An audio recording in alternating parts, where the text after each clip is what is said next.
Chapter 10:14.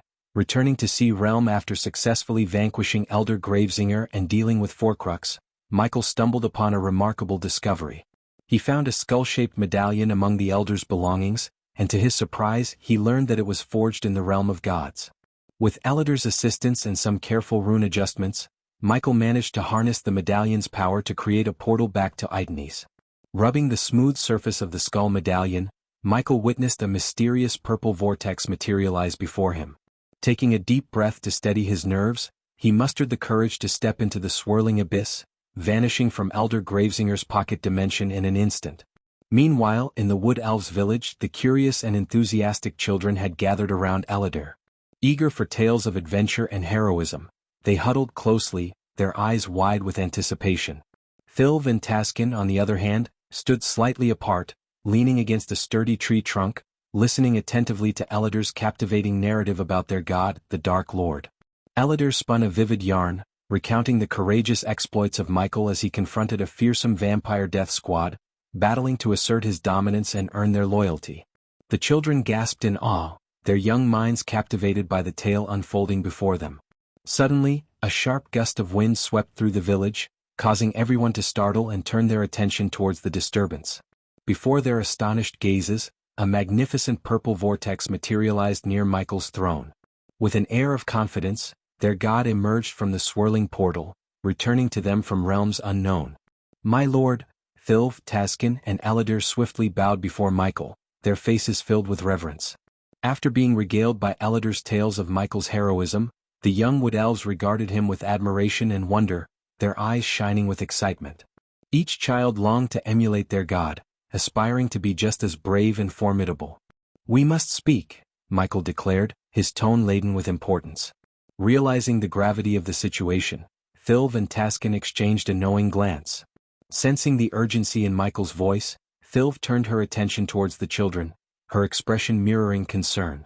"All right, children, it's time to explore the wonders of the forest," Thilv gently instructed, suppressing a smile at their playful sighs of mild protest.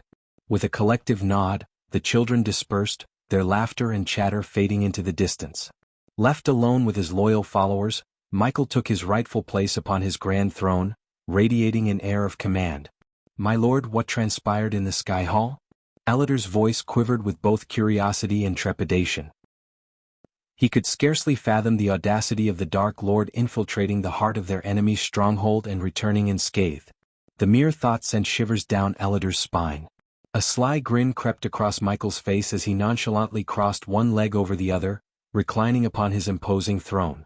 "Exceedingly well, my friend," he began, his voice tinged with a mix of satisfaction and mischief. "We now possess the pocket dimension housing the demon coffins. With enough time and resources, we can resurrect this ancient race."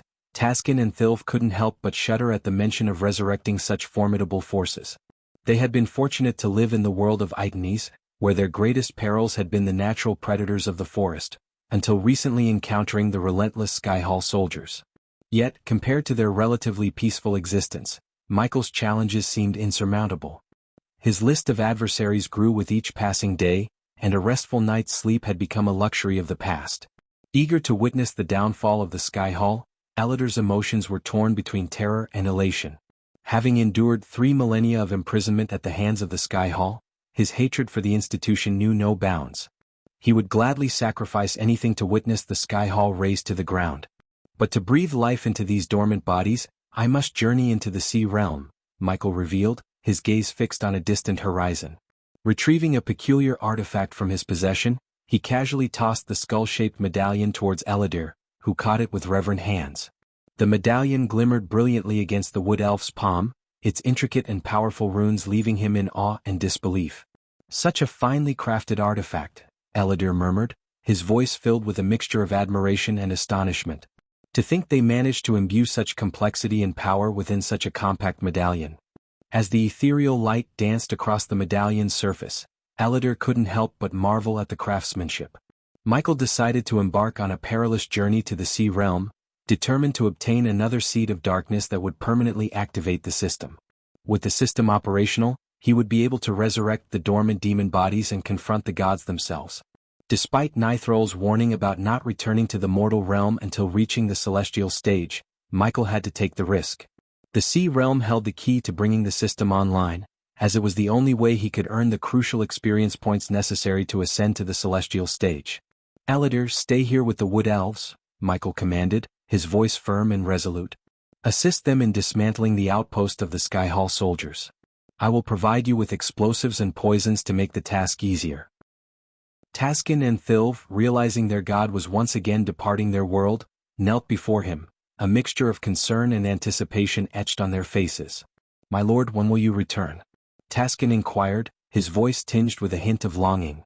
If all goes according to plan, I'll be back soon, Michael reassured them, his gaze filled with determination. With a nod of gratitude, Aladir returned the skull medallion to Michael.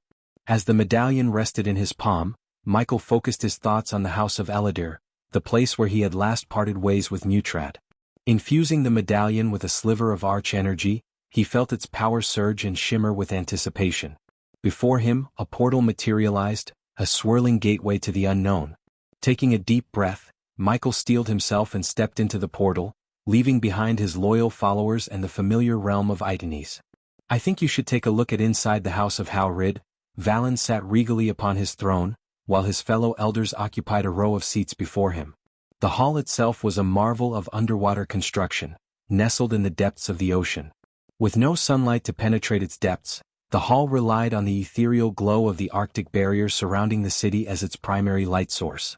The hall's architecture was nothing short of majestic, reflecting the grandeur and power of the Howrids. Intricate designs adorned the walls, showcasing the craftsmanship of the ancient builders. The ceiling soared high above, adorned with a magnificent chandelier that shimmered with a soft, blue luminescence. Each crystal sparkled like stars in the vast oceanic night sky, casting gentle rays of light that danced and played upon the water below. Behind Valen, a wall made of transparent glass revealed the mesmerizing expanse of the deep blue sea. Schools of vibrant fish swam gracefully, their colorful scales reflecting the scattered light. Their presence added a sense of tranquility to the hall, as if the creatures of the ocean were drawn to witness the council of the Howrid elders. The gentle currents outside the glass wall swayed the seaweed and coral, creating a mesmerizing display of movement and life. The vibrant hues of the underwater flora and fauna painted a vivid tapestry against the backdrop of the endless blue sea. It was a sight that reminded the elders of their connection to the vast oceanic realm they called home.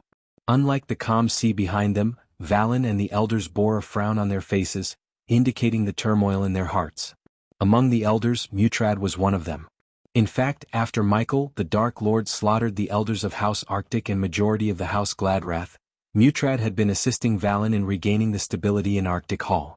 Without the Arctic Hall elders and House Gladrath, some of the Serpent Hall elders were making their moves against Arctic Hall.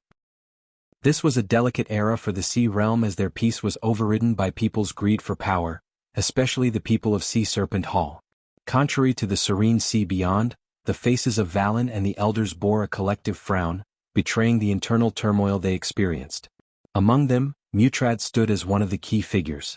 After the Dark Lord, Michael, had mercilessly slain the elders of House Arctic and decimated House Gladrath, Mutrad had tirelessly assisted Valen in restoring stability to the Arctic Hall.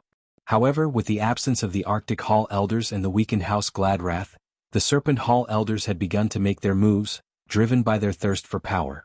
This delicate era tested the peace of the Sea Realm, as the ambition of the Serpent Hall threatened to overshadow their harmonious existence. We must heed the information provided by our spies in Watergod Hall, Lord Valen, voiced one of the gray-haired elders. Elder Keelan speaks the truth. Our scholars suspect that the recent tremors in Widow's Down are a result of some form of energy radiation. If our spies are correct, Watergod Hall has already dispatched a team to investigate the matter, added another elder. Mutrad, with a somber tone, interjected, with all due respect to Elder Keelan and Elder Mirian, investigating unknown energy radiation in Widow's Down should be our least pressing concern. We have received multiple reports indicating that the Sea Serpent Hall is preparing for an invasion, and numerous elders in House Gormak are conspiring with them. If we do not address the threat posed by the Sea Serpent Hall promptly, the House of Howrid itself will be at risk. Mutrad's words were met with a tumultuous response from the gathered elders, filled with curses and shouts of disagreement. Do not create a scene, boy. The last time we followed your advice and sought the Dark Lord's aid, it resulted in the deaths of our esteemed elders and the ruin of House Gladrath. If anyone is to blame for the instability within the Arctic Hall, it is you, rebuked Elder Keelan. As soon as the name Dark Lord escaped Elder Keelan's lips, an uneasy silence enveloped the hall. The air grew heavy with a mix of fear and trepidation. Elder Keelan himself realized the weight of his words, having uttered the name of the man who instilled terror in their hearts. With all due respect, Elder Keelan, let us not forget that it was a unanimous decision to seek the Dark Lord's assistance, calmly interjected Elder Markey, a wise elder with silver hair and serene eyes. The Dark Lord agreed to retrieve our artifact and he fulfilled his promise. Though we cannot disregard the fact that he brought about the demise of the elders and House Gladrath, it is unfair to lay the blame solely on Mutrad's shoulders. I implore you to consider Mutrad's counsel. Our immediate threat lies with the Sea Serpent Hall. Reflect upon this. Even if we were to investigate the origin of the tremors, the Water God Hall has already dispatched a team to Widow's Down. If our scholars are correct and the cause is indeed something within Widow's Down, it will fall under the jurisdiction of the Water God Hall. Whether it is a gift or a curse, they will claim it. Regrettably, we are not in a position to oppose the Water God Hall, Elder Markey reasoned with wisdom and insight. Mutrad, who had pledged his loyalty to the Dark Lord in order to save his world and the House of Howrid, felt a sense of helplessness wash over him. It had been a year since he last heard from the Dark Lord, and news of his recent return and the shocking destruction of the Guardian Guild had spread throughout the sea realm like wildfire. Yet, the Dark Lord had not contacted Mutrad, leaving him in a state of uncertainty and concern. In the event that circumstances become dire, we must consider the possibility of aligning ourselves with the Sea Serpent Hall. We are in no position to engage in a conflict with them, especially since many of the elders from House Gormak have already struck deals with the Sea Serpent Hall. Elder Markey's words echoed through the hall, eliciting gasps of disbelief. However, Mutrad was among the few who found merit in Markey's suggestion. That option is not viable. I have consulted with the ancestors in the Immortal Council, and they do not wish for us to join the Sea Serpent Hall and forsake the legacy they have worked tirelessly to establish. They want us to resist and fight, finally spoke Valen, the esteemed leader of the House of Howrid. Unfortunately, his words confirmed Mutrad's apprehensions, leaving him with a heavy heart and a sense of foreboding. As the elders and Valen continued their discussion, an inexplicable change seemed to permeate the air within the hall. A sudden chill settled in, causing the atmosphere to grow still. The elders and Valen exchanged perplexed glances, sensing an unusual shift in the airflow that intensified with each passing moment. The once gentle breeze transformed into a fierce gust, swirling with an unsettling force. Caught off guard by this anomaly, the elders and Valen furrowed their brows, their expressions etched with concern. Their attention became fixated on a peculiar sight unfolding before them, a vortex materializing right in the heart of the hall. Guards! Mutrad's urgent cry reverberated through the chamber, prompting the armored soldiers stationed nearby to respond swiftly. Drawing their weapons, the elders and guards prepared to defend themselves against this unexpected intrusion. The soldiers, in a display of agility and discipline, rushed into the hall, encircling the swirling portal with unwavering determination. Their eyes remained fixed upon the mysterious phenomenon as anticipation and tension filled the air. Then, in a slow and deliberate manner, a figure emerged from within the depths of the portal. The collective gasp that escaped the lips of the elders resonated through the hall, leaving them utterly astonished. The man who stepped forth, to their disbelief, was none other than the Dark Lord himself. Chapter 10:15. Fighting a fallen god. As Michael surveyed the soldiers, their weapons held tightly in their grasp, a faint smile curved his lips. The tension in the air was palpable, but he knew there was no need for conflict. They were merely pawns in a game they did not fully comprehend. Soldiers, Michael spoke with calm authority, his voice carrying across the room. There is no point in engaging in combat. I have no quarrel with you. The soldiers exchanged uncertain glances, their eyes flickering with a mixture of confusion and suspicion. They had been trained to follow orders without question, to defend their realm from any perceived threat. Yet, standing before them was the enigmatic Dark Lord himself, the very embodiment of the danger they were taught to fear. Before the situation escalated further, Valen, seated regally upon his throne, leaped to his feet. His eyes widened with both surprise and concern as he hurriedly made his way towards Michael, leaving behind the council of elders who watched the unfolding scene with bated breath. What is the meaning of this intrusion, Dark Lord? Valen's voice resonated with authority, demanding an explanation for the sudden appearance of the formidable figure before him. Michael turned his gaze towards Valen, meeting his piercing stare. "Valen, I mean you no harm," he replied, his voice laced with a cool confidence. "I have come here seeking information, not conflict." Valen's expression softened slightly, curiosity mingling with caution. "Information? About what?" From within the depths of his black, flowing coat, Michael retrieved a weathered map, causing the soldiers to tense up at the mere movement of his hands. Their fingers tightened around their weapons, ready to strike if necessary. Ignoring their reaction, Michael unfolded the map and laid it upon the nearest surface, revealing a parchment hidden within his pocket. Valen felt reluctant but eventually took the map from the Dark Lord's outstretched hand. As he unfurled it, his eyes widened in shock and disbelief. The map displayed their vast sea realm, with intricate markings indicating various locations of significance. But what caught Valen's attention was a particular spot marked with a bold X, the treacherous and uncharted region known as Widow's Down. "You're pointing at Widow's Down," Valen stated, his voice betraying a mix of astonishment and caution. "It is a dangerous place, shrouded in mystery and peril. Why would you be interested in that forsaken area?" "You don't have to worry about that, Valen. I just want to know if there is a way to reach this Widow's Down you speak of quickly," said Michael calmly and cryptically. Elder Marquis, standing among the Council of Elders, a spark of realization lit up in his eyes. His mind raced with possibilities as he swiftly formulated a plan. This was an opportunity they couldn't afford to miss, an opportunity to potentially rid themselves of the Sea Serpent Hall's menace once and for all. "Dark Lord," Elder Marquis interjected, his voice soft but carrying a sense of purpose. "If you are truly interested in Widow's Down, there might be a way to expedite your journey." All eyes turned towards Elder Marquis, including Mutrad's, who felt a sense of apprehension at the old man's sudden plan.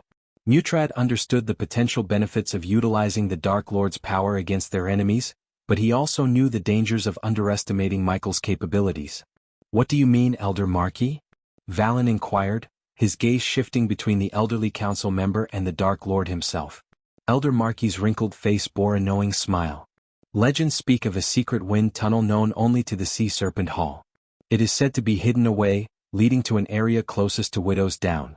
If you were to make use of this tunnel, you could potentially reach your destination swiftly and unnoticed." Mutrad's eyes widened in surprise, realizing the extent of Elder Marquis's plan. The old man was attempting to manipulate the Dark Lord, to utilize his power to eliminate their enemies. While part of him recognized the practicality of such a strategy, another part warned against underestimating the Dark Lord's motives and capabilities. Michael, observing the exchange, maintained his composed demeanor. His eyes narrowed slightly as he assessed the elderly council member before him. He sensed the undercurrents of manipulation, the hidden intentions within Elder Marquis's words. After hearing Elder Marquis's words, a small, enigmatic smile played upon Michael's lips, his thoughts concealed behind his calm exterior. Mutrad, who had pledged his loyalty to the Dark Lord in secret, knew him better than anyone else in the hall. He gazed at the Dark Lord with unwavering eyes, understanding the complex nature of the situation. Meanwhile, the soldiers in the room jerked with unease at the Dark Lord's movement, fully aware that if he wished to attack, there would be no stopping him. They were acutely aware of the power he possessed, a power that could easily turn their encounter into a massacre. However, the Dark Lord's purpose in being there was not to unleash destruction upon them but to seek a swift path to Widow's Down. With his hands casually clasped behind his back, Michael began to pace around Valen and his entourage, his footsteps measured and deliberate. As he circled them, his voice resonated with a calm confidence. "Please forgive my skepticism, but I have lived long enough in this world to know that nothing comes without a price. Furthermore, the Sea Serpent Hall holds a significant position among the Great Eight clans, does it not? I understand that your sea realm prides itself on maintaining peaceful relations among the three clans. However, it is difficult for me to believe that the secret wind tunnel you propose, known only to the Sea Serpent Hall, is a mere coincidence," Michael calmly stated, his eyes keenly observing the reactions of the elders and Valen. As he expected, a flicker of unease passed across their faces, revealing the hidden agenda of the House of Howrid. "I may not know all the ins and outs of your sea realm, but I do know one thing. Peace doesn't last. It's just a fleeting moment in the grand scheme of things. People, my friends, always hunger for power. It's in their very nature. Now, considering what happened the last time, your precious Arctic Hall must be weakened. And let me tell you something, A weakened predator becomes nothing but prey. And mark my words, when one predator falls, another rises. So, tell me straight, have you become nothing but helpless prey to the sea serpent hall?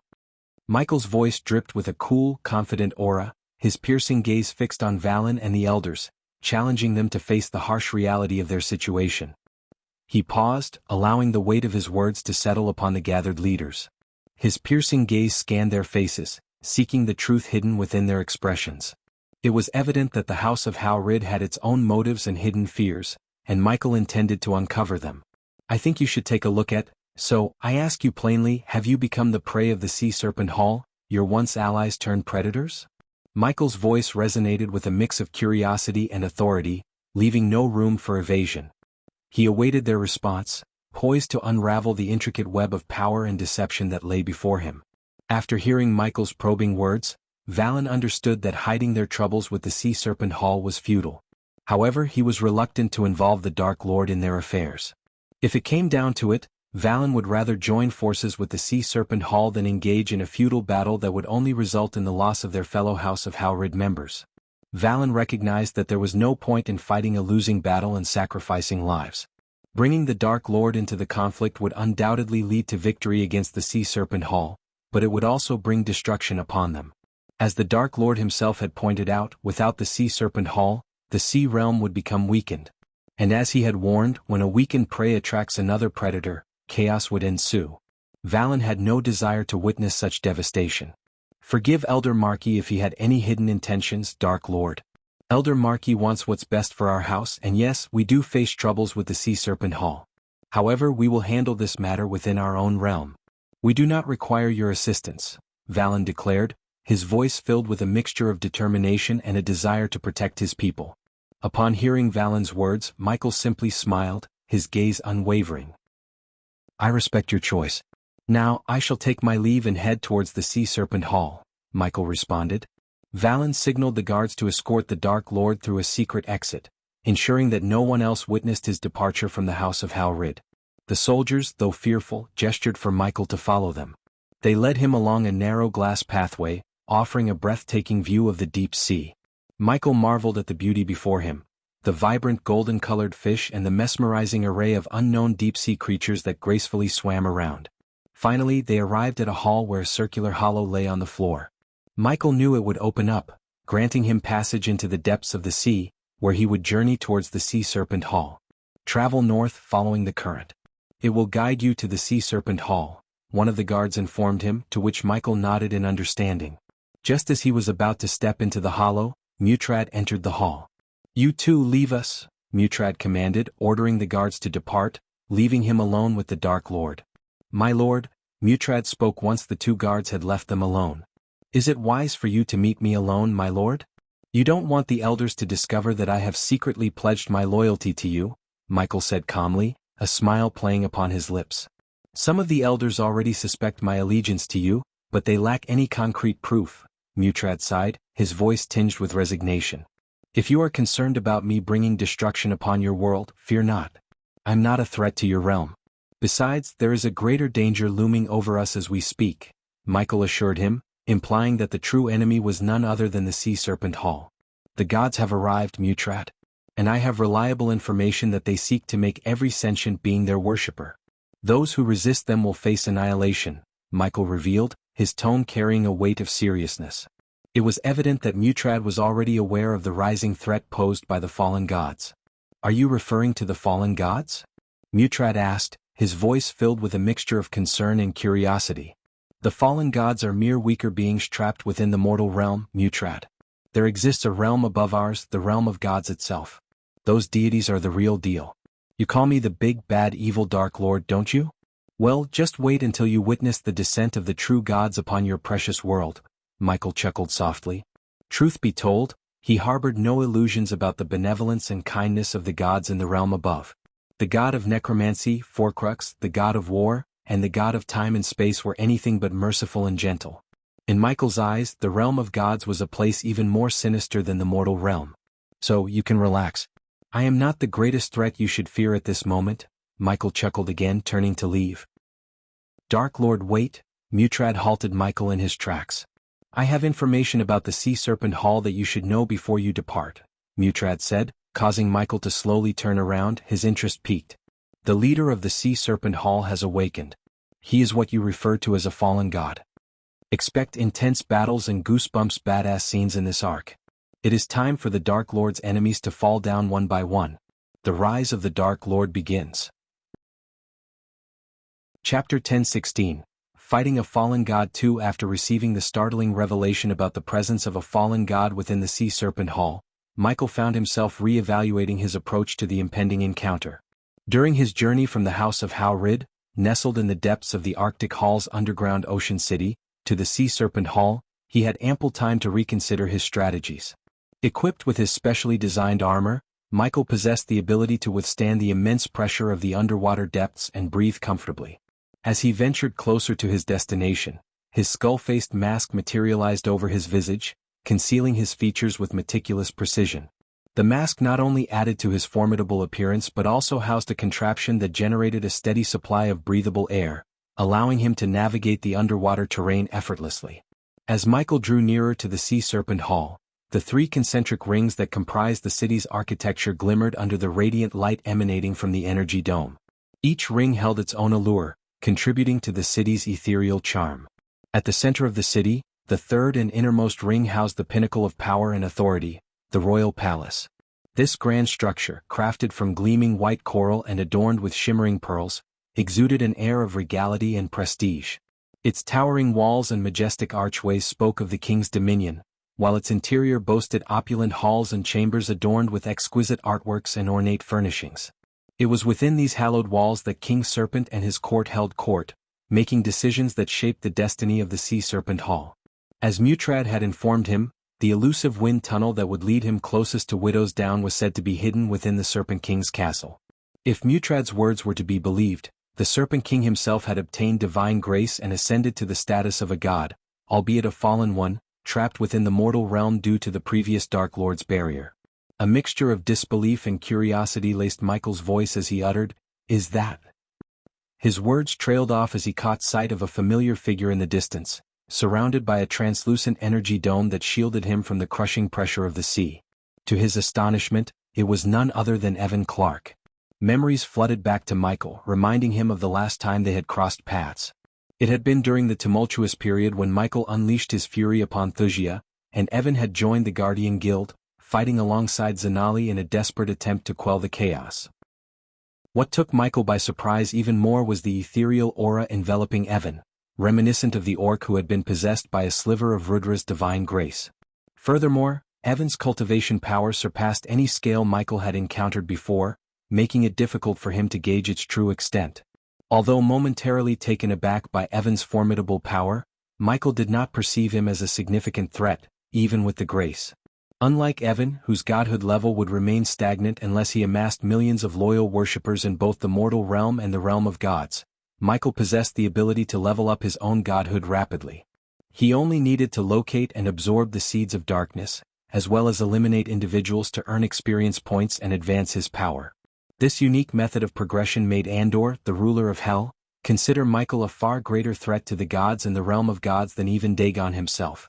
Keeping himself concealed amidst the towering coral reefs and massive coral structures, Michael silently observed as Evan entered the city of Serpent and began his journey toward the castle.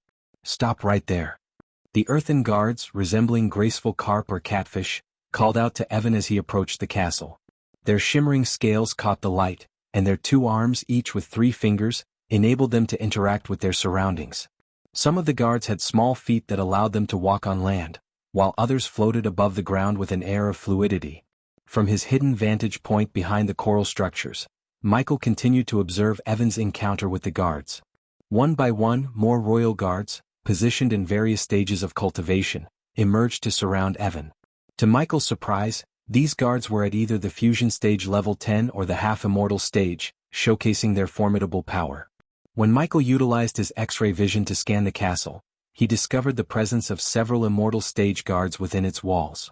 The sheer strength and number of these guards astonished him. However, something seemed amiss to Michael. The energy radiation emanating from the guards appeared unstable and violent, as if they had utilized unconventional methods to accelerate their cultivation at a pace that their bodies and souls could not fully endure. Unbeknownst to Michael, the Serpent King, after attaining godhood, had used his grace to strengthen his army, resulting in the unstable energy radiation Michael now observed. If this fallen god has any grudges against me, imagine the experience points I could gain by slaughtering his army and absorbing their souls once the system is online. Michael couldn't help but savor the thought of the potential experience points that awaited him. Stand down. I am here to see your Serpent King, Evan declared with an authoritative tone, exuding immense self-confidence and authority granted by his godhood. This assertion caused Michael to chuckle, reminiscing about the time he had sent Evan flying with a single punch, rendering him unconscious. You have no right to be here, human. Leave now or we will take you down, one of the earthen guards responded sternly, his voice filled with authority. Evan, growing impatient, clenched his fist and issued a warning to the guards. Guys, I don't want to do this, but I am on a tight schedule here. So stand down or I will make you. Despite Evan's threat, the guards remained resolute, refusing to back down. Their determination was unwavering and they stood their ground, prepared to defend their post. Meanwhile, Michael, observing the situation from his hiding spot, devised a backup plan to handle Evan.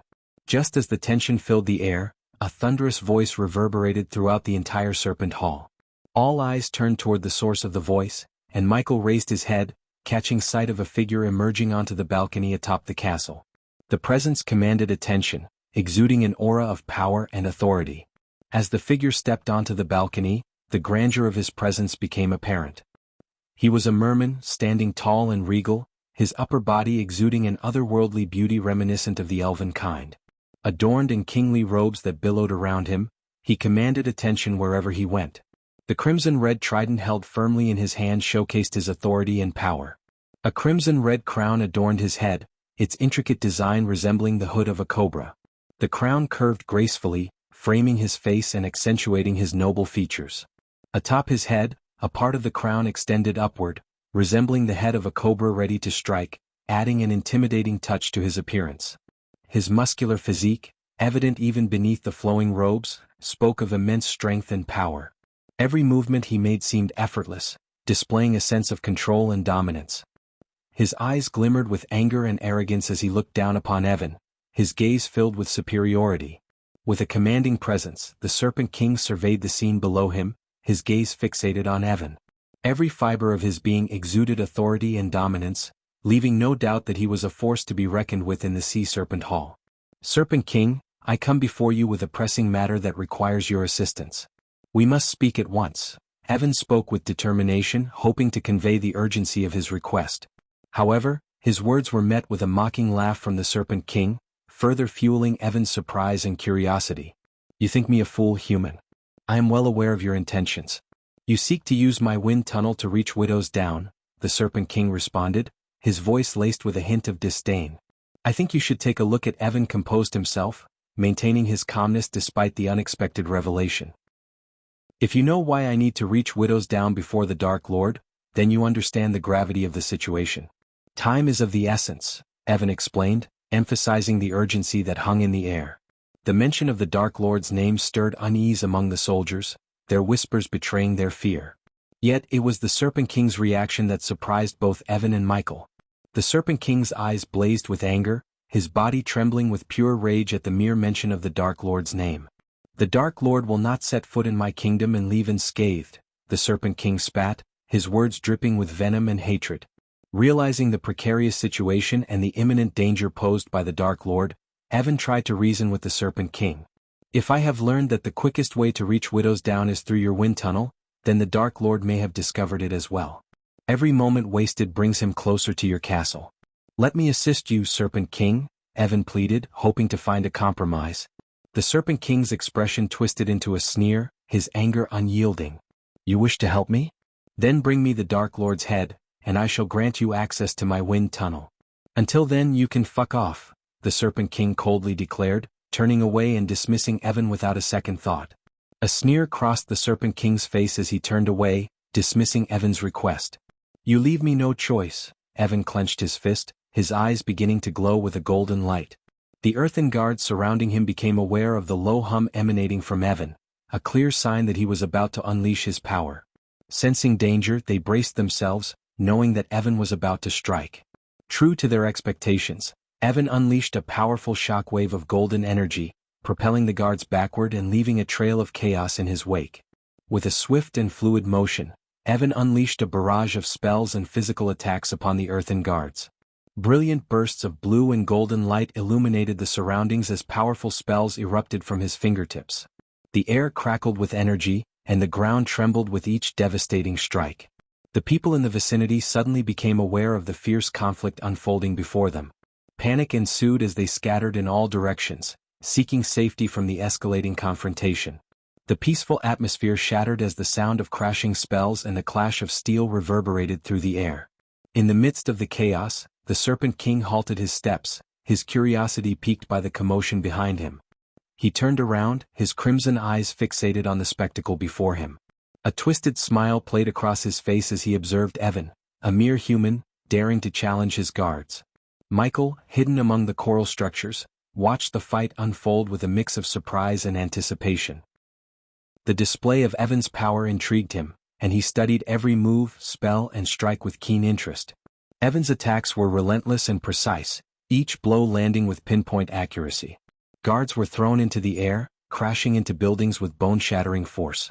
Spells tore through the air, leaving trails of destruction in their wake. The guards fought back valiantly, their roars of defiance echoing through the battlefield. Citizens, shocked and confused, watched the unfolding spectacle with wide eyes. "What is happening?" one person gasped, clutching their loved ones tightly. Amidst the chaos, the guards bellowed at each other, their voices filled with determination and anger. "Take him down," one guard growled, swinging his weapon with all his might. "Protect the Serpent King," another shouted, their voice filled with loyalty and unwavering dedication. The clash between Evan and the guards intensified, with each side unleashing their most devastating techniques. The guards coughed up blood as they crashed into buildings and the unforgiving ground, their bodies battered and bruised. As the battle between Evan and the guards raged on, the Serpent King's eyes narrowed with a mix of irritation and amusement. With a sudden movement, he raised his crimson-red trident, channeling his power into a concentrated beam of energy. The beam shot forth, colliding with Evan and sending him hurtling through the air, crashing into a nearby structure with a resounding impact. Hovering effortlessly in the air, the Serpent King slowly descended from the balcony, his presence exuding an overwhelming aura of authority and power. His eyes glowed with a malevolent gleam as he approached Evan, a wicked smile curling upon his lips. "So, you dare to challenge me, human?" the Serpent King taunted, his voice dripping with arrogance. "I suppose I should thank you for providing me with some entertainment. It has been far too long since I've had a good battle to stretch my muscles." In a display of unfathomable power, the Serpent King's form began to transform. His body elongated and contorted, his once regal appearance taking on the shape of a giant crimson-red cobra. Majestic wings sprouted from his back, and his fangs grew longer and sharper. A red mist emanated from his serpentine form, swirling around him with an ominous presence. The Serpent King, now a colossal serpent with immense wings, towered over the battlefield, his crimson scales glistening under the ambient light. His piercing eyes locked onto Evan, radiating a hunger for victory and dominance. With a voice that echoed through the air, the Serpent King hissed, "Prepare yourself, human. You shall witness the might of a true god." Chapter 10:17. Serpent King's love is Michael's subordinate? The Serpent King lunged forward with incredible speed, his massive form surging through the air towards Evan. In a swift motion, he coiled his serpentine tail around Evan's body, constricting him tightly. Evan struggled against the powerful grip, his muscles straining as he attempted to break free. With his cobra head hovering mere inches away from Evan's face, the Serpent King hissed with a mixture of curiosity and suspicion. "There's something peculiar about your grace, human. It feels different, tainted somehow." Evan gritted his teeth, his determination evident despite his predicament. "You know nothing. My grace is my own, and I will not be stopped by the likes of you." The Serpent King chuckled, his voice echoing with a hint of amusement. "We shall see, human. We shall see." As Evan continued to struggle against the constricting coils of the Serpent King's tail, Michael observed the scene in silence from his hidden vantage point. He could sense the immense power emanating from the Serpent King and understood the danger that Evan was facing. However, he saw an opportunity amidst the chaos. While the Serpent King was focused on his confrontation with Evan, Michael formulated a plan to infiltrate the castle. He knew he had to seize this moment to make his move, utilizing the distraction to navigate through the Serpent King's domain undetected. As the Serpent King poised his fangs to strike, Evan's eyes blazed with golden energy. With a mighty roar, he summoned forth his own power, surging with a raw force that shattered the coils of the Serpent King's tail. Freed from the constricting grip, Evan launched himself forward, delivering a powerful punch that connected with the Serpent King's scaled jaw. However, the Serpent King was not so easily defeated. With a swift swing of his powerful tail, he sent Evan hurtling through the air, crashing into the nearby structures. The impact shook the ground beneath them, causing debris to scatter in all directions. Unfurling his majestic wings, the Serpent King soared higher into the sky, his snake-like body morphing to accommodate a humanoid hand. The crimson-red trident flew into his hand, gleaming with malevolent intent. With a swift motion, he thrust the trident towards Evan, aiming to impale him upon its deadly prongs. But Evan was prepared. As the trident descended, he channeled his energy, creating a shimmering golden chakra that formed a defensive barrier around him. The clash between the trident and the golden shield sent shockwaves rippling through the air, causing the barrier to flicker and shimmer. Their fierce battle took them beyond the confines of the balcony and into the open ocean outside the city. Breaking through the energy dome that protected the city, they continued their airborne struggle amidst the vast expanse of water. The barrier of the dome crackled and shimmered as they passed through, the protective magic being tested to its limits. Surrounded by the shimmering waters, Evan and the Serpent King engaged in a high-stakes confrontation. Their powerful forms clashed, creating ripples and waves that cascaded through the ocean. "Thank you, Evan," Michael whispered under his breath, his voice carried away by the turbulent waters. With a determined resolve, he set his sights on the castle and began making his way towards it, navigating through the swirling currents caused by the ongoing battle between Evan and the Serpent King. The ripples in the water distorted Michael's vision, making it challenging to move in a straight line. But he relied on his instincts and honed reflexes, darting through the chaotic underwater environment with lightning speed. He deftly avoided the guards who were caught up in the spectacle of the battle, their attention completely focused on the epic struggle unfolding before them. As Michael neared the castle, he observed the soldiers exchanging awe-filled remarks about the Serpent King's formidable moves and devastating attacks. Their voices were muffled by the water, but their words carried a mix of admiration and fear. "Did you see how he coiled around Evan like a true serpent?" one soldier exclaimed. "That strike with his fangs was quick as lightning," another soldier added. "He's relentless. The Serpent King's power is unmatched." While the soldiers were engrossed in discussing the Serpent King's prowess, Michael seized the opportunity to slip past them unnoticed. He swiftly made his way to the same balcony where the Serpent King had made his first appearance. Without hesitation, Michael stepped onto the balcony, his figure shrouded in shadows. The soldiers, still caught up in their conversation about the ongoing battle, failed to notice his presence. In the midst of their discussions, they were oblivious to the infiltrator moving with purpose towards the heart of the castle. As Michael landed inside the castle through the balcony, he swiftly scanned his surroundings. The dimly lit hallway stretched before him, adorned with elegant tapestries and intricate carvings. But his attention was quickly drawn to the sound of approaching footsteps. A group of soldiers rounded the corner, their armor clinking with each step. They caught sight of Michael standing in the hallway, and their eyes widened in alarm. "Intruder!" one soldier shouted, his voice echoing through the corridor. The others reacted with instinctive aggression, drawing their weapons and lunging towards Michael.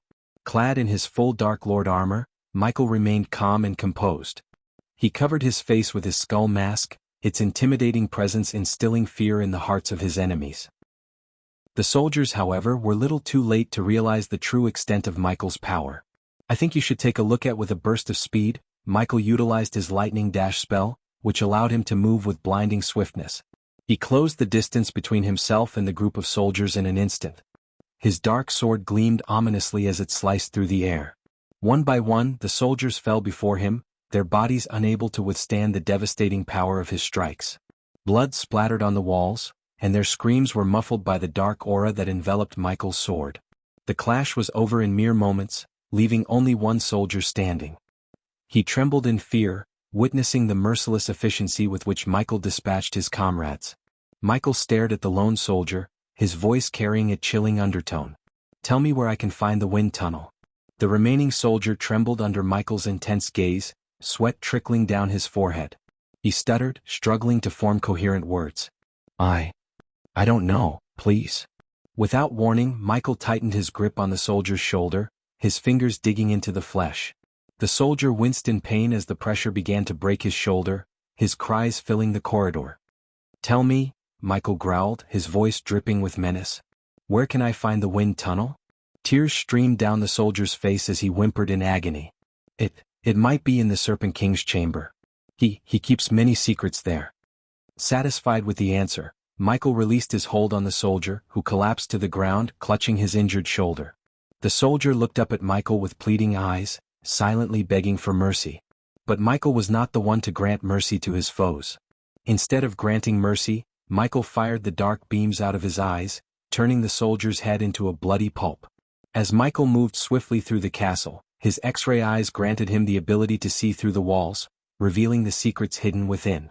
His gaze pierced through the stone, revealing a hidden chamber beyond. Inside he observed 4 imposing figures clad in armor, radiating a powerful aura.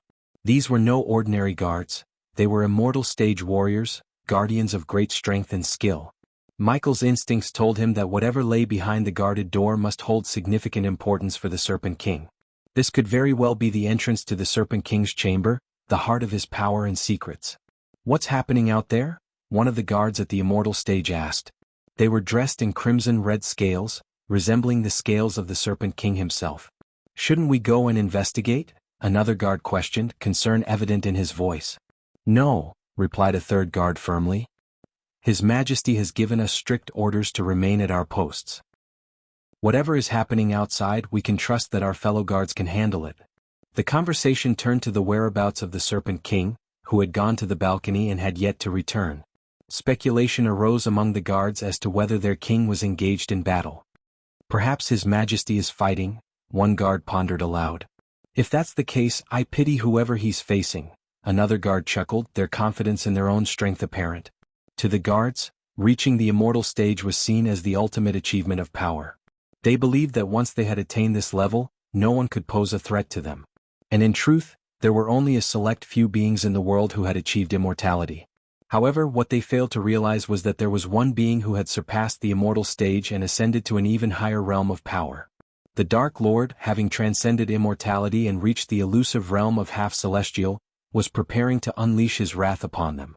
Soon, they would come face to face with the undeniable truth that their perceived invincibility was nothing more than a fragile illusion in the presence of such formidable might. The guards' ears perked up as they caught the sound of heavy footsteps approaching. Their eyes widened in fear as they turned their gazes toward the left. Emerging from around the corner was a figure shrouded in complete black armor, donning a menacing skull mask and a billowing black cape. Their hearts pounded with dread, and an overwhelming sense of fear gripped their beings. Unbeknownst to them, Michael had released a potent fear toxin into the air from his suit of armor, further intensifying their terror and rendering them weak. Before the guards could react, Michael raised his hand, unleashing a wave of dark flames that surged forth. Initially, their armor resisted the dark flames, but the second and third waves proved too powerful, melting the soldiers' armor and consuming them within its fiery embrace. The agonizing screams of the soldiers echoed through the hallway, sending shivers down Michael's spine. As he heard more footsteps approaching, he swiftly kicked open the door that the guards had been protecting, entering the chamber where the Serpent King awaited. However, upon stepping into the chamber, he was taken aback by a portrait hanging on the wall above a magnificent bed. It depicted a young woman with flowing black hair, and without a shadow of a doubt, Michael recognized her despite only knowing her face from a younger age. "Cindy?" Michael whispered, his voice filled with surprise and confusion. Chapter 10:18 Serpent King's Return. Michael stood in stunned silence, his gaze fixed upon Cindy's portrait hanging prominently in the Serpent King's room. It depicted her in her older age, perhaps in her late 20s, a young woman filled with beauty and grace. The sight perplexed Michael, leaving him to wonder why the Serpent King would possess such a portrait. What the fuck? Who are you? Half celestial. Lost in his thoughts, Michael momentarily forgot about the soldiers rushing into the room, their voices filled with alarm and confusion. However, their cries were abruptly silenced as Michael effortlessly raised his hand and unleashed lightning bolts from his fingertips, striking down the guards without even turning to face them. The sight of Cindy's portrait stirred a deep well of emotions within Michael. Though not consumed by anger, he felt an overwhelming surge of killing intent coursing through his veins. In that moment, anyone else might have succumbed to their rage and engaged the Serpent King in battle. However, Michael's rationality prevailed, and his focus shifted to finding the wind tunnel. Activating his X-ray eyes, Michael's irises glowed with an ethereal light as he scanned the entire room. His gaze swept across the chamber, taking in its details. Fallen soldiers lay motionless on the ground, their heads pierced by lightning bolts, a testament to Michael's lethal precision. Beyond them, his eyes caught sight of a concealed glowing rune hidden behind the Serpent King's room, beckoning him forward. Michael approached the rune, situated on the headboard of the bed, its invisible presence palpable beneath his fingertips. As he made contact with the rune, a surge of energy coursed through his body, causing a subtle trembling sensation. Without hesitation, Michael clenched his fist and struck the rune with a powerful blow, shattering the bed's head in the process. The moment the rune was shattered, a distinct clicking sound resonated from beneath the bed. Reacting swiftly, Michael delivered a forceful kick, sending the bed hurtling towards the wall. The impact caused the bed to splinter and break apart, unveiling a concealed floor hidden beneath it. The door on the hidden floor lacked a traditional knob or handle, instead featuring a singular rune as its means of activation. Unfazed by the absence of conventional mechanisms, Michael relied on his strength. He stomped forcefully on the ground, shattering the door into countless pieces. As the fragments scattered, a powerful gust of wind erupted from the newly revealed opening, engulfing the room and sending objects flying. In an instant, the swirling vortex began to pull everything within its reach, creating a powerful suction force. As the soldiers rushed into the room, their faces contorted with anger and determination, their shouts filled the air. "There he is. Take him down. Don't let him escape." But their cries were abruptly cut short as the powerful suction force of the wind tunnel took hold. The soldiers, caught off guard by the sudden gust, struggled to maintain their balance. Helplessly they were pulled towards the gaping hole, their screams echoing throughout the chamber. Amidst the chaos, Michael stood steadfast on the ground, rooted in place by his immense strength. The wind whipped around him, tugging at his cloak and armor, but he remained unmoved, unaffected by the pull of the wind tunnel.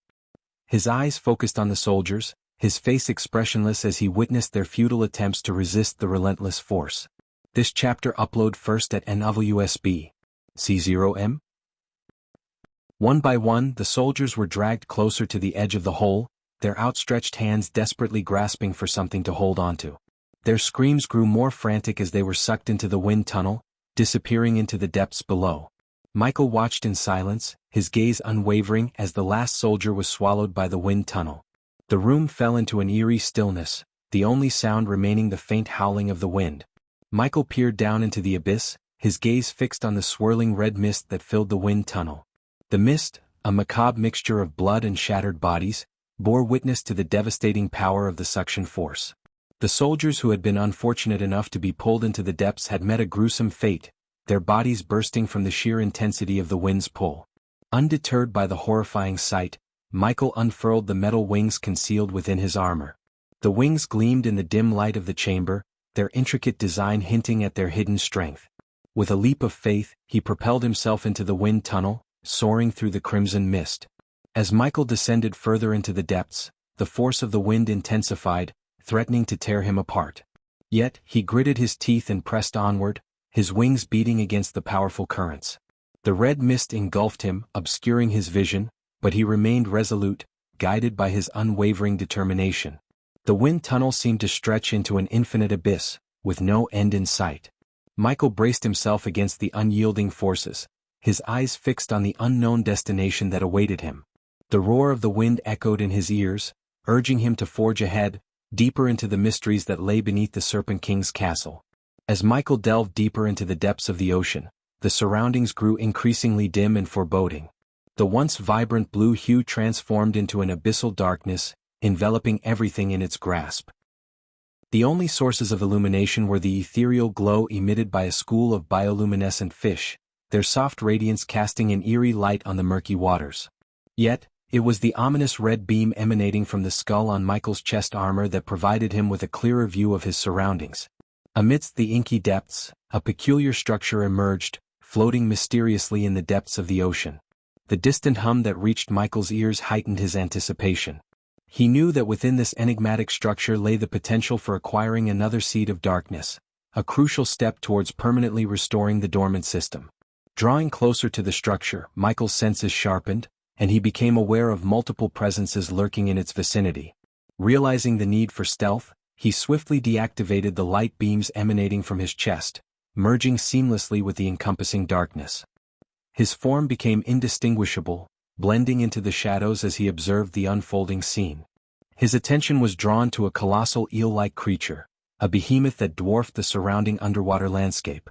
Its immense size, comparable to a 3-story building, was emphasized by the crackling electric bolts that danced along its serpentine body. The monstrous creature approached the structure with a sense of purpose, its presence both awe-inspiring and unnerving.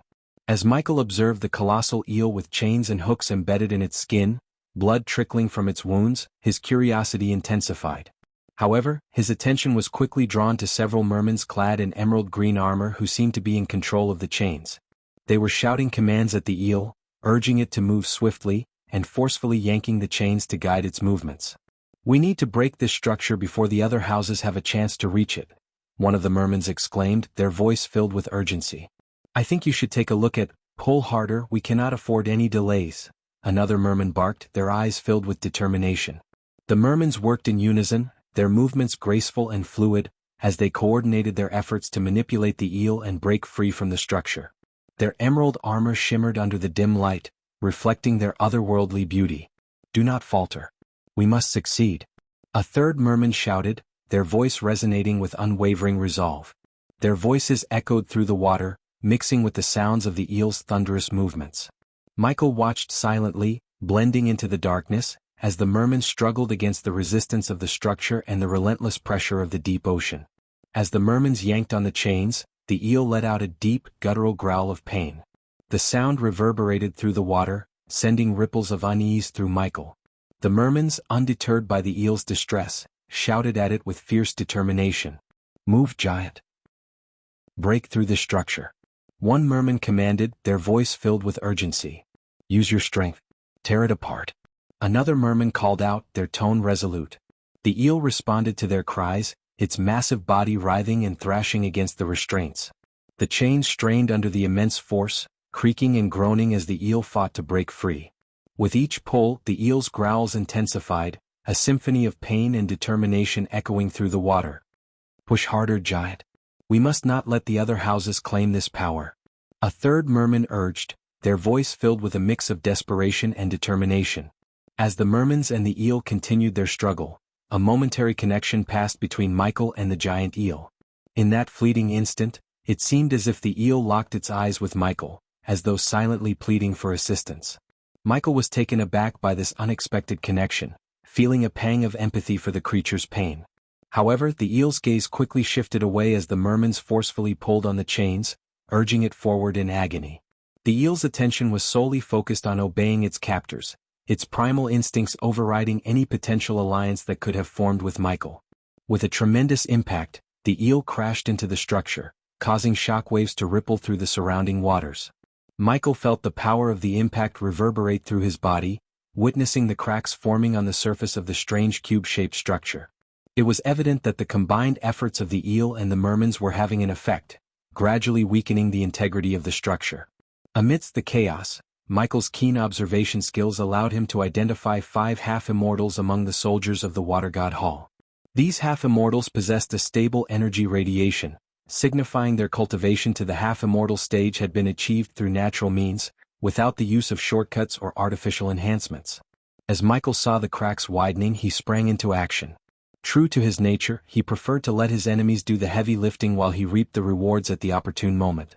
Swiftly navigating through the dark depths of the ocean, Michael raised his hand and took aim at the eel's chains. A bolt of lightning surged forth from his fingertips, speeding towards its target, intending to sever the bonds that held the eel captive. With pinpoint accuracy, the lightning bolt unleashed by Michael struck the hook attached to the chain, shattering it into pieces. The mermen who were controlling the eel stood in stunned silence, their eyes widening with disbelief. "The giant is breaking free," one merman shouted, panic lacing his voice. "Hold on tight. We can't let it escape." Enraged by its newfound freedom, The eel let out a thunderous roar, its massive body violently squirming as it struggled to break another chain. The mermans, realizing the imminent danger, swiftly reacted by thrusting a jade spear into the eel's side, attempting to subdue its rebellion. Unfazed by the merman's desperate efforts, Michael, undeterred, fired 2 more lightning bolts. The bolts crackled through the water, obliterating the remaining chains that restrained the giant eel. As the chains shattered, releasing the eel completely, the mermans let out horrified screams, their faces contorted with fear and shock. "The fucking giant is free," one merman cried out, his voice trembling with a mixture of fear and disbelief. "It is free." Another merman, his voice filled with desperation, added, "We must retreat. We cannot fight against this unleashed power." As the eel swam freely, its rage echoed through the ocean depths, causing the water to churn and swirl. The mermans, overwhelmed by fear, quickly turned away, their thoughts consumed by the need to escape the wrath of the unleashed giant. As Michael silently observed the chaotic scene, a small smirk formed beneath his skull mask. With the giant eel now free, a burst of electricity shot from its body, electrifying everything within a 1-mile radius. Even Michael felt a chilling jolt of pain, but his armor protected him from the full force of the shock. The water god soldiers, clad in their jade armor, were shielded from the electrical surge, but they soon discovered that their armor provided no defense against the eel's vicious bites. Fueled by anger, the giant eel hunted down the soldiers one by one, overpowering them with its immense strength. Amidst the carnage, Michael watched with a twisted satisfaction, pleased with the chaos he had unleashed. However, his attention quickly shifted back to the cube-shaped structure. Determined to break it and claim the seed of darkness within, he propelled himself toward it with unwavering resolve. But just as he was about to shatter the structure, a crimson-red trident shot through the water, impaling his hand and pinning it against the structure. Michael's eyes widened behind his skull mask as he saw the Serpent King, now in his serpentine form, emerging through the wind tunnel and swiftly approaching him. "You are not getting it, Dark Lord," the Serpent King hissed, his voice laced with venomous intent. Read chapters 915 and 916 to refresh your memories. Chapter 1019. Serpent King loves Cindy. Michael forcefully pulled out the crimson-red trident that was embedded in his hand, grimacing at the pain it caused. As he struggled to free himself, the Serpent King swiftly approached, his transformed cobra head locking eyes with Michael's gaze. "I have waited countless years for this moment," hissed the Serpent King, his voice dripping with venom. However, faced with a fallen god and a threatening giant cobra, Michael remained unfazed. With a hint of mockery in his voice, Michael retorted, "Ever heard of breath mints?" He knew that as a god, he couldn't be killed, and he sensed that the Serpent King was about to embark on a peculiar tale. "You destroyed my love. Because of you, she never loved me back," hissed the Serpent King, his voice filled with bitterness and resentment. "Are you talking about Cindy?" Michael asked, his eyes cold and unyielding. As he uttered those words, the Serpent King's tail slowly coiled around Michael, tightening its grip. "My eternal love, the love you shattered," hissed the Serpent King, his eyes revealing the pain of lost love and the bitterness of failure. With a cold tone, Michael replied, "You do realize that Cindy is just 11 years old, and I have no idea what you're talking about." A sinister smile crept across the Serpent King's face as his tail tightened its grip around Michael, exerting pressure that would shatter ordinary bones. "Allow me to refresh your memories, Dark Lord," hissed the Serpent King, his voice filled with a twisted determination. "When you stripped me of my grace, I hid my memories along with it. But now, I will make you open the barrier you placed around the mortal realm. Once I reclaim my true form, I will be unstoppable, and I will claim Cindy, the most exquisite mortal in all realms." The Serpent King revealed his true intentions, fueled by a burning desire for power and possession. Amidst the escalating tension, Michael's laughter erupted, echoing through the water.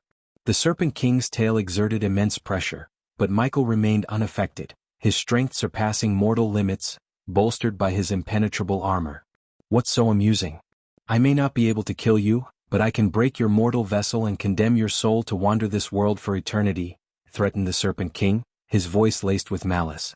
Yet, Michael's laughter ceased abruptly, replaced by a sly smirk on his face. "So, you've regained your memories and yet you chose to cross my path," Michael snickered, his voice dripping with amusement. "Listen carefully, you foolish snake. I am married to a serpent far more fearsome than you could ever comprehend. Believe me when I say that the version of me you encountered 5,000 years ago pales in comparison to the cruelty I am capable of." I possess a twisted creativity when it comes to dealing with my enemies. Trust me, you do not want to become my enemy. Step aside while you still have the chance, Michael warned, his tone laced with a hint of menace. However, the Serpent King paid no heed to Michael's warning. Arrogance consumed him, convinced that his elevated status as a level 2 god surpassed Michael's level 1 godhood. Little did he realize the depths of darkness and power that Michael truly held. As much I hate you, I love the words you said to me before you stripped me of my grace. When you have your enemy at your mercy, don't talk, just end them. The Serpent King echoed the words of the previous Dark Lord. Despite the tightening grip of the Serpent King's tail and the venomous fangs poised to strike, Michael remained resolute. He prepared to unleash his dark flames upon his adversary, but before he could, a golden ball of light materialized above the Serpent King. In a flash, the golden ball struck the Serpent King, sending him stumbling backward through the depths of the water. As the radiant light subsided, Evan emerged, his presence commanding and powerful. Evan turned his gaze towards Michael, their eyes meeting once again. The last time they crossed paths, Evan had feared the overwhelming power of Ghost, but now he stood stronger, filled with the conviction that he could vanquish the Dark Lord he had become. However, the situation became complicated for Evan as he found himself facing the Dark Lord, standing before the very object Salisi had ordered him to protect. This chapter upload first at NWSB, C0M? Evan could sense the arrogance emanating from behind the skull mask worn by Ghost. At first, Evan had been reluctant to believe the rumors about Ghost, the stories of his insatiable hunger for power, his manipulative nature and his cruel actions. But witnessing the devastation brought upon Thusia and the Guardian Guild, Evan couldn't deny the truth. Thousands of lives had been lost, and the world continued to bear the consequences of Ghost's actions. Seeing the Dark Lord before him, Evan's grip tightened on the trident lodged in Michael's hand, driving it deeper into the unforgiving marble. "You cannot face him alone," Michael calmly stated, his voice laced with an underlying understanding. "Even if I cannot defeat him, I won't strike a deal with the devil," Evan sneered, his determination unwavering. "Better the known devil than the unknown angel," Michael retorted, his words hinting at the complexities of their predicament. The Serpent King roared in frustration, his voice echoing through the depths of the ocean. "I've had enough of your annoying interference, you stupid fool god." He snarled, his serpentine form surging forward to attack Evan. Evan, undeterred by the Serpent King's insults, stood his ground, determination gleaming in his eyes. "You are wasting my time, Serpent King," he retorted with unwavering confidence. As the two clashed, the water around them became turbulent, swirling and churning with their powerful spells. The Serpent King conjured swirling currents that twisted and thrashed, while Evan called upon beams of radiant energy that pierced through the dark waters. The spells took on magnificent forms. Serpents of lightning slithered through the water, crackling with electric energy, while bursts of golden light erupted like celestial explosions. The surrounding ocean itself seemed to respond, with currents shifting and waves crashing against unseen barriers. The combatants exchanged lightning-fast blows, their movements a blur of speed and precision. The Serpent King's massive jaws snapped, aiming to ensnare Evan, while Evan's agile maneuvers evaded the deadly bite. Evan retaliated with divine strikes, his punches empowered by his celestial grace, while the Serpent King thrashed his massive tail, seeking to batter Evan into submission. The clash of their powers and physical blows reverberated through the underwater realm, creating shockwaves that rippled across the ocean floor. Each strike echoed with a display of immense strength and skill, as they fought for dominance in the depths. Amidst the fierce battle, their exchanges were punctuated by snarls and roars, their voices echoing through the watery expanse. The Serpent King taunted Evan, his voice dripping with venom. "You can't defeat me, little god. I am the true ruler of the sea." The Serpent King's hands, awkwardly protruding from his serpentine form, rose into the air. In a mesmerizing display, the crimson-red trident held firmly in Michael's hand moments ago, was pulled back by an invisible force, leaving Michael free. The trident flew back to the Serpent King, nestling into his grasp. As the trident reunited with its master, a surge of power radiated from the Serpent King, causing the ocean itself to respond to his command. The waters around him stirred and swirled as if acknowledging his authority. With the trident firmly in his hand, he aimed its sharp points directly at Evan. A powerful gust of current, unleashed by the Serpent King's command, surged forward with incredible force. It struck Evan square in the chest before he could even react, the impact sending him reeling backward. The sheer power of the current's impact was overwhelming, leaving Evan momentarily stunned. "I think you should take a look at." As the battle unfolded deep within the ocean, the Serpent King exerted his control over the watery realm with immense power. He unleashed a barrage of ferocious attacks against Evan, each one more devastating than the last. With a flick of his tail, the Serpent King conjured a massive whirlpool that spiraled toward Evan. The swirling currents threatened to engulf him, pulling him deeper into the depths of the ocean. The Serpent King taunted Evan, his voice dripping with superiority. "Pathetic fool. You should have left when you still had the chance." As Evan struggled to break free from the powerful currents, the Serpent King summoned pillars of water, shooting them upward with incredible force. The water pillars crashed down upon Evan, their impact sending shockwaves through his body. The Serpent King reveled in his dominance, his laughter echoing through the water. "Is this the extent of your power, little god?" Undeterred by the onslaught, Evan mustered his own powers, retaliating with bursts of golden energy. However, the Serpent King's mastery over the ocean allowed him to dodge and deflect Evan's attacks effortlessly. With a flick of his trident, he created a massive wave that surged toward Evan, threatening to engulf him in its crashing force. "I command this very ocean. You, an anomaly, cannot defeat me." The Serpent King continued his assault, conjuring storms of swirling currents, lightning bolts that crackled with electrical energy, and massive tidal waves that threatened to consume Evan. With every attack he taunted Evan, mocking his feeble attempts to challenge his authority. "You are nothing but an insect before my power. Kneel before me and beg for mercy, for I am a god unmatched in strength and dominion." As the battle raged on, the Serpent King's taunts and relentless attacks aimed to crush Evan's spirit and prove his own superiority as a god who controlled the very forces of the ocean. As the relentless assault from the Serpent King took its toll on Evan, he began to weaken. Blood trickled from his wounds, staining the water around him. Sensing his advantage, the Serpent King moved with lightning speed, his attacks becoming even more rapid and vicious. In a swift motion, the Serpent King closed in on Evan, his scaled grip tightening around him. With a malicious grin, he prepared to deliver a devastating finishing blow, one that would shatter Evan's spirit and seal his defeat. The anticipation hung heavy in the air as the Serpent King readied himself to strike.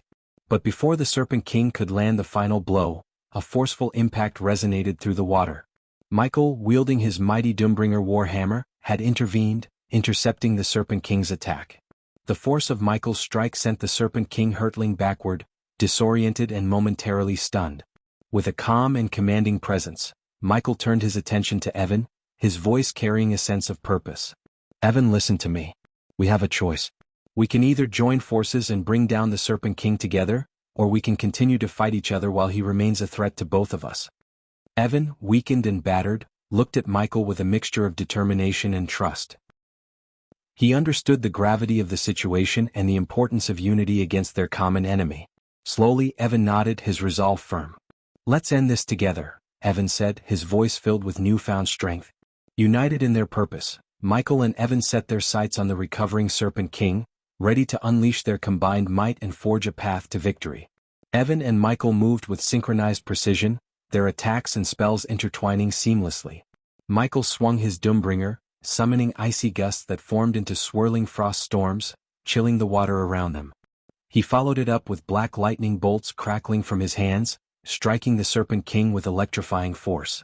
Meanwhile, Evan utilized his celestial powers, channeling beams of radiant light that pierced through the depths, illuminating their battleground. The combination of frost storms and lightning bolts created a powerful synergy. As the Serpent King attempted to dodge the onslaught, he found himself caught in the crossfire, unable to evade every strike. But he proved to be a formidable opponent, retaliating with spells and attacks of his own. He conjured powerful currents, manipulating the ocean to disrupt Evan and Michael's movements. Waves crashed against them, threatening to engulf their efforts. Taunts escaped the Serpent King's lips as he lashed out. "You fools! This is my domain. No one can overcome the might of the ocean and its rightful ruler." His voice echoed through the water, his confidence unyielding. He deftly evaded Michael's dark flames, using his serpentine agility to slither away from the consuming fire. Undeterred, Evan and Michael continued their onslaught. Evan channeled his celestial energy into radiant beams, guiding them with precision to strike the Serpent King's vulnerable spots. Michael, with eyes gleaming with darkness, unleashed dark beams from his gaze, seeking to pierce through the Serpent King's defenses. However, the Serpent King's control over the ocean remained a formidable challenge. He summoned colossal tidal waves, threatening to engulf Evan and Michael. Their movements were hindered, their attacks disrupted by the sheer force of the water. Yet even in the face of adversity they refused to yield. As the fierce battle raged on, a sudden shock and surprise coursed through Michael's veins as he witnessed the eel he had freed earlier join the fight against the Serpent King. His eyes widened with astonishment, realizing the unexpected ally that had come to his aid. The eel crackled with electric energy, its body emanating lightning bolts that surrounded the Serpent King, forming a cage of electricity. The Serpent King roared in frustration as the crackling bolts prevented him from maneuvering freely. With the Serpent King momentarily trapped, Evan seized the opportunity, unleashing beams of golden energy upon the weakened Serpent King. Each beam struck with precision, lashing out with a radiant force.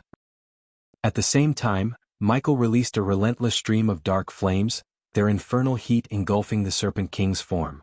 With each strike, Evan and Michael roared in unison, their determination fueling their attacks. The battle reached its climax as the Serpent King found himself on the brink of defeat. A devilish grin crossed Michael's face as he observed the Serpent King's weakening state. In his mind, a sinister plan took shape, a way to secure his own victory. Though the Serpent King was dying, Michael knew he had an opportunity to exploit the situation, to gain an advantage that would secure their triumph. The Serpent King, racked with pain and seething with rage, cursed the eel that had betrayed him. "Traitor! I will ensure your suffering knows no bounds for this treachery." He spat, his voice filled with venomous hatred. Evan, a tinge of regret in his voice, responded to the Serpent King's curses. "I never wanted to hurt you, but you've left me with no choice." As the intense heat from Evan's attack and Michael's dark flames consumed the Serpent King's physical form, it melted away, dissolving into nothingness. The air grew still, the weight of the battle settling upon their weary shoulders. Evan and Michael both breathed heavily, their chests rising and falling as they took in the aftermath of their victorious struggle. Evan's gaze shifted between Michael and the cube-shaped structure that lay before them, its secrets beckoning. A devious grin played across his face as he reached into his belongings and pulled out a set of golden ropes. With a swift motion, he threw the ropes around Michael, expertly coiling him within their shimmering embrace. A smirk etched upon Evan's lips as he declared, "Our temporary alliance against the Serpent King is terminated, my dear Dark Lord." His tone carried a subtle hint of amusement, a snicker betraying his mischievous intentions. Evan's eyes gleamed with a mix of amusement and cunning as he tightened the golden ropes around Michael, ensuring his immobilization. The Dark Lord, though bound, maintained a composed demeanor, his eyes fixed upon Evan. With a slight chuckle, Evan continued, his voice dripping with slyness, "You know, it's not necessarily a bad thing to stab the Dark Lord in the back. In fact, I'm quite sure you would have done the same to me if I hadn't beaten you to it." He tilted his head, a glimmer of mischief dancing in his gaze. Chapter 10:20, New Skill and New Spell. As Evan moved closer to the submerged structure, Michael floated helplessly in the ocean, bound by the golden ropes that encircled him. He locked eyes with the eel, their silent connection speaking volumes. Understanding Michael's unspoken command, the eel swam away, disappearing into the depths of the ocean, seeking safety. Meanwhile, Evan's clenched fist radiated with a golden glow as he summoned his power.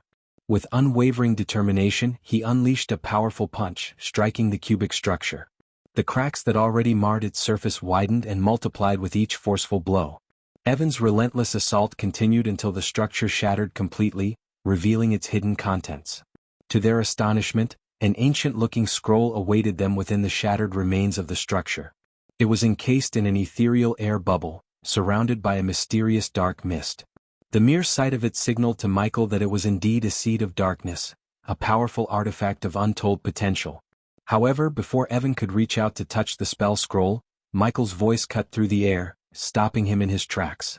Evan turned to face Michael, his curiosity piqued by his unexpected interruption. "Not so fast, Evan." Michael's voice carried a mischievous undertone as a beam of light emanated from the skull on his chest. The beam formed an image of Victoria, Evan's fiancée. The sight struck Evan like a bolt of lightning, freezing him in place. His eyes widened with shock as he beheld the distressing scene before him. Victoria, bound to a chair, bore the marks of a fierce struggle. Her golden hair was disheveled, and her once pristine white armor was stained with blood. Bruises marred her delicate features, a testament to the battle she had endured.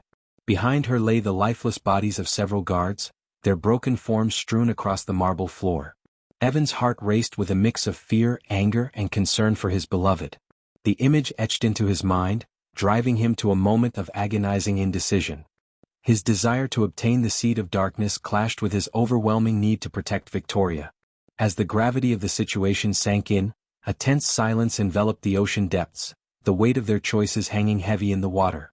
Evan's anguished cry reverberated through the water as he locked eyes with his gagged and restrained fiancée Victoria. The sight of her, bound and helpless, fueled his rage, causing him to lash out impulsively at Michael, seeking vengeance. "What have you done?" Evan's voice echoed with a mix of desperation and fury, the ripples in the water mirroring his tumultuous emotions. But just as Evan lunged towards Michael, a woman's voice cut through the tense atmosphere, halting his advance. Gaia, the Dark Queen, emerged into view, her presence commanding and sinister. With a dagger dripping with blood, she stood behind Victoria, issuing a chilling ultimatum. "I wouldn't do that if I were you, Evan." Gaia's words carried a deadly warning, her gaze fixed on Evan. She demanded the release of Michael, threatening to slit Victoria's throat if her demands were not met. Reluctantly, Evan shifted his attention from Michael to the dire situation unfolding before him.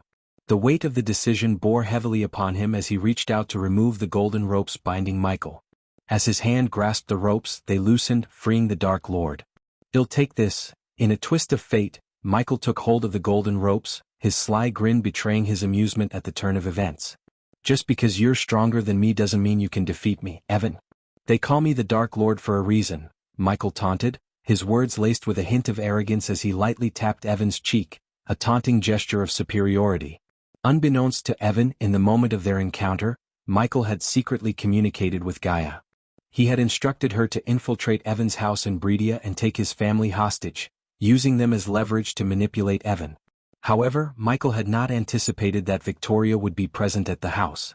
While Evan's parents made for suitable hostages, Victoria, his beloved fiancée, proved to be an even more enticing pawn in his sinister game.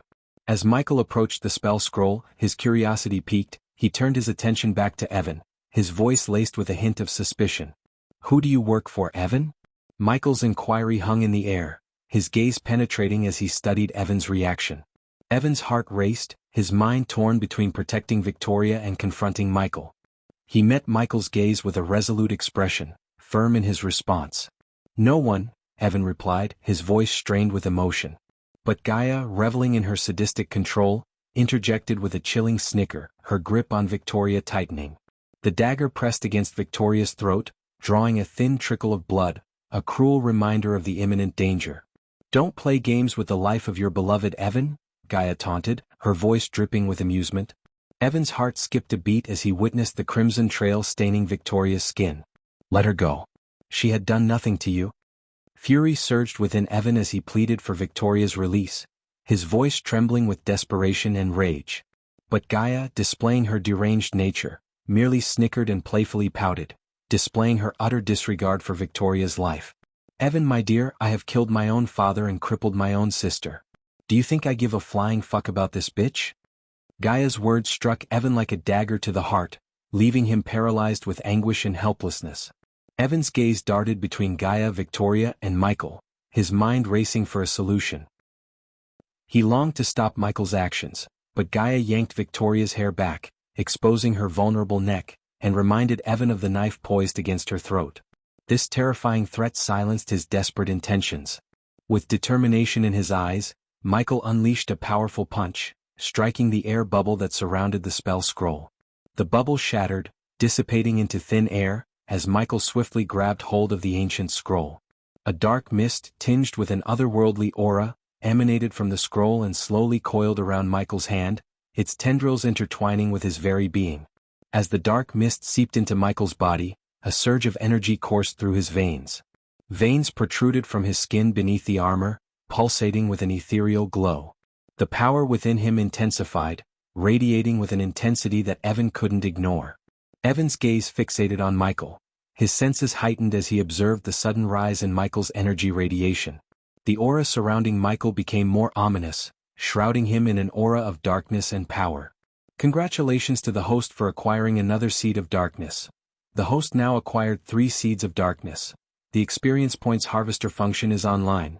The host will receive experience points for killing from now on. Once the host reaches the celestial stage, the system will come online permanently. The host can now absorb powerful artifacts and turn their energy into experience points. Rare and more powerful artifacts will give the host more experience points. This chapter. Upload first at NWSB, C0M. Michael's vision became hazy as the system notifications flooded his awareness. A surge of joy swept over him as he realized he was getting closer to permanently awakening the system. Amidst the flurry of notifications, he couldn't contain his excitement upon discovering that he could absorb artifacts and gain experience points once again. Lost in the sea of notifications, a particular message caught his attention. Congratulations for acquiring the Seed of Darkness, Shadow Teleportation. Michael's astonishment echoed in his mind. He was well aware that each Seed of Darkness possessed unique properties, granting him distinct powers and advantages. His armor, for instance, was a Seed of Darkness that provided him with formidable protection. Now, the spell scroll had bestowed upon him a new ability, the wondrous gift of Shadow Teleportation. The Shadow Teleportation is a powerful spell that grants the user the ability to instantaneously transport himself to any location within his line of sight where a shadow is present. By harnessing the connection between shadows and travel, the host can seamlessly navigate through space, utilizing shadows as gateways to move from one point to another effortlessly. Curious about his newfound ability to absorb energy from artifacts, Michael reached out for the golden ropes that had bound him moments ago. Closing his eyes, he focused his concentration on the ropes, feeling the surge of energy coursing through them. A soft hum resonated in his senses as he experienced a slight resistance from the ropes. Slowly but steadily, the golden strands transformed into tiny specks of dust, drifting into Michael's being, converting into valuable experience points. Absorbing legendary level ropes of halving. Absorbing energy, converting the grace energy into experience points. Experience points converted 300,000, experience points converted 700,000. Congratulations to host Michael for leveling up. The current stage is half celestial stage level 4, host. Michael cultivation level, half celestial level 4 godhood. Fledgling god, have 3 seeds of darkness. Need 2 seeds for the upgrade to level 2 godhood demigod. Experience points. 1,000/12,000,000 badass points. 75 million skills and spells. Wind Blast, LVL 6 Ultimate Form Level 1 Eyes of Doom, LVL 5 Ultimate Form Level 1 Responsive Shield, LVL 8 Environment Scanning. LVL 8 I think you should take a look at Ignitia, LVL 8 Ultimate Form Level 1 Silenes, LVL 1 Meteor, LVL 1 Lightning Dash, LVL 6 Ultimate Form Level 1 Energy Devour, LVL 5 Soul Eater, LVL 5 Soul Stare, LVL 4 Death Range LVL 3 Shadow Teleportation Eyes of Darkness, Normal. Can sense the cultivation level of others' Eyes of Darkness, Lucifer. Can sense the cultivation level of others, can see through illusions Cloud of Darkness, Lucifer. Weak-willed enemies will lose their courage completely and surrender. Death range will be 50% more powerful, and if activated in darkness, the host's cultivation level will be boosted 4 levels up regardless of the stage barrier. Wordless Spellcaster, Lucifer. In full Lucifer form, the host just has to think of the spell to cast it. Techniques. Swords of Destiny 98% Mastery Ring of Fire, 96% Mastery Serpent Mega, 98% Mastery Occupation. The Guardian of Sunrise Sect, the Dark Lord, the God of Darkness status. Healthy goals.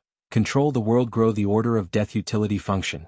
Banker, LVL 5, ratio 1000 gold coins, 40 badass points. Runic Teleportation X-Ray Vision, also integrated with Eyes of Darkness. Wealth, 25 million gold special trait. 6-star Alchemist, 5-star Blacksmith, 5-star Inventor Subordinates. Gaia Warrior. Loyalty level 100%, Raylene 5-star Chef, loyalty level 99%. Arya Queen of Shadows Assassin, loyalty level 92%, Adelia Wraith, loyalty level 94%, Maxine Queen of Power. Warrior, loyalty level 98%, Tiberius King of War Warrior, loyalty level 85%, Sadie Queen of Whispers, loyalty level 70%, Ricky, loyalty level 95%, Titus and Optimus Kings of Supplies, loyalty level 80%, Gibson King of the Skies, loyalty level 90%, Corey Queen of the Seas, loyalty level 90%, the Silent Reaper Crew Pirates, loyalty level 93%, Saber King of the Nightwalkers, loyalty 82%, Trista Lenora Base of Operation, the Abyssal the Crypt the Dark Ocean Familiars, Nightmare Royal Dragon. Dead, Vidora, Three-Headed Hydra, Elemental Manipulation. Wind, 40% Mastery, Fire, 40% Mastery, Lightning, 50% Mastery, Darkness, 50% Mastery. Michael surveyed his updated system status with a sense of satisfaction. With the restoration of his ability to gain experience points through taking lives and absorbing artifacts, he knew there was much work ahead of him. Taking a deep breath, he exited the system and directed his attention back to Evan, who had witnessed the disappearance of the spell scroll, unaware of its true power. Let me ask you one more time, Evan. Who do you work for? You are a follower, not a leader. So who do you follow? In a cold and commanding tone, Michael addressed Evan, demanding to know the truth behind his allegiances. Lie to us one more time and I will end her life. The threat of ending Victoria's life loomed in the air, voiced by Gaia with deadly authority. Evan, torn between his loyalty to Celice and his love for Victoria, made a difficult choice. Realizing that lying would jeopardize Victoria's safety, he confessed the truth to Michael. It's Celice, the former queen of Nagaland, Evan revealed. Finally, the veil of secrecy surrounding Michael's shadowy adversary began to lift. Chapter 1021. Turning Sea Realm against Celice. Upon learning that Celice was working against him in the shadows, Michael's suspicions were confirmed. He had always suspected that Celice held more secrets than she let on. Even when he had attacked Nagaland, her kingdom, and Gaia had inflicted harm upon her family, Celice had remained elusive. This absence hinted at a deeper purpose behind Celice's actions. Now that Michael knew for certain that Celice was plotting against him and that Evan was working for her, he saw an opportunity to manipulate Evan to his advantage. Killing Evan would be futile, as he was a god who could only be truly slain with a specialized weapon. Instead, Michael decided to use Evan as his spy, a valuable asset in his quest for dominance. With his plan forming in his mind, Michael turned his gaze towards Gaia, issuing a command. "Deliver my gift to Victoria," he instructed Gaia, sending a shiver through Evan's heart. "Stop." Evan's desperate shout echoed through the space as he lunged at Michael. With a sneer, Michael swiftly evaded Evan's attack using his lightning dash spell.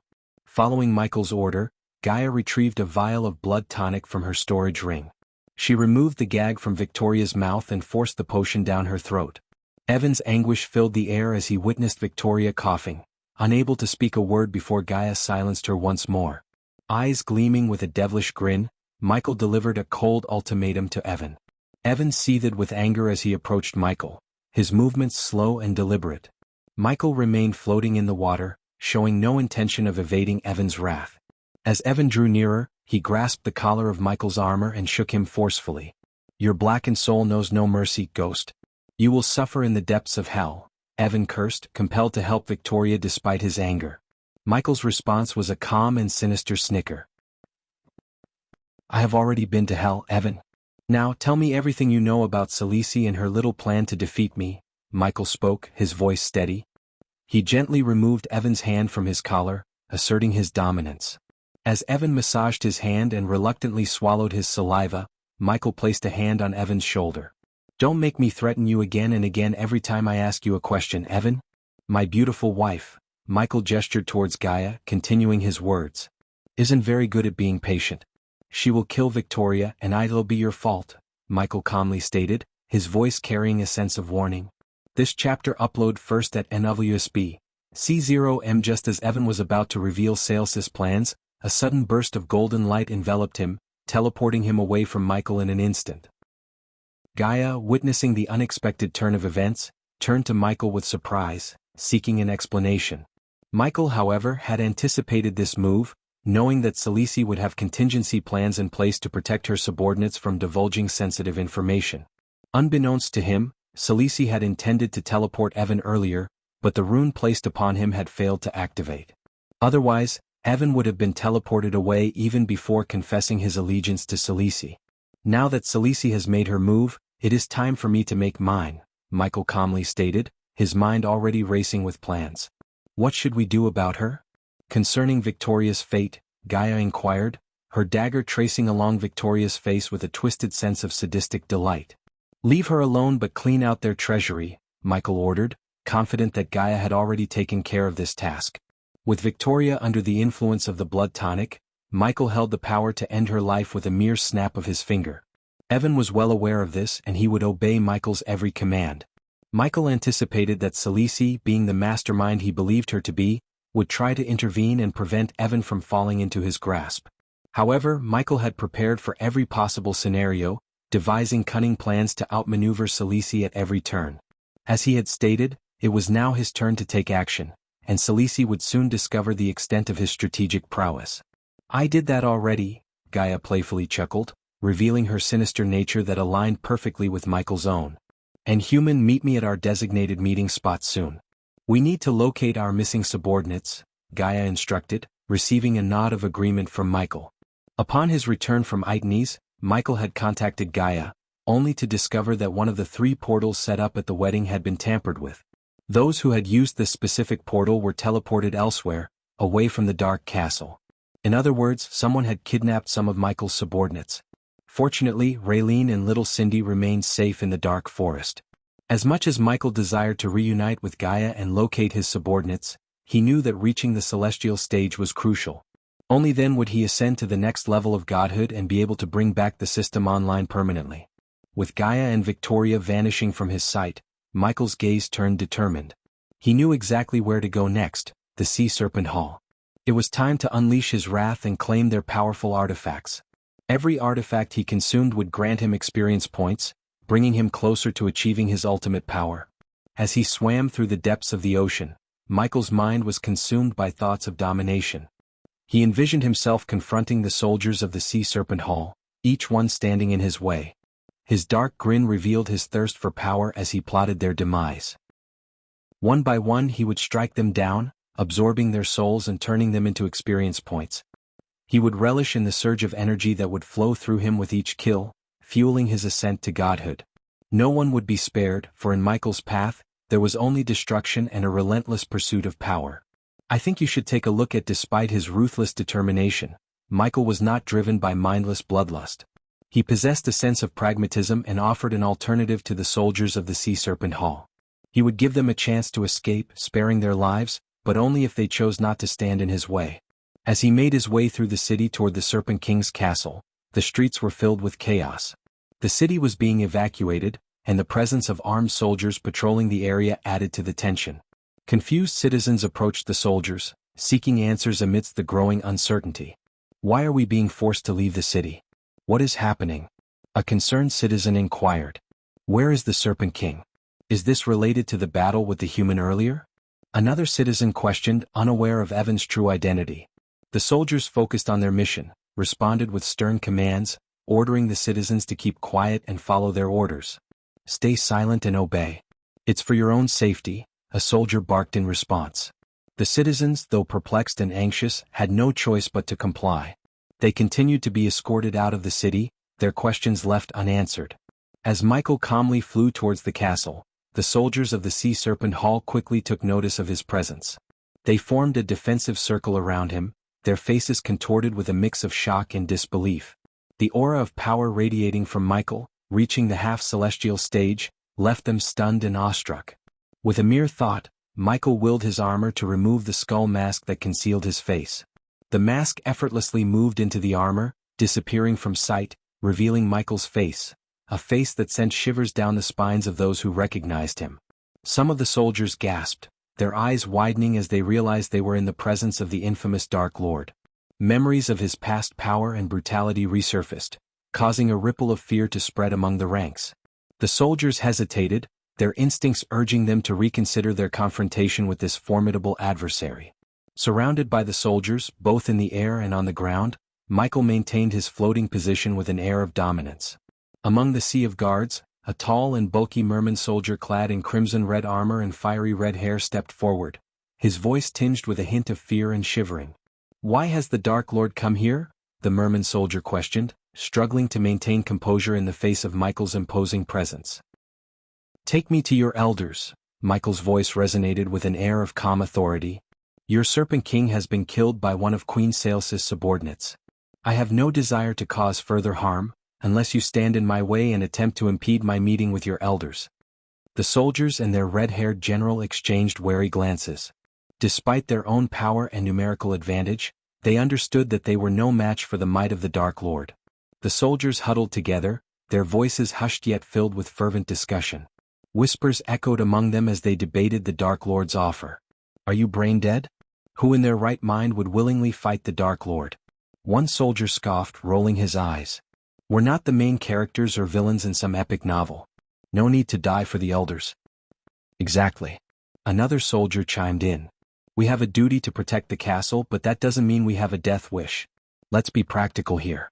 A sly grin spread across another soldier's face. "You know, I heard about those fools from the Guardian Guild who thought they could stand in the Dark Lord's way. Ended up dead for no good reason.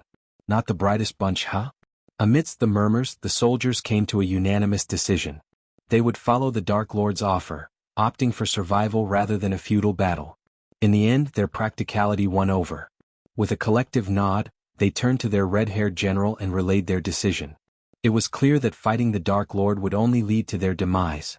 They would follow his lead, ensuring their own survival while leaving the fate of the elders to the whims of the powerful being before them.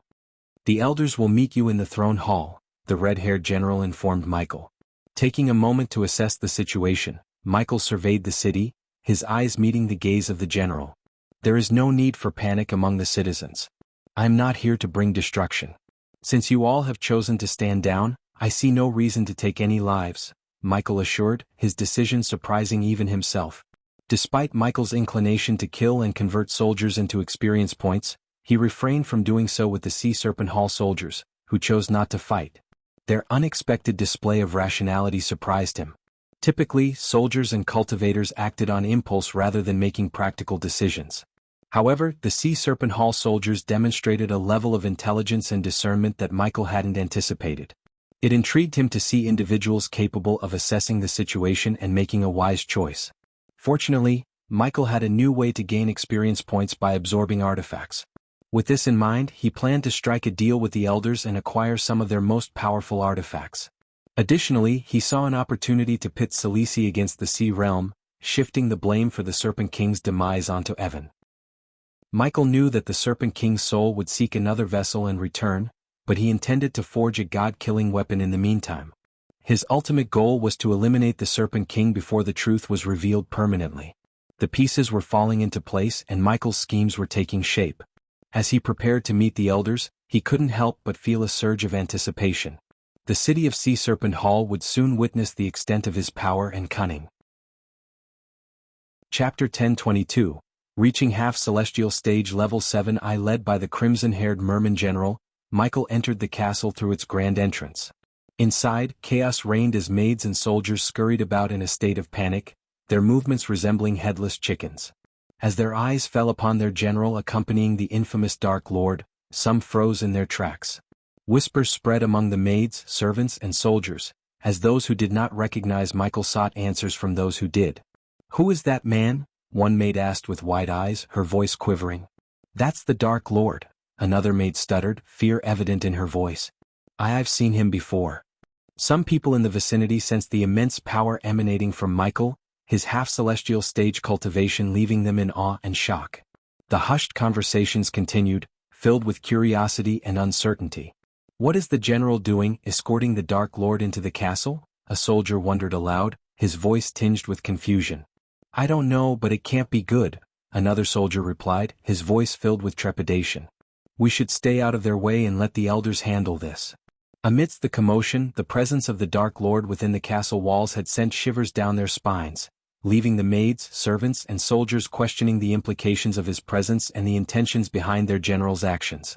The grand throne hall stretched before Michael, its vastness emphasized by the high ceilings and elaborate decorations adorning the walls. The throne, positioned on an elevated platform accessed by a grand staircase, stood as the focal point of the room.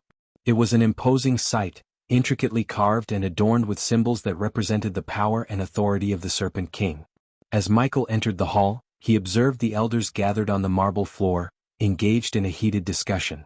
They were aged men and women, their faces marked with the wisdom and experience of many years. Some had long white beards, while others had deep lines etched on their foreheads.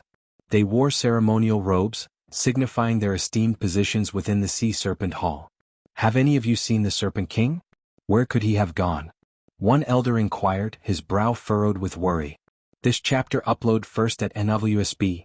C0 Moan elder with a voice filled with concern addressed the rest of the group. "We have found the bodies of several soldiers within the Serpent King's chambers. They were slain and their deaths remain a mystery.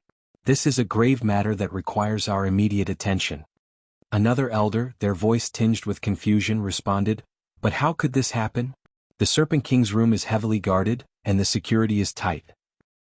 Who could have breached our defenses and carried out such an act?" The elders exchanged worried glances, searching for answers to the puzzling situation. Little did they know that it was Michael who had infiltrated the Serpent King's chambers and eliminated the soldiers as part of his own plans.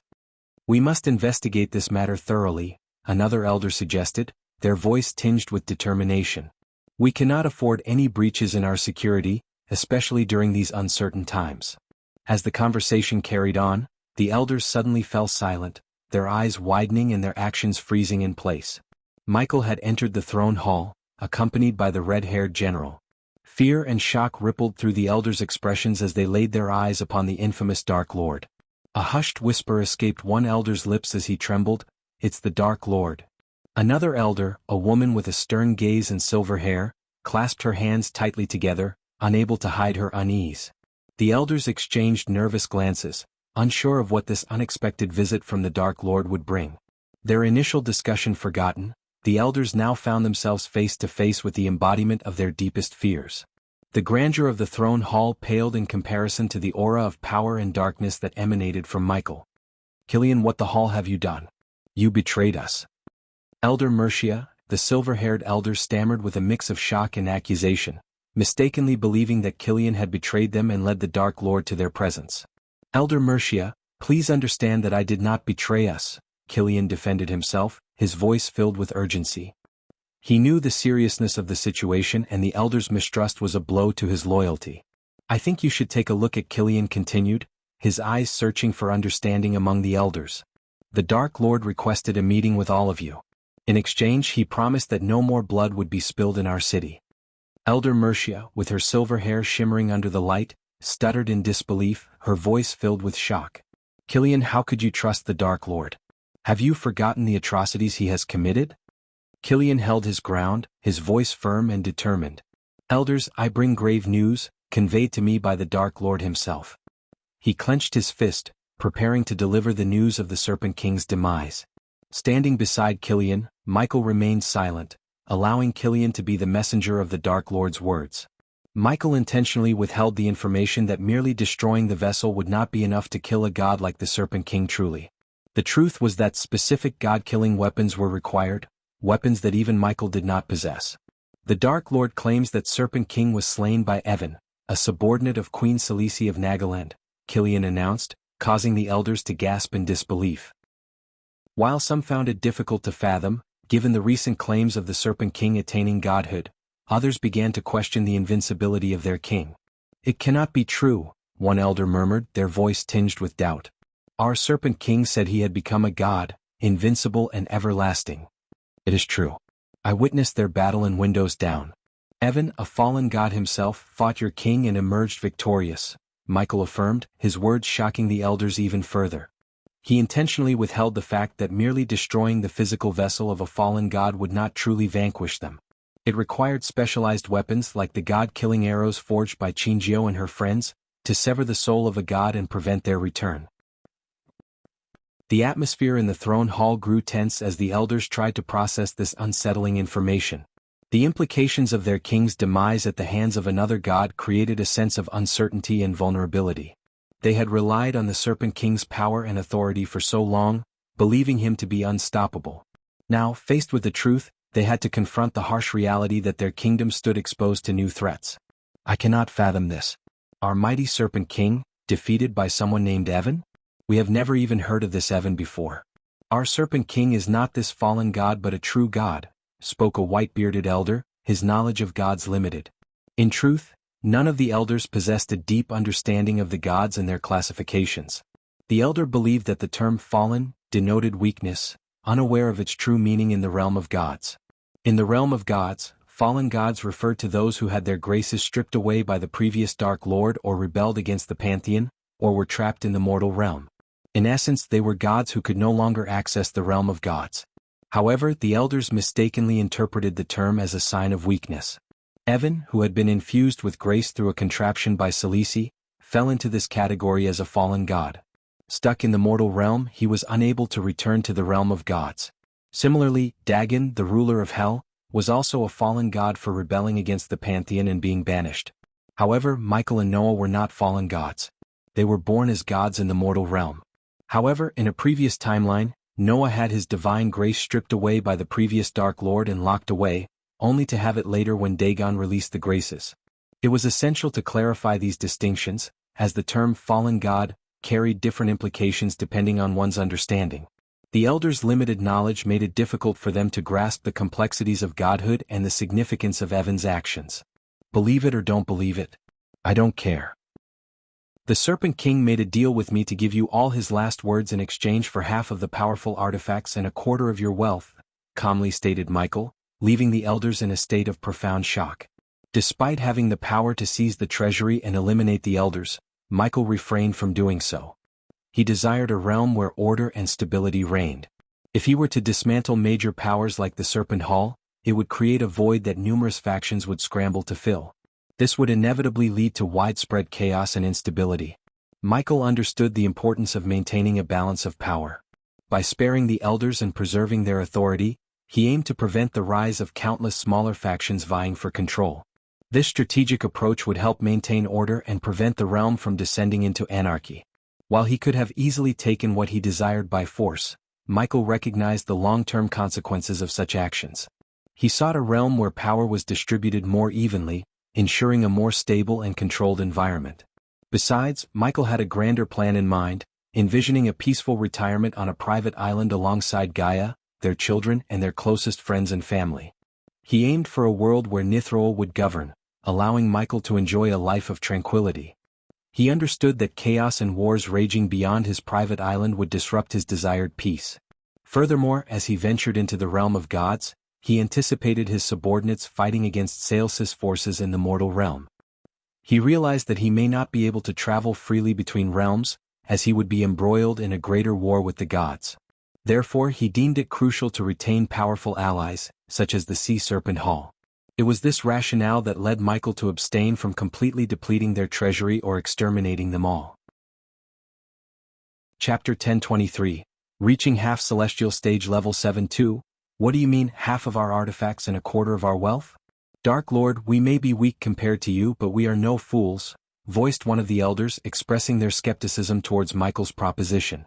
Remaining composed, Michael calmly advanced towards them, his hand tucked behind his back.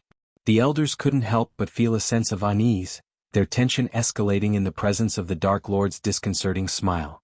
In response to the elder's question, Michael paused and then spoke, his words laced with calculated deceit. The last words of your Serpent King were he wanted all of you to wait for the right moment to avenge him. His exact words were, tell those idiots to use their brains and wait for the right moment to strike like I would have done. Say these words to my elders and receive your rewards. If they don't believe you, you can always kill them all and clean out my treasury, there won't be anyone to stop you. So it's up to my elders to preserve my legacy by honoring my words and avenging me, Michael boldly lied, reaching the steps leading to the Serpent King's throne. With an air of nonchalance, Michael leisurely sat on the stairs, his gaze fixed upon the contemplating elders.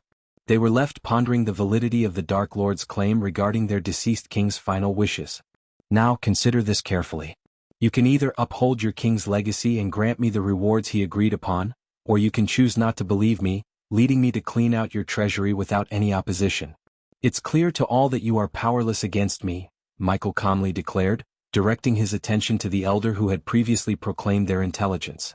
You claim to be no fools, so I urge you to make the wise choice. Keep half of the artifacts and the remaining wealth to seek revenge against Selisi and Evan, who work for her, and avenge your fallen king, he concluded, leaving the elders to contemplate the difficult decision before them. The elders huddled together, their voices hushed as they engaged in a heated discussion regarding the matter at hand. Some expressed reluctance to believe that their mighty Serpent King had truly met his demise, doubting the authenticity of the words attributed to him by the Dark Lord. "I find it hard to believe that our revered Serpent King is no more," murmured one elder, his brows furrowed with skepticism. "Are we to trust the words of this Dark Lord? Even if the Dark Lord's words are false, we have no means to oppose him. It may be in our best interest to accept his terms, for losing only half of our artifacts and a quarter of our wealth is a lesser sacrifice compared to losing everything," an elder reasoned, revealing a sense of pragmatism. Another elder chimed in, his voice tinged with wisdom. "We must consider the broader picture. Celici and Evan, who serve her, pose a threat to our realm. Honoring the Serpent King's alleged last words by preserving half of our artifacts and retaining a portion of our wealth may indeed provide us with the means to seek revenge against them." In the midst of their deliberation, emotions ranging from skepticism to resignation and a desire for self-preservation were evident on the faces of the elders. They weighed the risks and benefits, acknowledging the overwhelming power of the Dark Lord and the futility of resistance. Ultimately, a collective decision began to take shape as they reluctantly accepted the reality of their situation and the necessity of making a deal with the Dark Lord. With heavy hearts and a hint of resignation, the elders prepared to honor their fallen king's supposed last words and fulfill the Dark Lord's demands, albeit with a sense of caution and a lingering doubt in their minds. The elders reached a consensus, their voices uniting as they presented their conditions to the Dark Lord. The air was heavy with a mixture of apprehension and determination. "We agree to your terms, Dark Lord," one of the elders spoke with a resolute tone. "But in return, you must promise to aid us in seeking revenge against Celici and Evan when the time comes." This chapter upload first at NWSB. C0. Ma smug smile played across Michael's lips as he heard their request. His plan was unfolding just as he had envisioned, manipulating the elders to serve his ultimate agenda. "I agree," Michael responded, his voice laced with feigned sincerity. "Rest assured, when the time comes, I will help you exact your vengeance." The elders, feeling a glimmer of hope in their hearts, thanked the Dark Lord for his willingness to support their cause. "Very well," one of the elders said, bowing respectfully. "Please wait here while we gather the artifacts and wealth you require."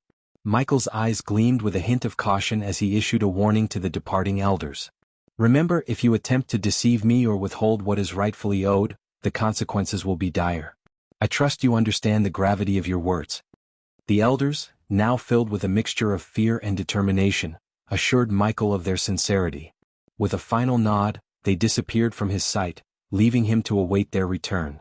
As Michael stood in the grand throne hall, a sense of satisfaction washed over him. His plan was progressing flawlessly, and he relished the control he had exerted over the elders. With patience and cunning, he knew he could exploit this alliance to further his own ambitions. As Michael sat leisurely on the steps, swinging his legs back and forth, the sound of approaching footsteps caught his attention. The elders returned, led by Elder Mercia, who approached Michael with a sense of trepidation. In her outstretched hand she held a silver space ring. "Dark Lord, here is the ring containing what you have requested," Elder Mercia said, her voice laced with a mixture of awe and apprehension. Michael accepted the silver ring, his fingers delicately encircling it. With a simple touch, the ring responded, revealing its hidden contents. A smile spread across Michael's face as he accessed the space ring's contents, his eyes lighting up with delight. Within the ring he discovered a vast collection of almost 1 billion gold coins, gleaming brightly in the mental image. Alongside the coins were an array of 30 powerful artifacts, their energy radiating palpably within the confines of the space ring. "I think you should take a look at." "Thank you, Elder Mercia," Michael said, his voice oozing with a veneer of gratitude. "You have fulfilled your end of the bargain." Elder Mercia nodded, her expression a mix of relief and uncertainty. "We have kept our word, Dark Lord. May we trust that you will honor our agreement?" Michael's smile widened, a gleam of mischief glinting in his eyes. "Fear not, Elder Mercia. I always keep my promises." With that, Michael's figure began to fade, slowly vanishing into thin air. They watched in awe and disbelief as the Dark Lord disappeared, their minds filled with a mix of uncertainty and resignation. They had made their pact with the devil, but now they were left to face the consequences of their choices. Elder Mercia exhaled deeply, her voice barely a whisper. "May the gods be with us, for we have made a deal with the devil." In the depths of the ocean, far removed from the bustling city of Sea Serpent Hall, Michael materialized amidst the encompassing darkness. The water around him seemed lifeless, devoid of any signs of marine existence. Undeterred by the immense pressure of the deep sea, he settled himself on the ocean floor. With a simple gesture, Michael accessed the space ring once again. A faint, golden glow emanated from within as he retrieved an artifact, a glistening, intricately crafted crystal. He held it in his hand, its true nature and purpose unknown to him. However, such details mattered little to Michael. What truly captivated his attention was the pulsating energy it radiated. In a deliberate and measured manner, Michael began to connect with the energy contained within the golden crystal. Like a conduit, he absorbed the energy, allowing it to flow through him. The power surged within his being, its essence transforming into experience points. Absorbing energy, converting the energy into experience points. Experience points converted 400,000. Experience points converted 500,000. As the energy dissipated into Michael's being, he felt the familiar sensation of growth and progression. Experience points accumulated, fueling his ascent to even greater heights. The absorbed energy became a stepping stone on his path toward the celestial stage. In this dark and lifeless abyss of the ocean floor, Michael continued to absorb the energy, converting it into the currency of his advancement. With each artifact that passed through his hands, Michael converted its power into valuable experience points. The tranquil depths of the ocean provided him with the solitude he needed to focus on absorbing the artifacts. As the energy of the artifacts flowed into him, Michael felt his cultivation stage advancing, pushing him closer to the next levels of his half-celestial power. Surrounded by the serene and shadowy expanse of the ocean, Michael embraced the transformative energy of the artifacts. Congratulations to host Michael for leveling up. The current stage is half-celestial stage level 5. Absorbing energy, converting the energy into experience points. Experience points converted 500,000. Experience points converted 800,000. With the absorption of the last artifact, Michael's cultivation journey reached a halt. He had ascended to the 7th level of the half-celestial stage. Only 4 more levels remained between him and the celestial stage, where the true power of a godly being awaited him. Congratulations to host Michael for leveling up. The current stage is half-celestial stage level 7. This achievement brought him one step closer to his ultimate goal. Once he attained the celestial stage, the system would come online, triggering the tribulation that would propel him towards the next level of godhood, demigod. Chapter 1024. The battle between the gods is nearing. Chapter 1024. The battle between the gods is nearing. The evening sky was adorned with dark rain clouds, casting a gloomy hue over the horizon. Thunder rumbled in the distance, accompanied by intermittent flashes of lightning that illuminated the vast canyon below. The air was charged with anticipation as if nature itself sensed the impending storm. Amidst this atmospheric display, Evan soared through the turbulent skies toward the kingdom of Bredia. His mind was consumed with worry for Victoria, his beloved, who had been taken hostage by the treacherous Dark Queen. Determined to ensure her safety, Evan focused all his energy on reaching her side. As he flew, a thought crossed Evan's mind, seeking help from Selisi, the former queen of Nagaland. He knew that Selisi possessed great knowledge and powers that could potentially dispel the poison coursing through Victoria's veins. However, the fear of endangering Victoria's life prevented him from reaching out to Selisi. He believed that if he exposed the situation to Selisi, the Dark Lord might activate the poison and bring harm to Victoria. In his heart, Evan harbored conflicting emotions. On one hand, he desired to save Victoria at any cost. On the other hand, he felt compelled to keep the truth hidden to protect her from further harm. Selisi observed Evan using a glass orb while floating above Victoria's mansion as Evan made his way toward this mansion in Kingdom Bredia. She blended seamlessly with the dark clouds hovering high wealth and opulence of its inhabitants. But the tranquility of the mansion grounds had been shattered, replaced by the remnants of in the sky while keeping a close eye on the scene below. The mansion stood proudly, a grand structure amidst the chaos. Its walls were adorned with intricate designs, a testament to the wealth and opulence of its inhabitants. But the tranquility of the mansion grounds had been shattered, replaced by the remnants of a fierce battle. Lifeless bodies of soldiers lay scattered across the ground, their armors cracked open, and bodies riddled with multiple wounds. Arrows, sharp and deadly, had found their mark, leaving visible holes in the fallen soldiers' forms. The once pristine mansion ground was now stained with the vivid red of spilled blood, a chilling testament to the violence that had unfolded. The grandeur of the estate had been marred by destruction. Fountains stood broken, their gentle streams replaced by a solemn silence. Statues, once graceful and elegant, now bore the scars of combat, their delicate features chipped and broken.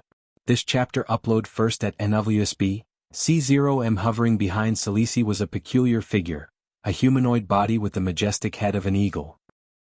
This unique creature, known as Stormwing, was one of Sales's secretive henchmen, adept at carrying out her clandestine tasks. Stormwing, Evan has been compromised, Sales's voice rang out with an icy tone, her gaze piercing. The evidence pointed clearly to the Dark Queen's involvement, considering the soldiers in the mansion had been mercilessly slain. The Dark Queen's signature aerial assault left no chance for the soldiers to fight back. Yet, she had spared Victoria's life, leaving strategic leverage against Evan, Victoria's betrothed. Stormwing, being no stranger to intelligence, understood the situation without requiring further explanation. It was evident that the Dark Queen intended to strike a bargain with Evan, exploiting his emotional ties to Victoria. "My lady, how would you like me to handle Evan? It poses a challenge since you have elevated him to the status of a god," Stormwing voiced, its rough voice reflecting its beastly nature. Celici shook her head in response to Stormwing's suggestion. "You are mistaken, Stormwing. The god-killing arrows, even if retrieved by Noah, can only slay either him or the Dark Lord. They are single-use weapons, unable to be replicated or merged into a new form. Once the Dark Lord perishes, the arrows themselves will cease to exist," Celici revealed. Through the information shared by the evil version of Andreas, now merged with Noah, Celici had gained insights into the true nature of the god-killing arrows. However, unknown to Noah and the majority of beings in the realm of gods, there was no universal weapon capable of slaying all gods. Each god possessed unique characteristics and vulnerabilities, making it impossible for a single weapon to be effective against all of them. The details surrounding the forging of the god-killing arrows by Qinjiao and her companions remained a mystery to most gods.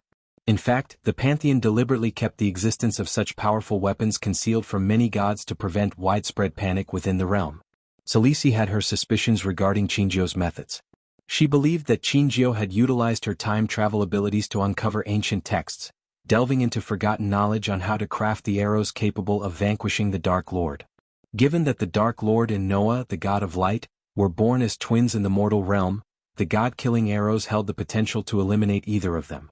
If Sales's understanding of the Pantheon proved accurate, she surmised that the Pantheon must possess a means to subdue each individual god within their realm, should any god rebel against their rule.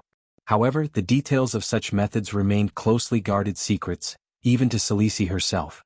"Then how do you propose we handle Evan, my lady? The longer we allow Evan to roam freely, the greater the potential damage he can inflict upon our entire operation," stated Stormwing, observing the calculating smile that crept across Sales's face. "If Evan has indeed struck a deal with the Dark Lord, his actions will undoubtedly revolve around the life of Victoria. The Dark Lord will undoubtedly use Victoria as a pawn to manipulate Evan into carrying out his bidding. However, if we eliminate this pawn, Victoria, the Dark Lord's hold over Evan will crumble. Evan is a valuable asset that we cannot afford to let slip away," explained Celici. Stormwing, who had served under Celici for many years, recognized the shrewd and cunning aura emanating from her words. He understood that Sales's every action held deeper meaning and intricate plans. Many believed that it was Sales's leadership that brought about the decline of Nagaland, even her stepdaughter Gaia. However, only a select few, such as Stormwing, knew that the decline of Nagaland was actually part of Sales's grand design. For years, Stormwing and his team had carried out covert operations, targeting key figures within Nagaland and its allies, effectively weakening the kingdom from within. By destabilizing Nagaland, Celici removed it from the equation and eliminated a formidable ally that the Dark Lord could have exploited. Sales's strategic moves ensured that the Dark Lord had no interest in claiming Nagaland for himself. Presently, Celici was utilizing Nagaland's hidden reserves of poisonous veins to produce potent poison weapons, which would prove crucial in the impending war against the Dark Lord. Eliminate Victoria, Stormwing. Make it appear as though her death is accidental. If the Dark Lord truly struck a deal with Evan, we cannot orchestrate her demise to make it seem like the Dark Lord was responsible. It would raise suspicions and Evan might grow wary. However, if her death appears to be an unfortunate accident, the Dark Lord will lose his hold over Evan. This will enable Evan to focus his energies on defeating the Dark Lord's army, without the distraction of his fiancée. I can channel his grief and anger towards our advantage, Celici coldly commanded Stormwing, instructing him to kill Victoria. While Celici was aiding Noah in collecting the god-killing arrows, she was well aware that 2 of the arrows were already in possession of the Dark Lord. Hence, Noah would require all the support he could muster to retrieve those arrows during their eventual confrontation. Khaleesi was also confident that the Dark Lord would spare no effort in his fight against Noah, amassing his formidable army. Therefore, she planned to allocate a portion of her own army, which she was currently amassing, to aid Noah in his battle. As Noah clashed with the Dark Lord, her forces would engage the Dark Lord's army, ensuring their destruction. "When should this be carried out, my lady?" confidently inquired Stormwing. To him, staging a murder to appear as an accident was a simple task. "Give Evan a few more days with Victoria, then carry out her demise next week," Khaleesi replied, displaying no remorse for her decision. In Saelsys' mind, anyone could be sacrificed in the fight against the Dark Lord. "Shall I take my leave, my lady?" inquired Stormwing, bowing his head slightly. Khaleesi responded as Stormwing unfurled his majestic gray wings and took flight. With a single powerful flap, he soared through the dark clouds, swiftly disappearing from sight. Once Stormwing had departed, Khaleesi retrieved a glowing silver orb from her pocket. The orb emanated a pulsating golden light from its core. "What is it, Andreas?" Khaleesi questioned, addressing the glowing orb. "We have a problem. Noah's bitchy little sister, Sabrina, is on her way to dissuade him from engaging in battle with the Dark Lord. Something must be done," Andreas informed. "Noah will not heed her words. We don't need to intervene but rather redirect Sabrina to see the Dark Lord. If we're fortunate, Sabrina's presence may dampen the Dark Lord's eagerness to fight Noah, serving as an advantage for us.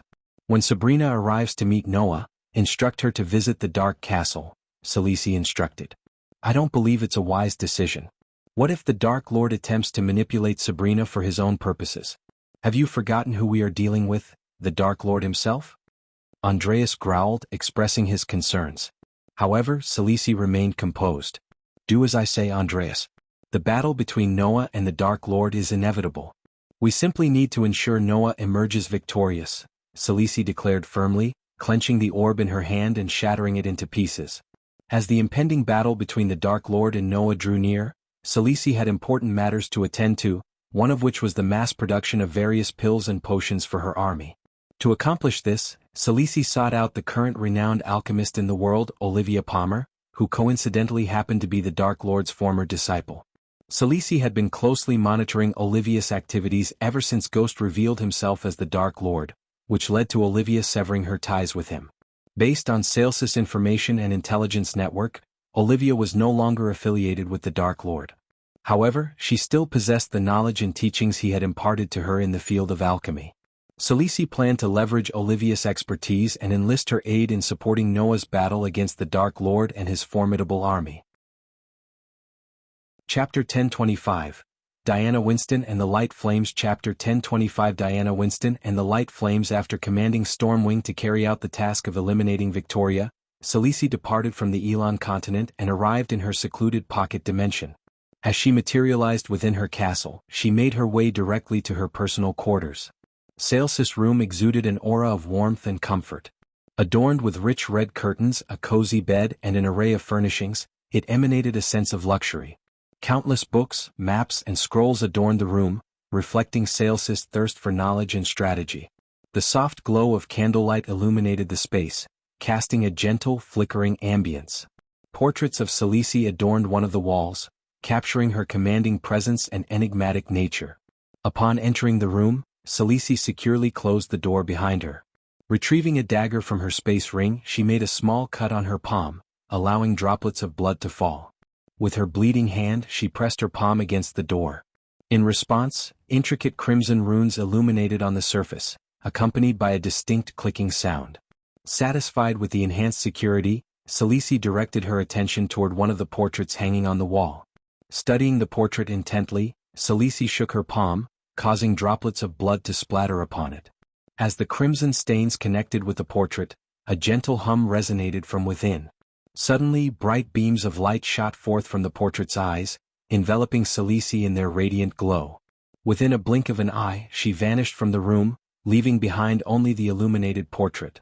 Using the teleported in Saelsys room, she appeared in one of the special prisons of the Sky Hall. Stepping into this prison, which was an empty hall, Saelsys' gaze fell upon a solitary glass cage occupying the center. Within the confines of the cage, a woman with flowing black hair sat in deep meditation. Her hair gracefully fluttered behind her, and a palpable aura of power radiated from her very being. Approaching the glass cage with measured steps, Celice extended her hand to touch the cool surface. A mischievous smile tugged at the corner of her lips as she whispered, "Wake up, Harriet." After Diana revealed the shocking truth that the Dark Lord was her own son, the Sky Hall deemed her dangerous and locked her away in a specially designed cage. For an entire year, Diana had been confined within the cold, restrictive confines of the cage. Its purpose was twofold: to prevent her from accessing her powers and to isolate her from any human contact. Only Celice, who harbored a deep-rooted hatred for the Dark Lord, would visit Diana, ensuring her captivity remained absolute. As Celice stood before the glass cage, she observed Diana's weary expression. The once fierce and proud woman now appeared diminished, her spirit dampened by the prolonged imprisonment. Diana's powers, once formidable, were nullified by the cage's enchantments, leaving her defenseless and vulnerable. A mixture of pity and satisfaction flickered in Celice's eyes as she regarded Diana. The woman who had given birth to the Dark Lord, the one who had caused so much chaos and destruction, was now reduced to a mere captive. For Celice, this was both a form of justice and a means to further her own ambitions. As Celice taunted Diana, she slowly opened her eyes, her gaze steady and resolute. Unfazed by Celice's provocations, Diana refused to give her the satisfaction of seeing her beg for information about her family. She knew Celice reveled in the power she held over her, but Diana was determined to maintain her composure. Celice smirked, relishing in her role as the bearer of ominous news. "It is happening, Diana, or should I say Harriet Hunt," she taunted, emphasizing Diana's past identity. With a calm demeanor, Diana responded, "Your two sons are preparing to fight each other. There is nothing to stop them from killing each other. Especially Noah, he is pretty pissed off because of what the Dark Lord, his own brother, did." This chapter upload first at NWSB. C0M. Celice snickered at Diana's words, reveling in the chaos that was about to unfold. "Dean might have swung his sword, but it was you in the Sky Hall who orchestrated Alicia's death.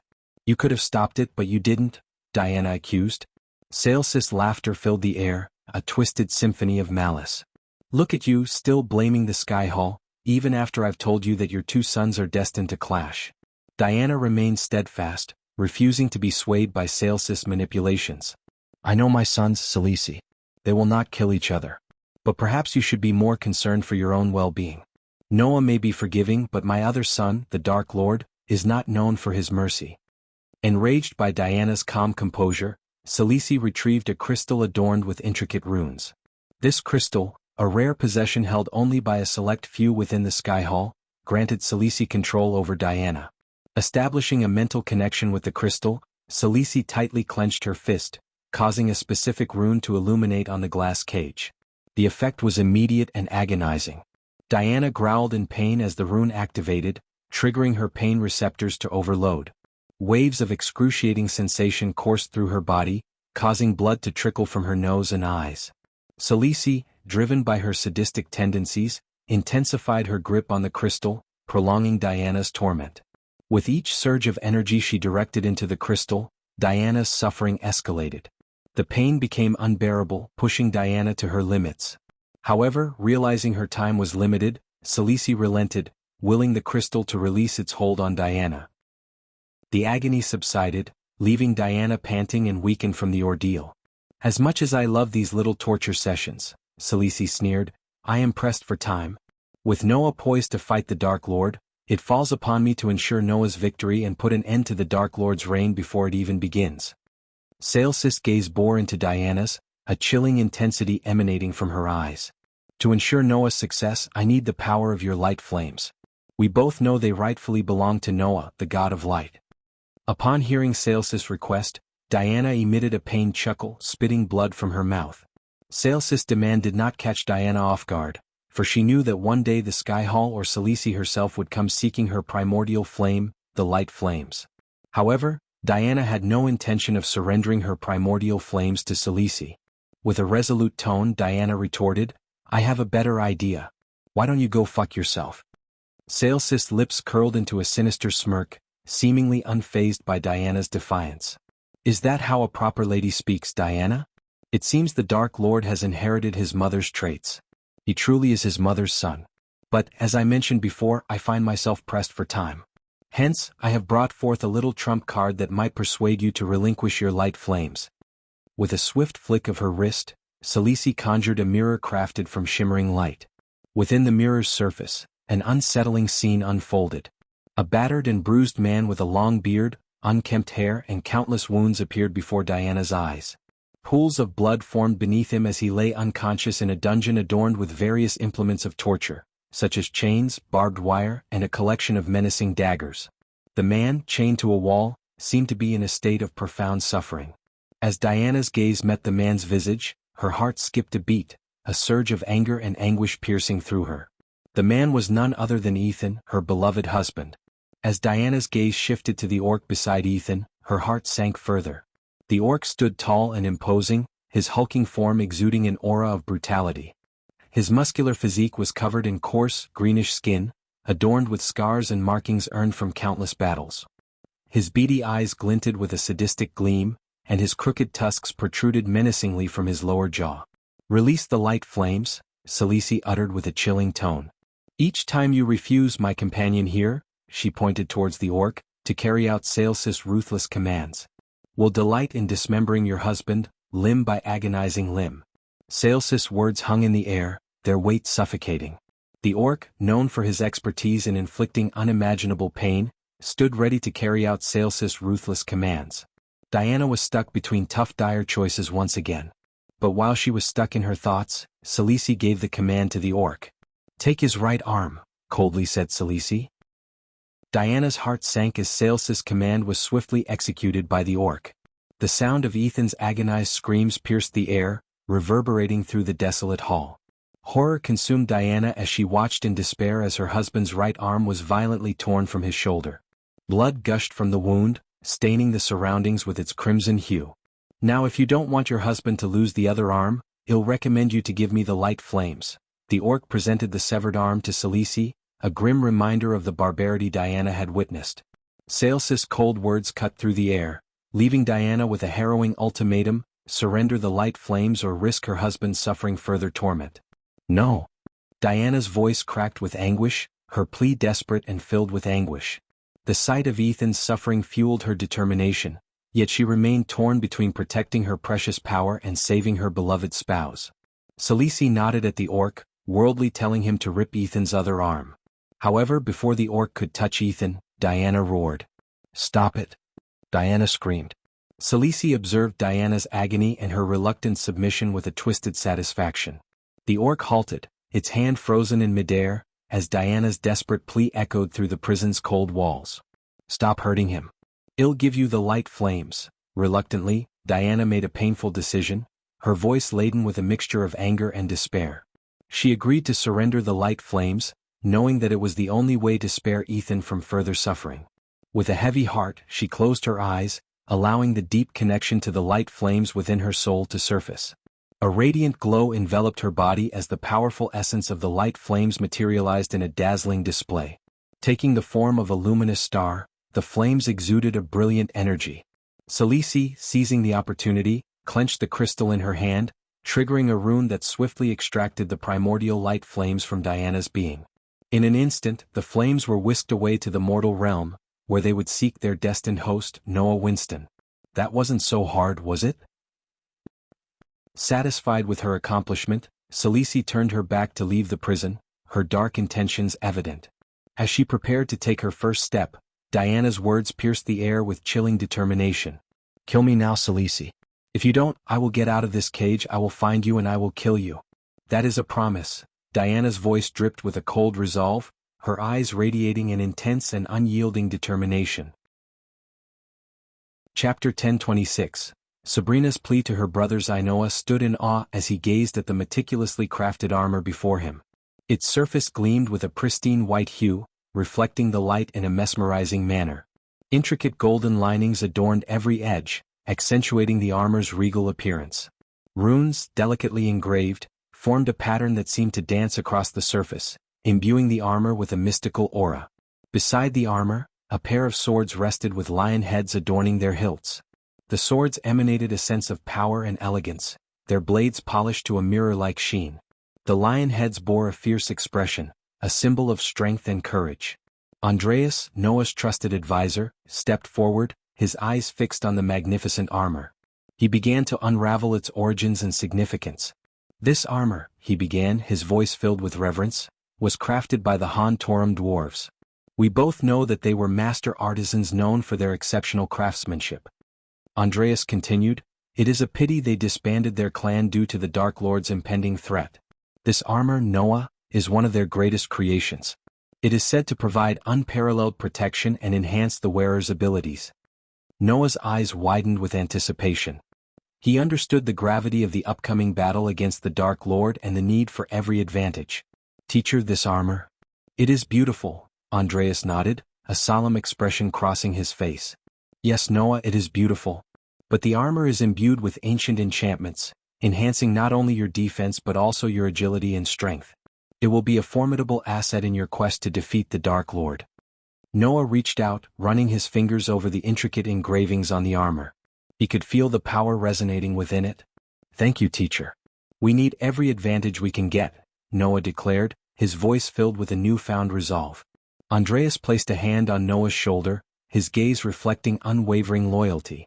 Remember, Noah, you are the hope of this realm. The fate of countless lives rests on your shoulders. This armor is but a tool to aid you in your noble cause. As Noah admired the intricate details of the Han Torum armor, little did he know that the man standing beside him was not the trustworthy mentor he had come to rely upon. This version of Andreas was merely an evil fragment of his soul, pretending to be his guide, subtly manipulating him to fulfill Sales's sinister agenda. Andreas, or rather the impostor, maintained a facade of unwavering loyalty, his voice filled with a deceptive warmth. Noah, this armor will undoubtedly be the key to your victory against the Dark Lord. Trust in its power and let it guide you in the upcoming battle. Noah, consumed by his determination to defeat his twin brother and bring an end to the Dark Lord's reign, eagerly accepted his words without suspicion. He believed in the bond he had forged with Andreas, unaware that it had been tainted by deceit. Together they made plans, discussing strategies and tactics to confront the Dark Lord. Noah shared his deepest fears and vulnerabilities, trusting his mentor with his innermost thoughts. Little did he know that every word spoken in confidence was being relayed back to Salisi, the puppeteer pulling the strings. As the days passed, Noah continued to train relentlessly, honing his skills and donning the Han Torum armor, unaware that his every move was being scrutinized by the impostor beside him. The evil version of Andreas reveled in his role, gathering information and plotting his next move. In Noah's eyes, he saw only the reflection of the mentor he had grown to trust, but behind that facade lurked a darker intent. The impostor understood that as Noah's powers grew, so too did the threat he posed to the Dark Lord's reign. At the moment, Noah stood atop the serene mountain peak, surrounded by the breathtaking beauty of nature. The rising sun painted the sky with vibrant hues, while the distant ocean expanded endlessly, its waves crashing against the shoreline. The tranquil atmosphere provided a sense of peace and clarity, a much-needed respite from the impending battle that loomed ahead. Lost in his training, Noah suddenly noticed a figure gracefully soaring through the sky towards him.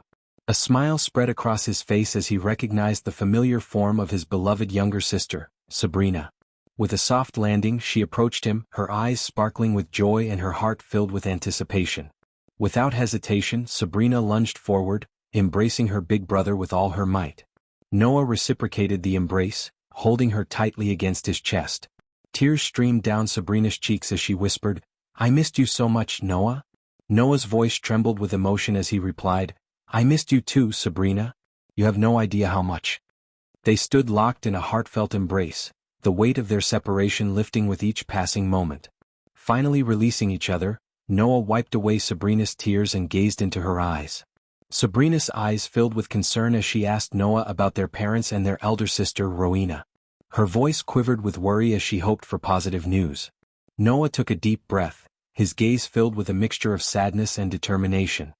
"Father and mother are imprisoned by the Sky Hall," Noah revealed, his voice tinged with a hint of frustration.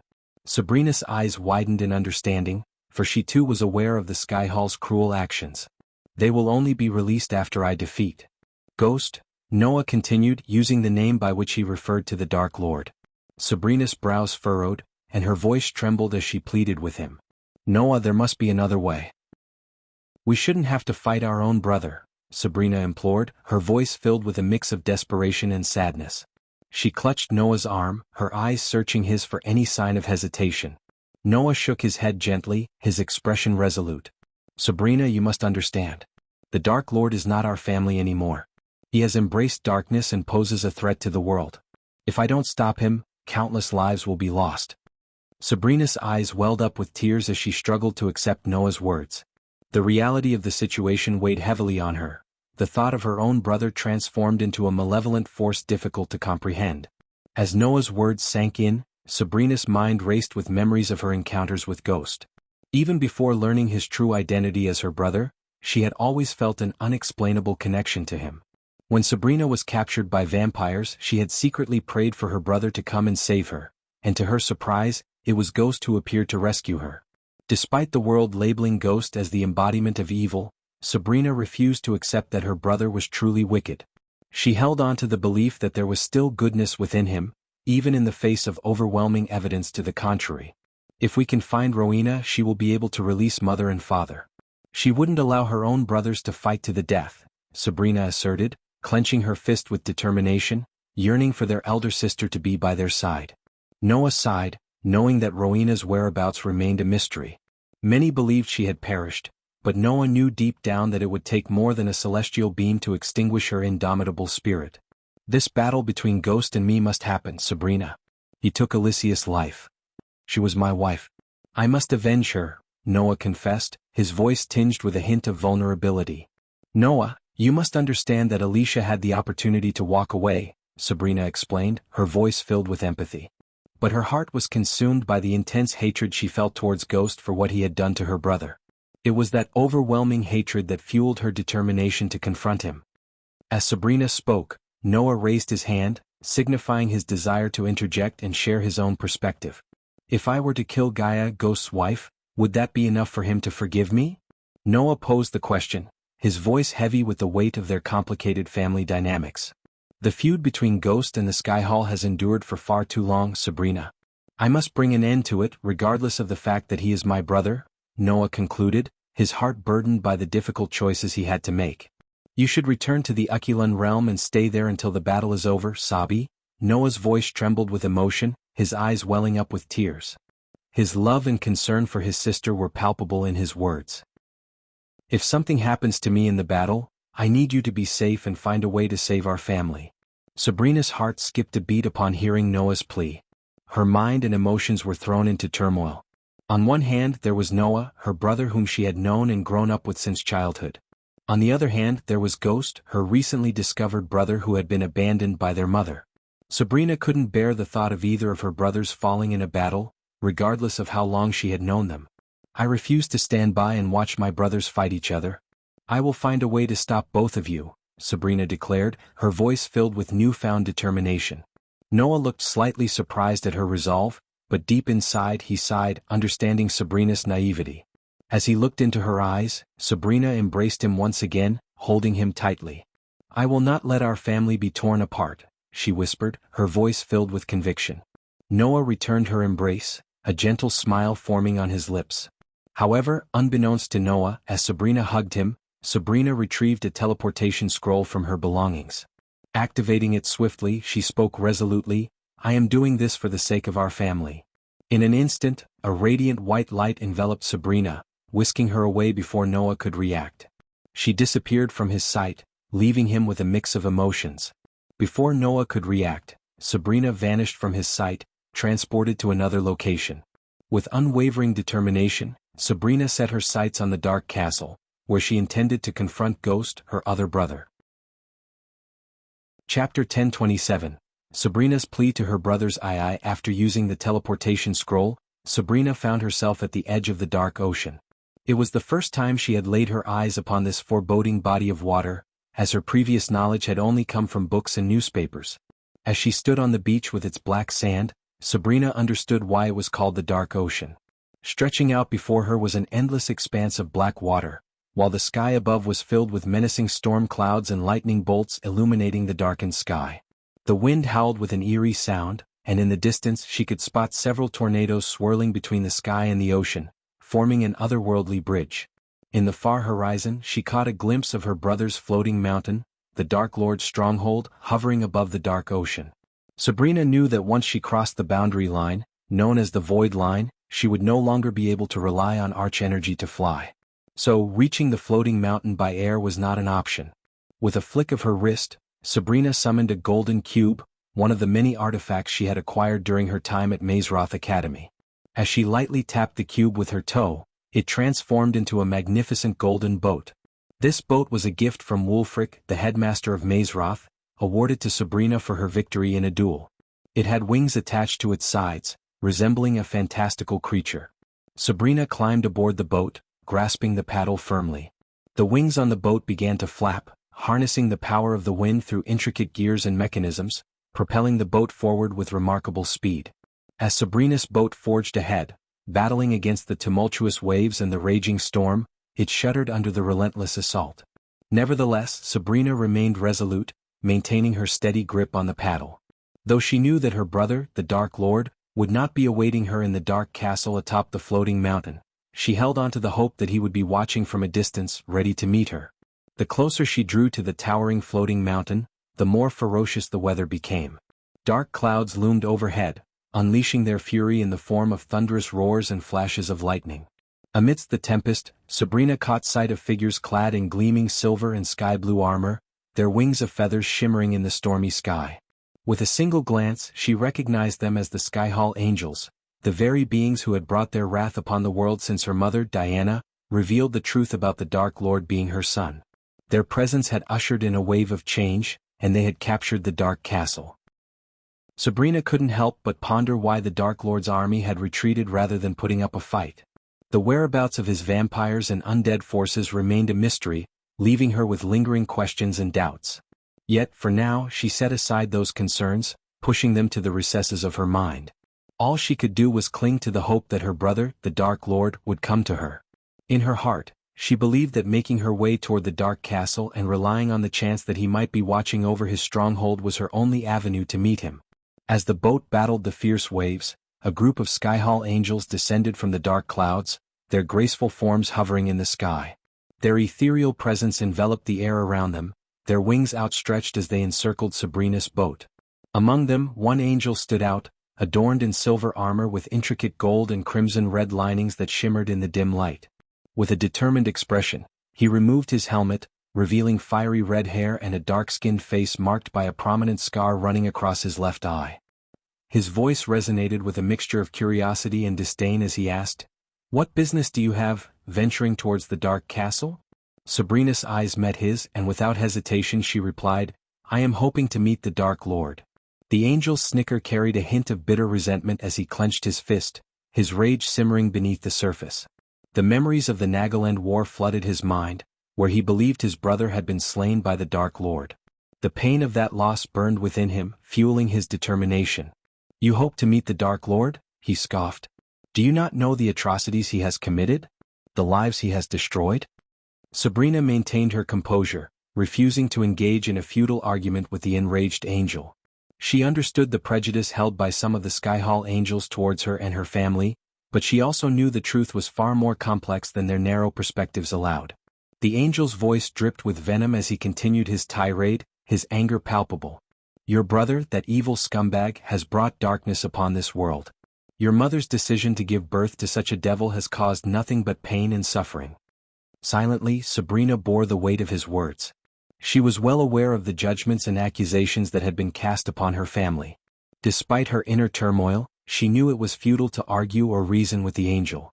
The prejudice against her and her family was deeply ingrained, and she understood that attempting to change their minds in this moment would be an exercise in futility. The angel's voice grew colder as he delivered his final words. "The Dark Lord is not in his castle, it is under the control of the Skyhall. Consider yourself fortunate to have been admitted to Mazroth and granted protection. But know this, in my eyes you and your entire family can rot in hell. If I were you, I would fly away and disappear from my sight." Sabrina finally spoke, her voice carrying a warning that resonated through the dark ocean. "Do you think I am foolish for venturing into the depths of the dark ocean, knowing that the Dark Lord is not in the castle? Have you ever stopped to consider that I am here because I know he will be watching, observing everything within his domain? Do you truly believe he would allow you to retain control of the castle for long? Sabrina's questions hung in the air, causing the Sky Hall angels to pause and contemplate the true meaning behind her words.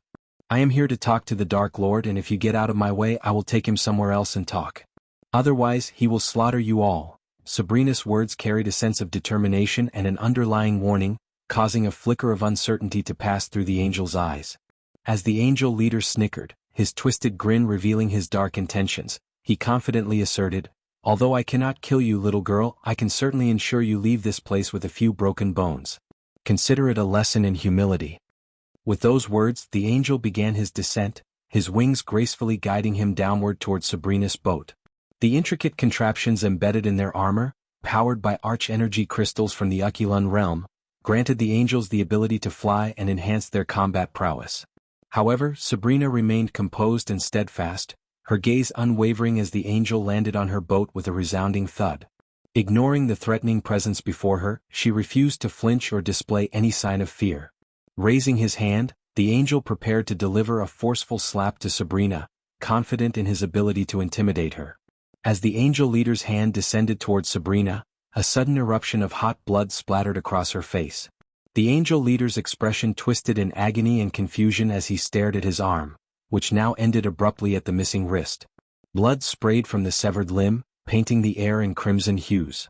A moment of shock and disbelief held the other angels captive as their eyes followed the dark trajectory of a floating sword. The black blade glistened with a macabre sheen, dripping with the evidence of its lethal strike. With a steady and deliberate motion, the sword soared through the air, homing in on its intended target, the Dark Lord himself. Sabrina turned her head and beheld the awe-inspiring sight of her brother, the Dark Lord, suspended in the air. His commanding presence radiated power, accentuated by the spread of his black metallic wings. The wind tousled his dark hair, framing his stoic countenance as his cold gaze fixated upon the angels, their impending doom evident in his piercing eyes. As the Dark Lord returned to his domain, the angels of the Sky Hall quivered in fear, witnessing his formidable presence firsthand. Their eyes met his for a fleeting moment, before he shifted his gaze towards them. A sinister darkness enveloped the area, as his eyes flickered with an eerie hue, ignited by the ominous flames that danced within. Though the Sky Hall angels boasted their arch-energy crystal-infused armor, the Dark Lord held absolute dominion over the dark ocean. Crackling bolts of dark lightning emanated from his outstretched hand, an awe-inspiring display of his power. "Dark Lord," the angels muttered, their voices tinged with apprehension.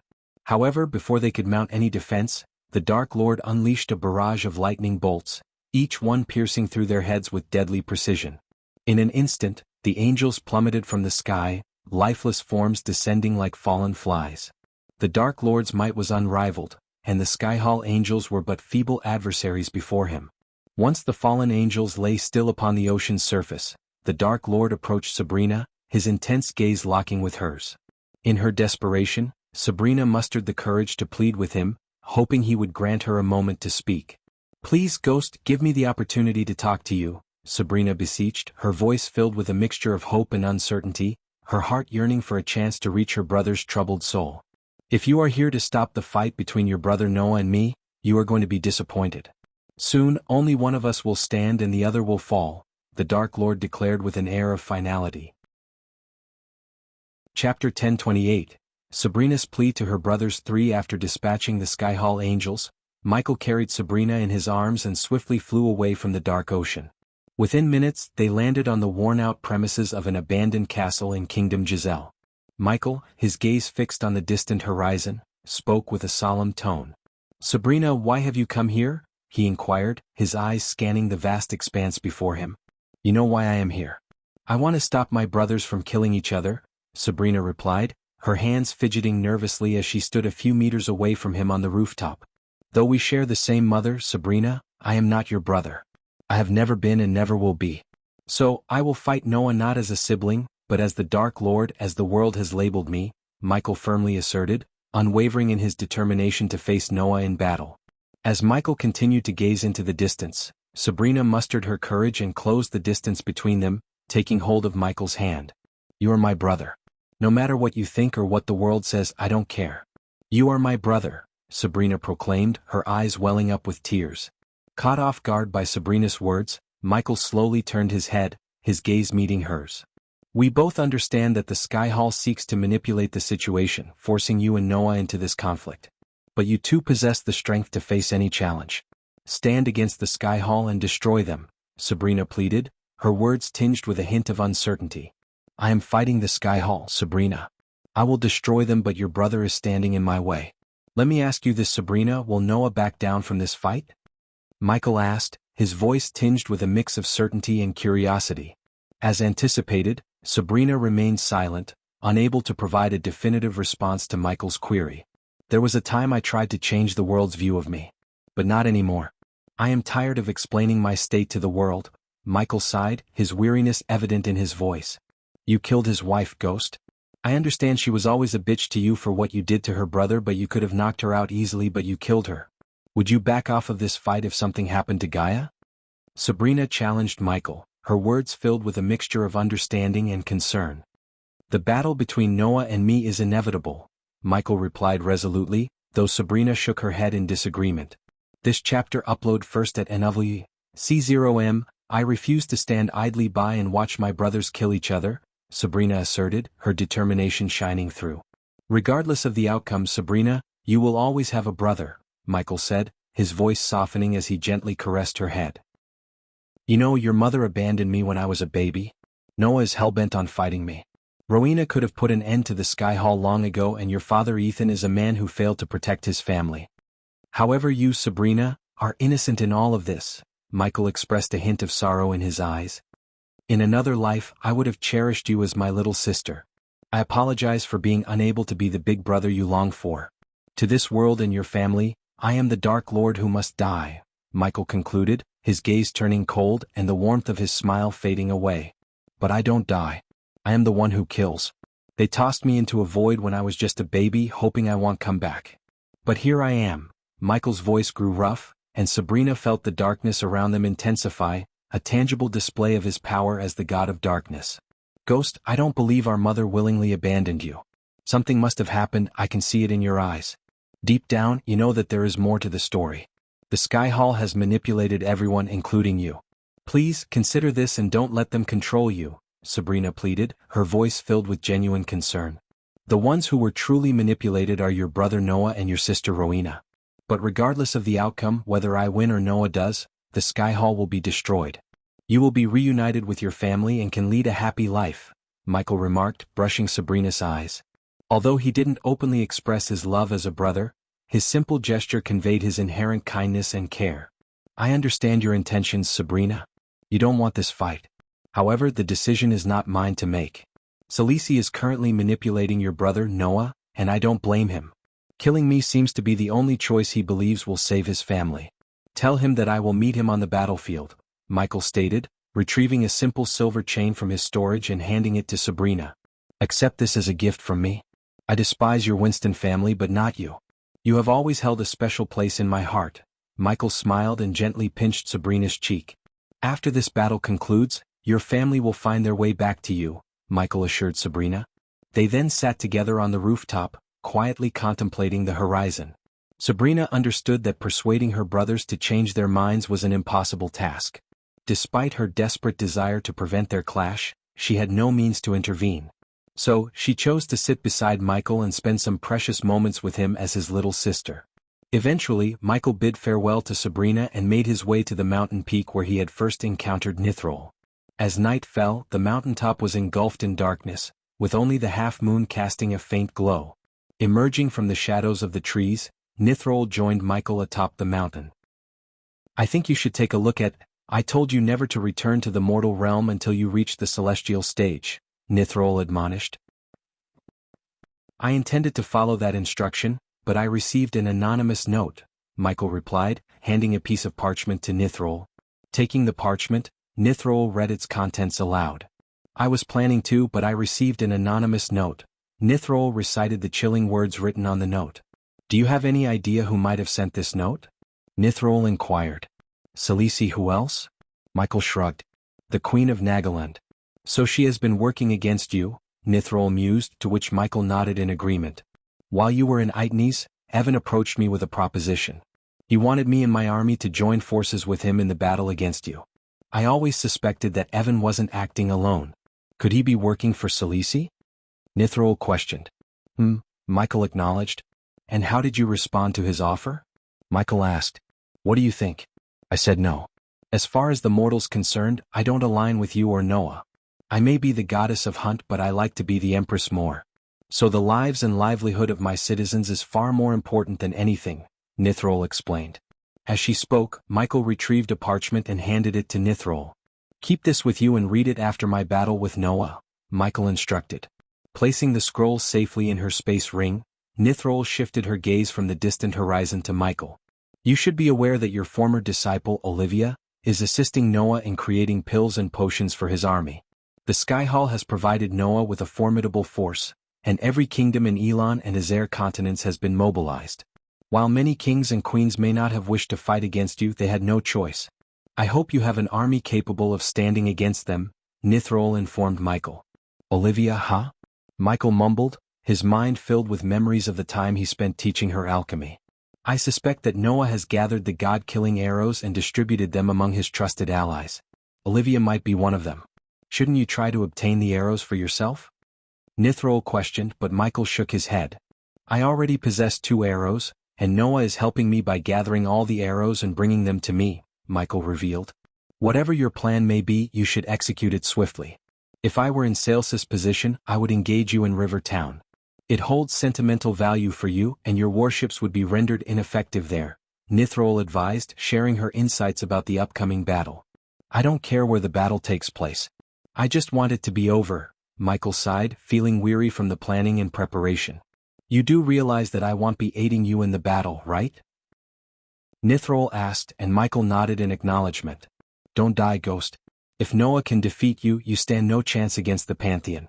So, if you fall, better stay dead, Nithrol warned before disappearing from the mountaintop, utilizing her teleportation scroll, leaving Michael alone with his thoughts. In the solitude and silence, Michael took a deep breath and strategized his next moves. With the battle looming near, he knew his priority was to gather his undead army and the vampires who retreated to the undead island. Chapter 1029. Preparing for the battle against Noah. With just 12 hours remaining until the battle between Michael and Noah, tension hung in the air. The urgent note Michael received stated that he had 2 days to fight Noah, or his captured subordinates would meet their demise. Among his subordinates, Adelia Wraith, Maxine, Tiberius, Titus, Optimus, and Trista were held captive by the Sky Hall. As for the remaining subordinates, Raylene, Sadie, Gibson, Corey, the Silent Reaper crew, and Lenora, they were currently away from the undead island and unable to join the impending battle. Michael was left with only a handful of trusted allies: Gaia, his wife, Arya, the Queen of Shadows, Ricky, and Saber, the King of the Nightwalkers. Additionally, Delar stood among them, loyal and ready to fight. The undead island stood as an isolated sanctuary amidst the vast ocean, bridging the southern continent and our continent. As night fell, darkness engulfed the island, shrouding it in an eerie atmosphere. Thick lush forests and towering trees dominated the landscape, concealing the secrets within. At the heart of the island stood the crypt, a magnificent golden pyramid constructed by the ancient Order of the Death 3 millennia ago. Hidden among the trees, it remained a well-guarded secret. But it was not just the crypt that lay hidden within the forest. Countless undead creatures roamed the outskirts, their decaying forms blending seamlessly with the surroundings. Above the forest floor, concealed among the trees, thousands of vampires silently waited, ready to lend their support when the time came. Inside the crypt, Michael stood at the very center, Gaia faithfully by his side, while he surveyed the faces of Arya, Ricky, Saber, and Delar. Positioned behind them were the Alpha Undead, possessing the remarkable ability to control the vast army of undead soldiers strategically. Visually, these Alpha Undeads appeared indistinguishable from the rest of the zombie-like creatures that roamed outside the crypt.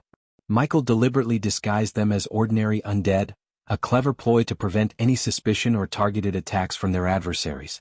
By seamlessly blending in with the countless undead, these alpha beings became virtually undetectable amidst the chaos of battle. The tension was palpable on everyone's faces, except for the stoic and emotionless alpha undead. As Michael stood at the center of the crypt, the top of the crypt opened, revealing Eve as she descended, bearing important news. Just as Empress Nithrol predicted, Ghost, the Sky Hall has chosen the river town as the battleground, Eve informed. She approached Michael, leaning closer to whisper into his ear. Our spy has revealed that Noah and the Skyhall Angels had a disagreement. The Angels wanted to use the townspeople as leverage to force your surrender, but Noah went against it and evacuated the town with the help of his allies in the Beast Kingdom, Eve whispered. Fucking assholes, Gaia cursed the Skyhall for their attempt to exploit innocent lives in their battle against Michael. Lady Eve, do you have any information about the size of the Skyhall and Noah's armies? Saber inquired. They have 8,000 soldiers in total, including 2,000 beast men and 3,000 Skyhall angels. However, I suspect the Skyhall may have more soldiers and hidden strategies up their sleeves, Eve disclosed. Gaia's brows furrowed at the news, her role as a general coming to the forefront. Not only was she Michael's wife, but also a skilled commander with the ability to lead a formidable army. In contrast, Michael, the Dark Lord himself, had been trained as an assassin, lacking the experience in commanding such vast forces. Thanks to what you did, they won't have demons, Gaia stated, scanning the crypt as if searching for someone. Speaking of demons, where is Azazel? Gaia asked, curious about Azazel's whereabouts. Doing something important with Eladir, Michael replied. Hearing the number of soldiers that Noah and the Skyhall had unsettled Michael's subordinates. With 6,000 soldiers in their dark army, including undead and vampires, they wanted to ensure they had the advantage in numbers despite the strength of their undead and vampire forces. This is it, everyone. Our grand battle against the Skyhall and Noah. I'm not one for big speeches, but I'll tell you this, we will win this war. The Skyhall believes Noah can defeat me, and he's their only hope. So when Noah falls, the Skyhall will crumble like a house of cards. Michael's voice echoed through the crypt. Gaia stepped forward, her presence commanding attention. As she looked at each of her comrades, her eyes filled with unwavering determination. My fellow warriors, we stand on the eve of an epic battle against the Skyhall and Noah. I know the odds may seem stacked against us, but remember who we are. We are the forces of darkness, united under the leadership of the Dark Lord. We have faced countless challenges, overcome insurmountable odds, and emerged victorious time and time again. Today will be no different. Gaia's voice rang out with strength and conviction. She continued, do not be swayed by their numbers or their deceitful tactics. We possess something they will never understand, true unity, loyalty, and a bond forged through blood, sweat, and sacrifice. We have faced adversity together, and together we will triumph. Gaia's words resonated deeply within the hearts of Michael's subordinates, reigniting the fire that burned within them. Their spirits were lifted, and a newfound determination sparked in their eyes. Michael, too, felt the impact of Gaia's powerful speech. It stirred a renewed sense of purpose within him, reminding him of his true potential and the plans he had carefully devised to outsmart the Skyhall. Unbeknownst to their enemies, Michael had devised secret strategies that would catch the Skyhall off guard. They had expected a straightforward battle, but Michael had something else in mind. He knew that their overconfidence would be their downfall. As the morale-boosting speech concluded, the atmosphere within the crypt crackled with a newfound determination. Michael's subordinates stood tall, ready to face their enemies head-on. They were united, prepared to unleash their full power and fulfill their duty to protect their leader, their Dark Lord. I think you should take a look at, prepare our forces and await my signal. When you receive it, use the teleportation portal located here and gather at River Town, Michael instructed his subordinates. As he spoke, he led Eve and Gaia outside, emerging through the top of the crypt. Once outside, they ascended to a mountaintop on the undead island, granting them a vantage point overlooking the entire island and the vast expanse of the ocean that surrounded it. The moon's gentle glow cast shimmering reflections upon the ocean's surface, while a gentle breeze brushed against Michael atop the mountaintop. So, it's finally happening, Eve remarked, standing alongside Michael and Gaia. Eve, it is of utmost importance that we protect Dalar at all costs. Your duty is to ensure his safety and escort him out if the situation becomes dire, Michael stated with a seriousness that caught Eve and Gaia off guard. We're going to win this. Nothing will go south, Gaia affirmed with determination. I know. But we still need to have backups. Since our army consists mostly of vampires and undeads, Noah won't hesitate to take their lives. Plus he has Norvin. I will take care of Norvin and Noah, Michael declared. Eve sighed, expressing her wish for Empress Nithrol to join their forces. No, it is crucial that she remains unaligned with me, Michael shook his head. I put Vidora in charge of planning a rescue operation for our captured subordinates. It will be a difficult mission, but it's up to them now, Michael stated, his gaze shifting to Eve. Ensure that your sister Jasmine stays far away from the battlefield. She is in love with Noah, and you cannot risk her getting close to him in the battlefield, Michael cautioned Eve. Unbeknownst to Michael and Eve, Jasmine Voldegard was actually a clone engineered by the Skyhall elders, along with Yasmin Winston. They were part of the Skyhall's elaborate plan to manipulate Noah, the god of light. It would be best to eliminate Noah as soon as possible. The Skyhall's entire army relies on him. Once Noah falls, the rest will crumble, Gaia suggested. However, they both understood that killing Noah would not be an easy task. Michael possessed 2 god-killing arrows, while Noah had managed to acquire 5 with the assistance of Lord Information. Both brothers needed to possess all 7 arrows and use them to eliminate the other. Michael had taken all necessary precautions, tying up any loose ends and making thorough preparations for the battle against his twin brother, Noah. What about Evan? Eve inquired, concerned about the threat Evan posed since becoming a god and aligning with Selisi. Selisi won't send Evan into battle prematurely. He will only intervene if Noah appears to be losing, Michael replied before Gaia interjected. But he will lose, right? Gaia questioned with a furrowed brow. Yes, Michael quickly affirmed before continuing. However, Evan won't pose a significant threat, as he is aware that I can eliminate Victoria with a snap. What we need to be wary of are Sales's other hidden cards. I suspect she is amassing a soul army, an entity about which we know very little, if it indeed exists, Michael explained, his voice laced with caution. I don't like this. There are too many unknown variables at play, Gaia expressed with a sigh, her unease evident in her voice. They can have all the intricate plans and trump cards they want, Gaia. But I have a simple plan, kill Noah, Michael responded with a sinister smirk, his eyes gleaming with a chilling determination. With his words hanging in the air, Michael spread his majestic wings, their metallic sheen catching the moonlight.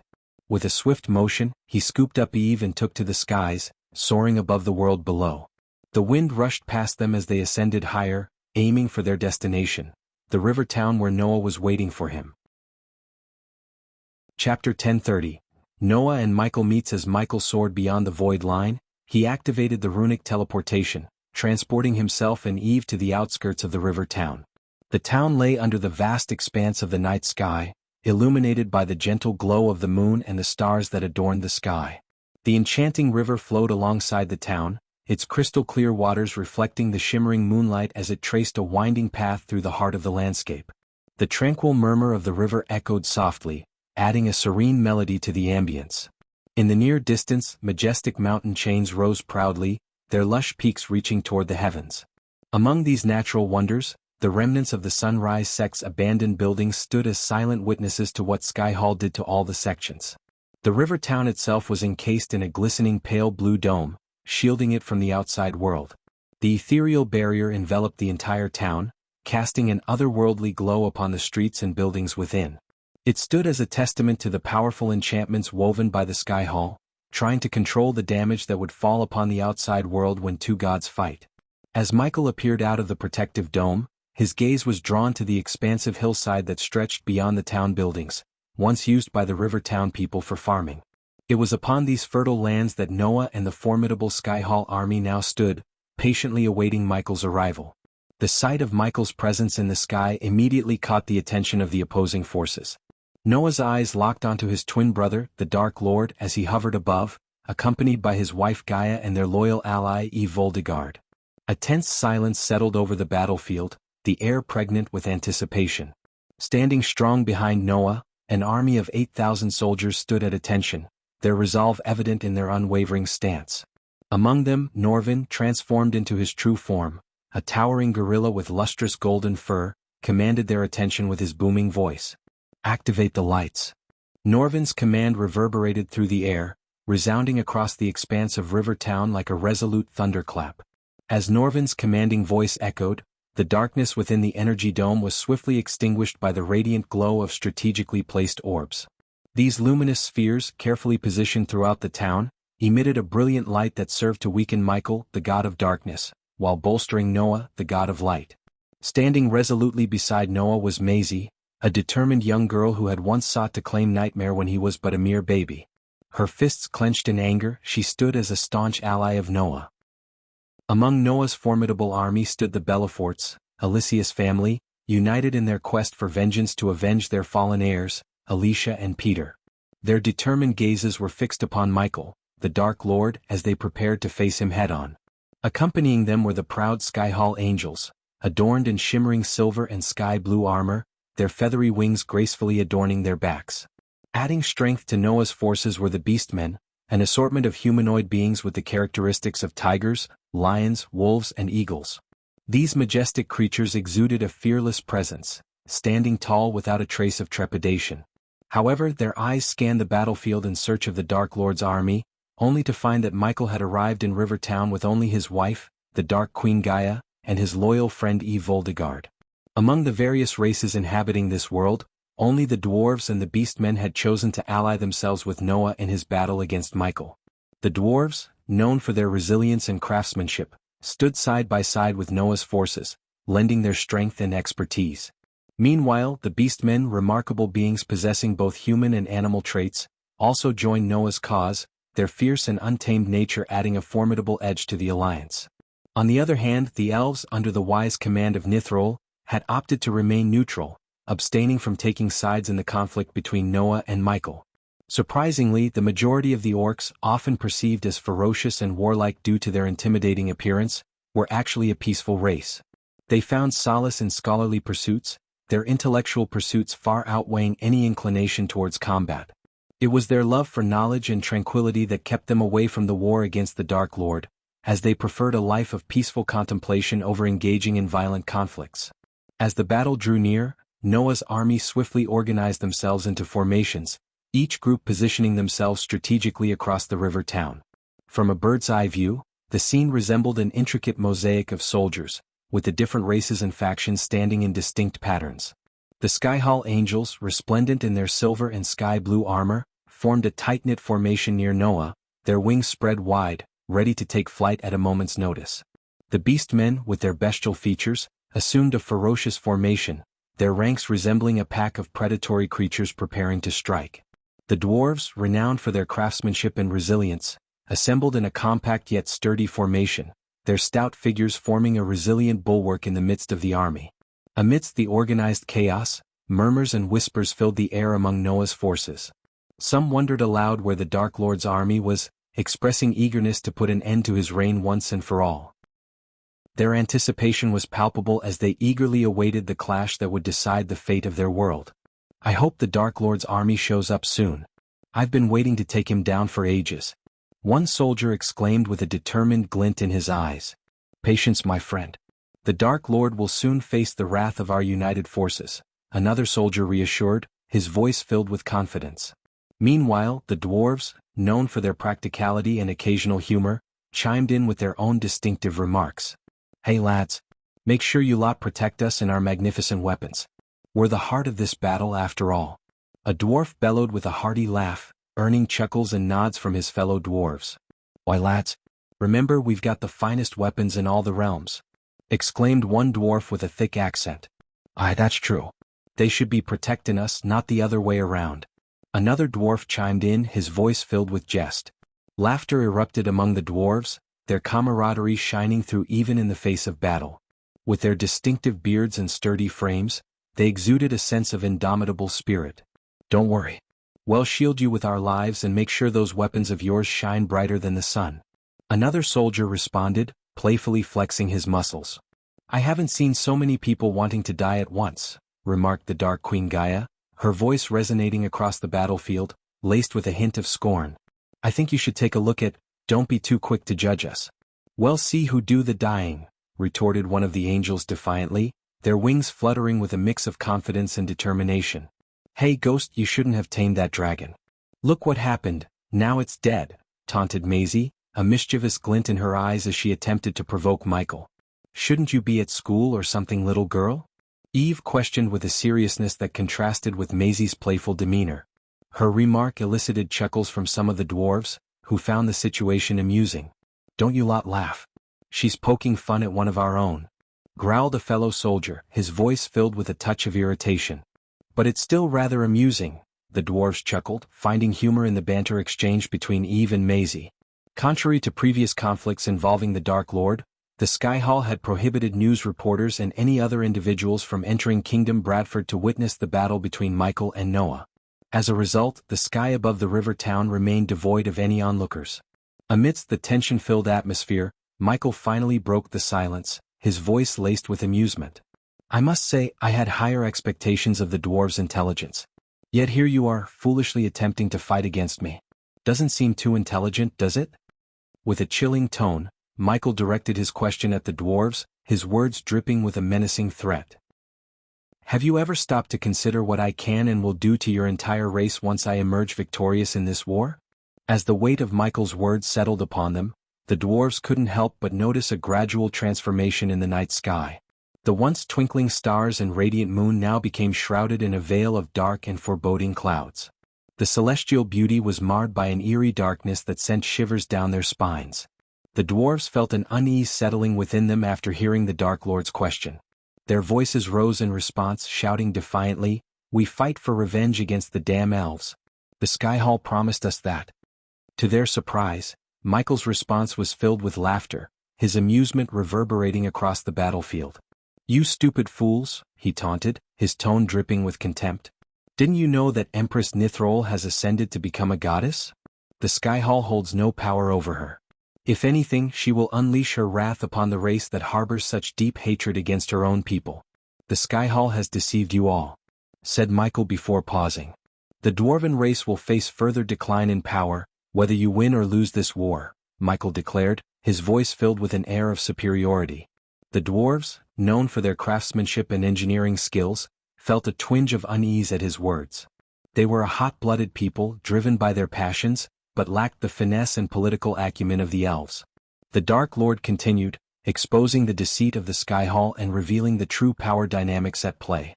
"Meanwhile, Empress Nithrol and the elves will remain in power. She is a master strategist, capable of outmaneuvering anyone in the realm. When your dwarven race weakens, she can wipe you out whenever she wants." As Michael laid bare their predicament, doubts began to seep into the minds of the dwarves. They started to question their fervent involvement in the war, realizing the manipulations and risks that lay ahead. The allure of revenge against the elves began to waver in the face of the Dark Lord's revelation. "Did you hear what the Dark Lord said? It makes sense," one dwarf whispered to another. "No matter if we win or lose, our race will suffer. Is revenge worth sacrificing our future? I mean, think about it." "The Dark Lord makes a valid point," the other dwarf responded, scratching his beard thoughtfully. "If the Empress and the elves stay in power, what's our fate? We'll be left vulnerable." "Yeah, I mean, I'm all for revenge and all, but being wiped out by the Empress doesn't sound too appealing," another dwarf chimed in, scratching his head. "Maybe the Sky Hall did lie to us," another dwarf pondered. "We shouldn't have blindly followed their promises without questioning their motives." The questioning dwarves exchanged serious glances, contemplating the weight of their decision. However, their contemplation didn't go unnoticed by their leaders, who quickly intervened. "Enough with the doubt. We made our choice and we must stand by it," one of the leader dwarves bellowed, attempting to silence the dissenting voices. Upon witnessing the dwarves' wavering resolve, Norvin raised his voice to counter Michael's words. "Don't let him mess with your minds. Stay strong." Norvin's voice boomed across the battlefield, attempting to reignite the dwarves' determination. Meanwhile, Noah locked his gaze with Michael, his twin brother. A mix of conflicting emotions surged within him. On one hand, he had recently discovered that the Dark Lord was none other than his own flesh and blood. On the other hand, the Dark Lord, his twin brother, had taken the life of his beloved wife, Alicia. Noah's expression remained stoic as he grappled with the weight of these emotions. The battlefield stood as a backdrop to their personal vendetta, an intricate clash of kinship and vengeance. Chapter 1031, Michael vs. Noah, battle begins. "We should attack him," Norvin turned to Noah, suggesting that they should launch an attack on the Dark Lord. However, Noah shook his head, opting to wait for the Dark Lord's army to reveal itself. As anticipated, Noah sensed a disturbance in the space around him. Moments later, black vortexes materialized in the air and on the ground outside the energy dome. From these teleportation vortexes, hordes of undead creatures emerged, their haunting moans filling the air. The sight of the undead sent a shiver down the spines of the dwarves and the beastmen in the army, evoking both disgust and fear. Norvin and Noah were taken aback by the sight of flying undead. While they were accustomed to using flying swords as a means of aerial mobility, witnessing the undead take to the skies was a chilling revelation. These flying undead were another successful creation of Dalar, the mastermind behind Michael's undead army. The previous war in Nagaland had seen Michael employ bloaters, a different type of undead that exploded amidst enemy ranks, causing widespread destruction. In the face of the emerging undead army, the dwarves and the beastmen exchanged anxious glances. They engaged in a conversation, their voices laced with both concern and disbelief. "What in the name of the mountain is that? Flying undead? This can't be happening." One dwarf exclaimed, his voice trembling with fear. They're defying the natural laws. How can undead creatures fly?" Another dwarf muttered, his voice laced with disbelief. Meanwhile, the beastmen growled with a mixture of aggression and fear. "Those creatures. They are an abomination. We've never seen anything like this before," a beastman snarled, his claws digging into the ground. "I've seen my fair share of battles, but this is something else. How are we supposed to fight against flying undead?" "Noah, what kind of undead are these?" Norvin turned to Noah, seeking answers, but Noah remained silent, his eyes fixed on the approaching horde. "These undeads. They're an unexpected threat. We need to be prepared," Noah finally spoke, his voice filled with determination. As the undead army continued to pour out of the vortexes, a putrid stench filled the air, carrying the unmistakable odor of decaying flesh and death. The atmosphere became heavy with the foul scent, causing some of the soldiers to gag and cover their noses. The shuffling footsteps of the undead resonated throughout the battlefield, accompanied by the eerie moans and groans that escaped their rotting mouths. It was a haunting chorus that echoed in the hearts of those who stood witness to the macabre sight. The sounds of bones cracking and joints creaking reverberated through the air as the undead moved with an unnatural agility. Some emitted ghastly wails, while others emitted guttural growls, creating a dissonant symphony of terror that sent chills down the spines of all who heard it. "Do not be too shocked now. We have more surprises in store for you," Gaia taunted the opposing army with a smirk. With a resounding clap of her hands, the sound echoed through the river town like thunder, capturing everyone's attention. As if summoned by her command, additional vortexes materialized in the air and on the ground. From these swirling portals emerged vampires, draped in sleek black armor and robes. The airborne vampires gracefully hovered behind Michael, forming the silhouette of enormous, ominous wings. Meanwhile, the dark clouds above Michael grew thicker and more menacing, giving rise to an intense lightning storm. The gathering storm reflected his power as the god of darkness, a stark contrast to the radiant light emanating from the energy dome. As the lightning bolts crackled across the sky, Eve flicked her wrist, conjuring her war hammer. The weapon pulsed with electric energy, drawing power from the storm above. It crackled with raw power, a manifestation of the unleashed forces of nature. In a captivating display, an ethereal form of a black king cobra materialized behind Gaia, revealing her true nature as a naga. As lightning streaks illuminated the sky, the cobra's looming shadow cast a terrifying presence. However, what truly astonished and unnerved the opposing army was the formation of the clouds. They gathered together, coalescing into a colossal skull, serving as the ominous symbol of the Dark Lord. The combined display of power and elemental forces left the enemy forces awestruck, their confidence waning in the face of such formidable might. The dwarves, beastmen, and skyhall angels observed the spectacle before them, their expressions filled with a mix of awe, fear, and curiosity. They couldn't help but comment on the Dark Army's impressive display. "By the hammers of our ancestors, have you ever seen anything like this?" one of the dwarves whispered to his companion, his eyes wide with amazement. "Nay, never in all my years," replied the other dwarf, his voice tinged with both excitement and trepidation. "These undead and vampires, they're a force to be reckoned with."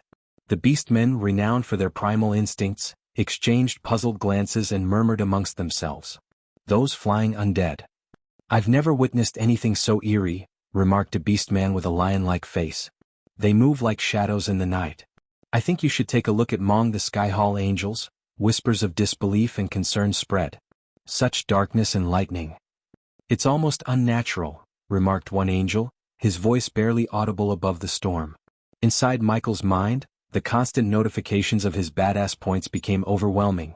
He quickly muted the sounds, realizing the need to focus solely on the battle at hand. Both Noah and Norvin were taken aback by the staggering number of vampires and undead standing before them. Despite their numerical superiority, They recognized that the combined power of the vampires and undead posed a formidable challenge to their own forces. They were well aware that the Dark Lord had more tricks up his sleeve, yet he chose to keep them hidden for the time being. "What are we waiting for?" Impatiently, Noah's voice echoed through the battlefield, demanding action. His eyes ignited with radiant flames of light, and beams of light shot forth from his gaze. Two swords materialized in his hands, engulfed in the majestic coils of the light flames. Adorned in specially crafted armor forged by the skilled dwarves, Noah truly looked the part of the god of light. As he ascended into the sky, angelic wings made of pure light sprouted from his back, radiating a divine aura. Michael, not one to be outdone, also underwent a transformation of his own. Dark flames erupted from his eyes, and his metallic wings, which were part of his dark armor, became enveloped in swirling dark flames. In each of his hands, dark swords materialized, their blades enshrouded in the coiling embrace of black flames. The air crackled with the intensity of their powers, a stark contrast of light and darkness preparing to clash. "Let us settle this once and for all," declared Michael, his voice resolute and filled with determination. "Attack!" Norvin's roar resounded through the battlefield, igniting a surge of energy as the two armies charged at each other, leaving chaos in their wake. Michael and Noah, locked in their intense aerial duel, swung their swords simultaneously, their weapons clashing in midair. The clash of dark and light unleashed a colossal shockwave that reverberated through the very ground, causing the sky to crack as the two gods clashed. "So, light flames. Who handed them over to you, Noah?" Michael questioned, their swords grinding against each other in a fierce deadlock. "When you do good, people lend their support. It's something you fail to understand, Ghost," Noah retorted. Within the thin layer of the energy dome, Noah remained suspended mid-air, bathed in luminous radiance, while Michael hovered on the opposite side where darkness held sway. "It's easy to talk when everything is handed to you on a silver platter," Michael snickered, abruptly headbutting Noah and sending him hurtling backward. Noah adjusted his neck with a crack and swiftly dashed towards Michael, his movements infused with lightning speed. As he closed in on his adversary, Noah unleashed a beam of light from his swords. Reacting instinctively, Michael raised his arm, summoning a retractable black shield from his wrist.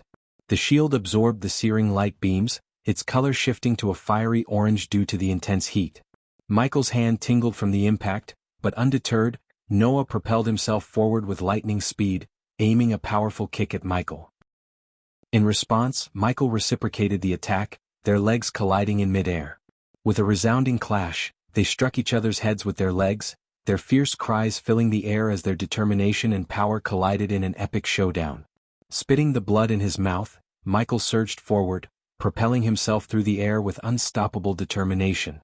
Once again he and Noah clashed in a breathtaking aerial confrontation, their swords locked in a furious battle of light and darkness. Noah's pair of swords, engulfed in radiant light flames, danced through the air with grace and precision. He unleashed a series of swift, calculated strikes, weaving his blades with remarkable agility and finesse. Each swing of his swords emitted dazzling arcs of light, illuminating the battlefield as he sought to exploit any opening in Michael's defenses. In response, Michael wielded his two dark swords, wreathed in swirling dark flames that exuded an aura of malevolence. With calculated brutality, he matched Noah's every move with unwavering focus and unwieldy strength. His strikes carried an undeniable weight, channeling the darkness within him into each devastating blow. Their clash created a spectacle of opposing forces, a symphony of light and dark intertwining in a dance of raw power. Michael's dark blades clashed against Noah's radiant swords, sparks flying as their immense strength met with equal intensity. The clash of their swords reverberated through the air, echoing their unyielding determination to emerge victorious. Noah's swift and agile footwork allowed him to evade Michael's relentless assault, his nimble movements showcasing his mastery of the light.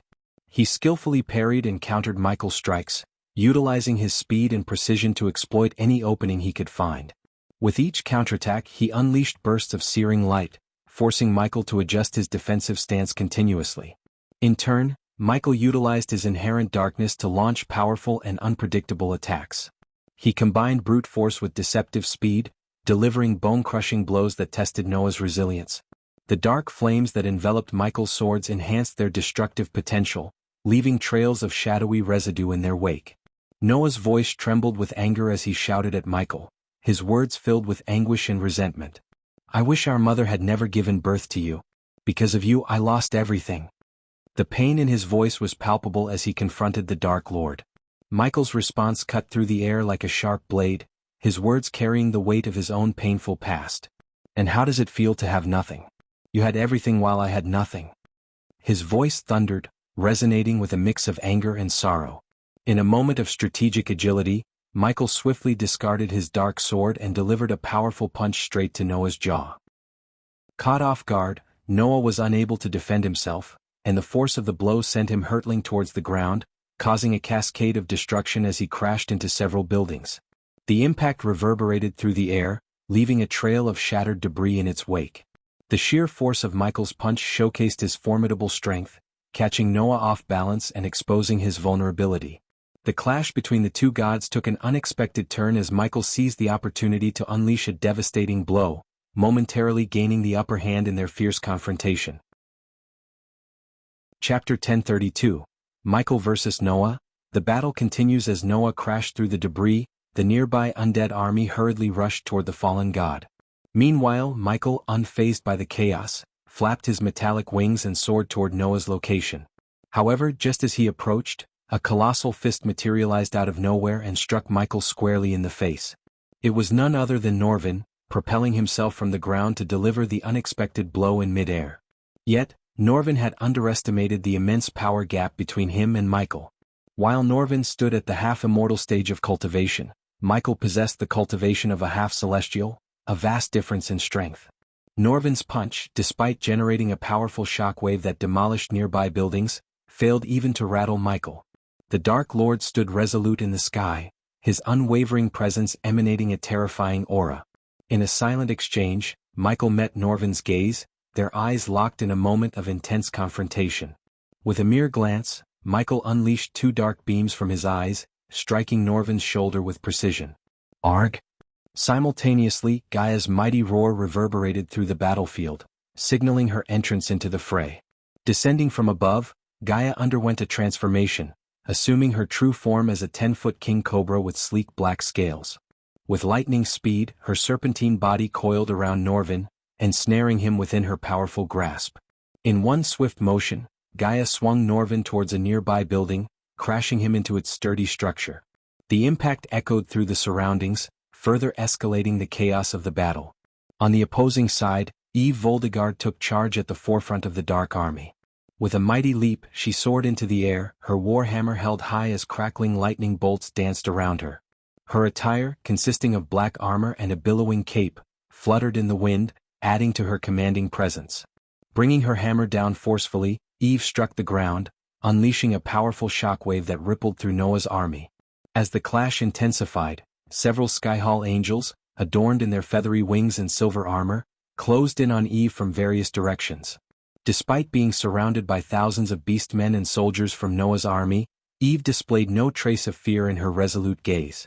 With unwavering determination, she raised her hammer skyward, preparing for the impending confrontation.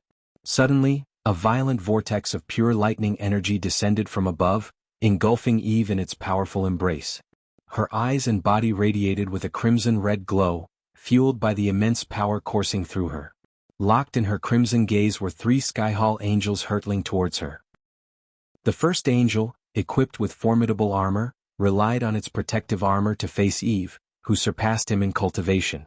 However, Eve's spellcasting abilities and sheer power proved overwhelming for the angel's armor. As the angel drew closer, Eve swiftly sidestepped, tossing her warhammer into the air while gripping the angel's feathery wings. In a brutal display, Eve tore away the feathery armor from the angel's body, eliciting agonized roars of pain. Without granting the soldier a moment's respite, she delivered a forceful punch to his face, sending him crashing to the ground. Seizing the opportune moment, Eve allowed her warhammer to descend upon the angel's head, pulverizing it into a gruesome mass of blood and bone. As Noah crashed into the building, a blinding explosion of light erupted from the impact point. The radiant burst propelled the surrounding undead into the air, reducing some of them to mere piles of ash. Emerging from the wreckage, Noah rose with determination, his gaze fixed on Michael. Seizing a large boulder nearby, he hurled it towards the Dark Lord who loomed in the sky. Michael swiftly reacted, unleashing dark beams from his eyes that sliced through the boulder, splitting it in two.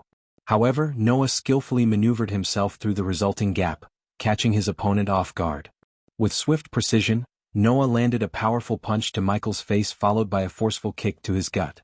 In retaliation, Michael seized Noah by the neck, his grip firm and unyielding. Descending with great speed, he plowed through the ground, causing debris and asphalt to shatter beneath their combined weight. Finally, reaching the end of the pathway, Michael forcefully hurled Noah into a distant building, the impact resonating with destructive force. It was at this moment that Michael realized he found himself amidst Noah's army, surrounded by his enemies. Despite being in the heart of the opposing forces, the Skyhall Angels and Beastmen halted their advance, refraining from drawing any closer to Michael. Fear was evident in their eyes, for they understood that Noah alone possessed the strength and chance to confront the Dark Lord. At that moment, Eve landed gracefully right behind Michael, standing shoulder to shoulder with her friend. A brief exchange of glances passed between them, a silent understanding of their shared purpose. "Destroy those light orbs," Michael commanded Eve, his voice carrying the weight of urgency. The intense bright lights emanating from the orbs needed to be extinguished. Although the light didn't pose a significant threat to Michael, he knew that eliminating it would ensure he stood at his absolute strongest. "Stop her." The Skyhall Angels, witnessing Eve's actions, desperately cried out, commanding their forces to stop her. In a swift and calculated motion, Eve propelled herself towards the sky, her warhammer firmly grasped in her hand. The Skyhall Angels, attempting to impede her progress, found themselves swiftly dealt with by Michael's dark beams. The sight was gruesome and unsettling as bodies were torn asunder, drenching the battlefield in pools of blood and filling the air with its pungent scent. Amidst the chaos, the battlefield erupted into a whirlwind of violence and bloodshed. The undead clashed mercilessly with Noah's army, tearing through the ranks of beastmen and soldiers alike. In retaliation, Noah's forces unleashed powerful spells upon the relentless undead horde. The clash of spells and the clash of steel created a cacophony of chaotic warfare, with neither side showing any sign of relenting. In a desperate attempt to turn the tide of battle, hundreds of Noah's soldiers raised their hands simultaneously, channeling their collective energy into a powerful spell. The air crackled with electricity as their combined magic swirled and intertwined, forming a swirling vortex of energy above them. "I think you should take a look." At the spell began to take shape, manifesting as a colossal beam of pure elemental force. It surged downward from the vortex, tearing through the battlefield with unstoppable force. The beam glowed with intense light, tinged with shades of blue and white, as it sliced through the ranks of the undead army. Wherever it touched, the undead disintegrated into dust, vanishing from existence. The ground beneath them trembled as the spell carved a path of destruction, obliterating everything in its wake. The soldiers watched in awe as their spell wrought havoc upon the undead forces. The sheer magnitude of their collective power filled them with hope, their shouts of triumph echoing through the chaos. But their celebration was abruptly cut short as the Dark Lord's army retaliated with a sinister countermove. From the depths of the undead ranks emerged a grotesque sight: bloated figures, their bodies swollen with foul gases. These abominations, known as bloaters, emitted a pungent stench that permeated the air, causing many of Noah's soldiers to gag and cover their noses. "No, not the bloaters," one soldier cried out, his voice laced with fear. But before he could finish his warning, the bloaters reached the spellcasters, their grotesque bodies pulsating with lethal intent.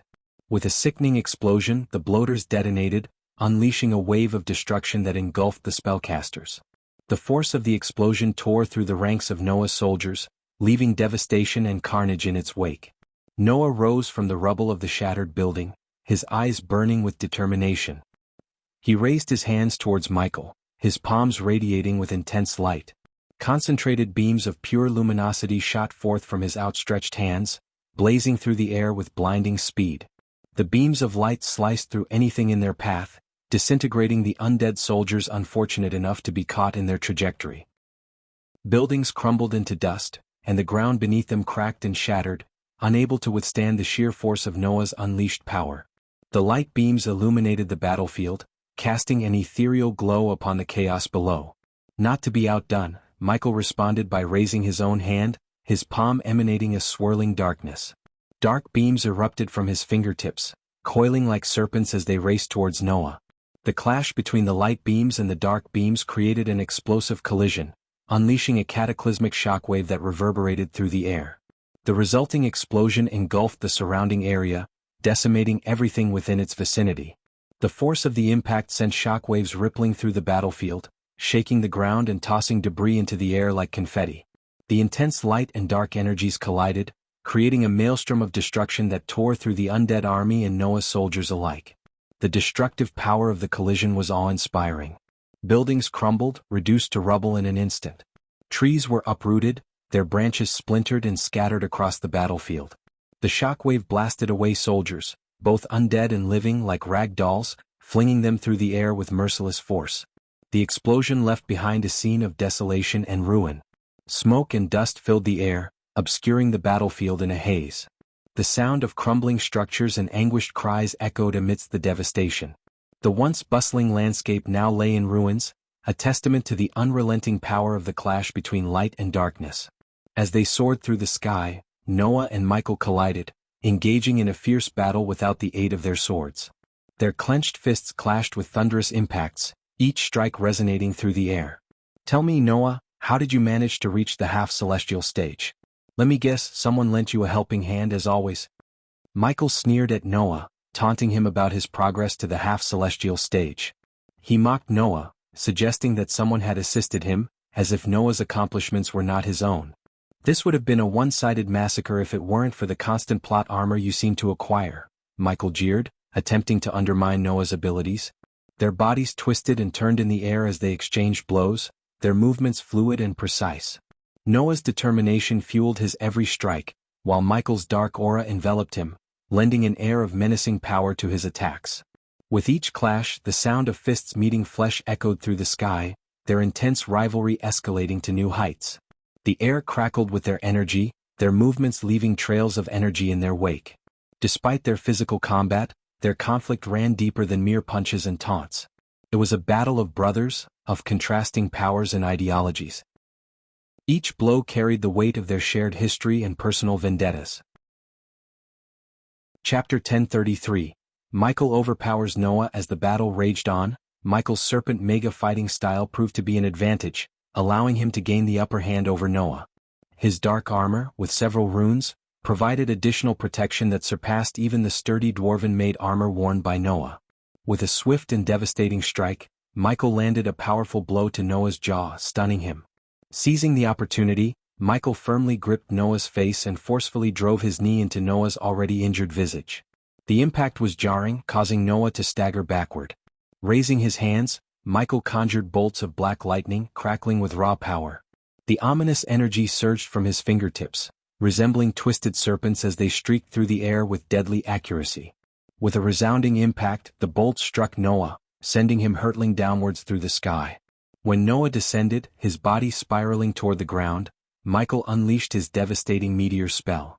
Summoning the fiery might of the cosmos, he willed a blazing meteor to manifest, hurtling towards Noah with unstoppable force. The flaming celestial object blazed across the sky, leaving a trail of fiery residue in its wake as if the heavens themselves were igniting in anticipation. As the fiery meteor hurtled towards Noah, it left a scorching trail of orange hues across the darkened sky.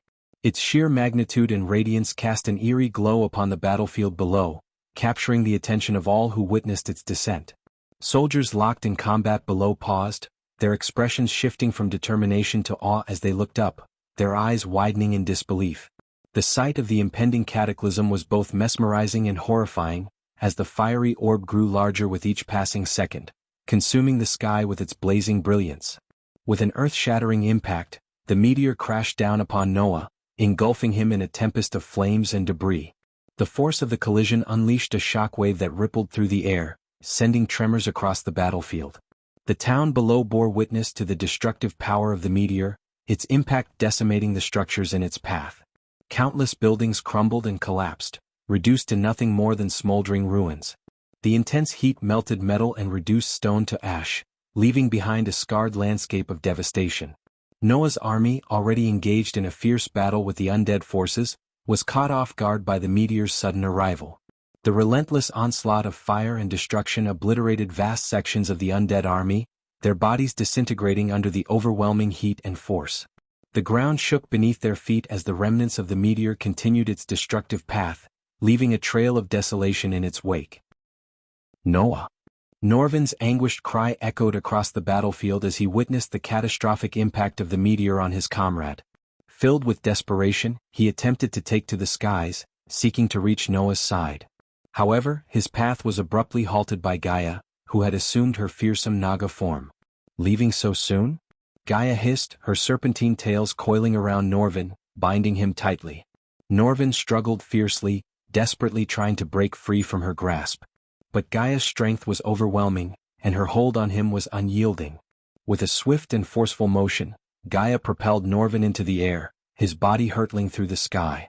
In a seamless transition, Gaia transformed into her human form, her golden bow materializing in her hands. Without hesitation, she drew an arrow, her aim locked onto Norvin's vulnerable form. As the arrow found its mark, a devastating explosion engulfed Norvin, amplifying the impact of the attack. Despite the excruciating pain and the devastation surrounding him, Noah mustered the strength to rise from the wreckage caused by the meteor's impact. His eyes surveyed the destruction and loss of life, fueling a fit of deep-seated anger within him. Blood trickled down his wounds, staining his tattered armor, yet his resolve remained unyielding. With a firm grip and gritted teeth, Noah balled his hand into a tight fist, his anger coursing through his veins. Fueled by his newfound determination, he launched himself upward, soaring toward the darkened sky to confront his brother once more. In the mid-sky, the two brothers engaged in a fierce battle, their contrasting powers colliding with explosive force. Michael unleashed torrents of black lightning, crackling with malevolent energy, while dark beams erupted from his eyes, seeking to engulf Noah in darkness. With each strike, Michael displayed both his mastery of darkness and his raw physical strength. Noah, agile and determined, dodged and weaved through the onslaught, his movements guided by a mixture of instinct and years of combat experience. However, he couldn't evade every attack as Michael's power overwhelmed him at times. Devastating blows landed upon Noah, pushing him to the brink of exhaustion and testing his resilience. But Noah wasn't defenseless. As Michael aimed his most powerful strikes, Noah summoned a shield of pure light, emanating from within him. The shield formed a radiant barrier, shimmering with divine energy, protecting him from the Dark Lord's onslaught. It absorbed the impact of Michael's attacks, providing Noah with crucial moments to counter and regain his footing. Amidst the intense battle, Michael taunted Noah with biting words. "You've always had everything handed to you, Noah. The privileged life, the support of others. It must be nice," he sneered, his voice laced with bitter resentment. "Meanwhile, I've had to fight tooth and nail for every ounce of power I possess. But no matter how much you try to stand against me, you'll always be in my shadow." Noah gritted his teeth, his determination burning even brighter. Ignoring Michael's taunts, he focused on his own inner strength and the memories of loved ones lost. With a surge of resolve, Noah summoned his light-infused fists and retaliated with a barrage of powerful strikes, each carrying the weight of his love and desire to protect. I think you should take a look at as the battle escalated, Michael's attacks grew increasingly ferocious, each strike fueled by his deep-rooted anger and resentment. His black lightning crackled with a more ominous intensity, arcing through the air with deadly precision. Dark beams shot from his eyes like piercing daggers, seeking to devour Noah's light. Noah fought valiantly, but the sheer force of Michael's onslaught took its toll. With each bone-crushing blow, Noah coughed up blood, his body pushed to its limits. He could feel his ribs cracking under the relentless assault, pain radiating through his entire being.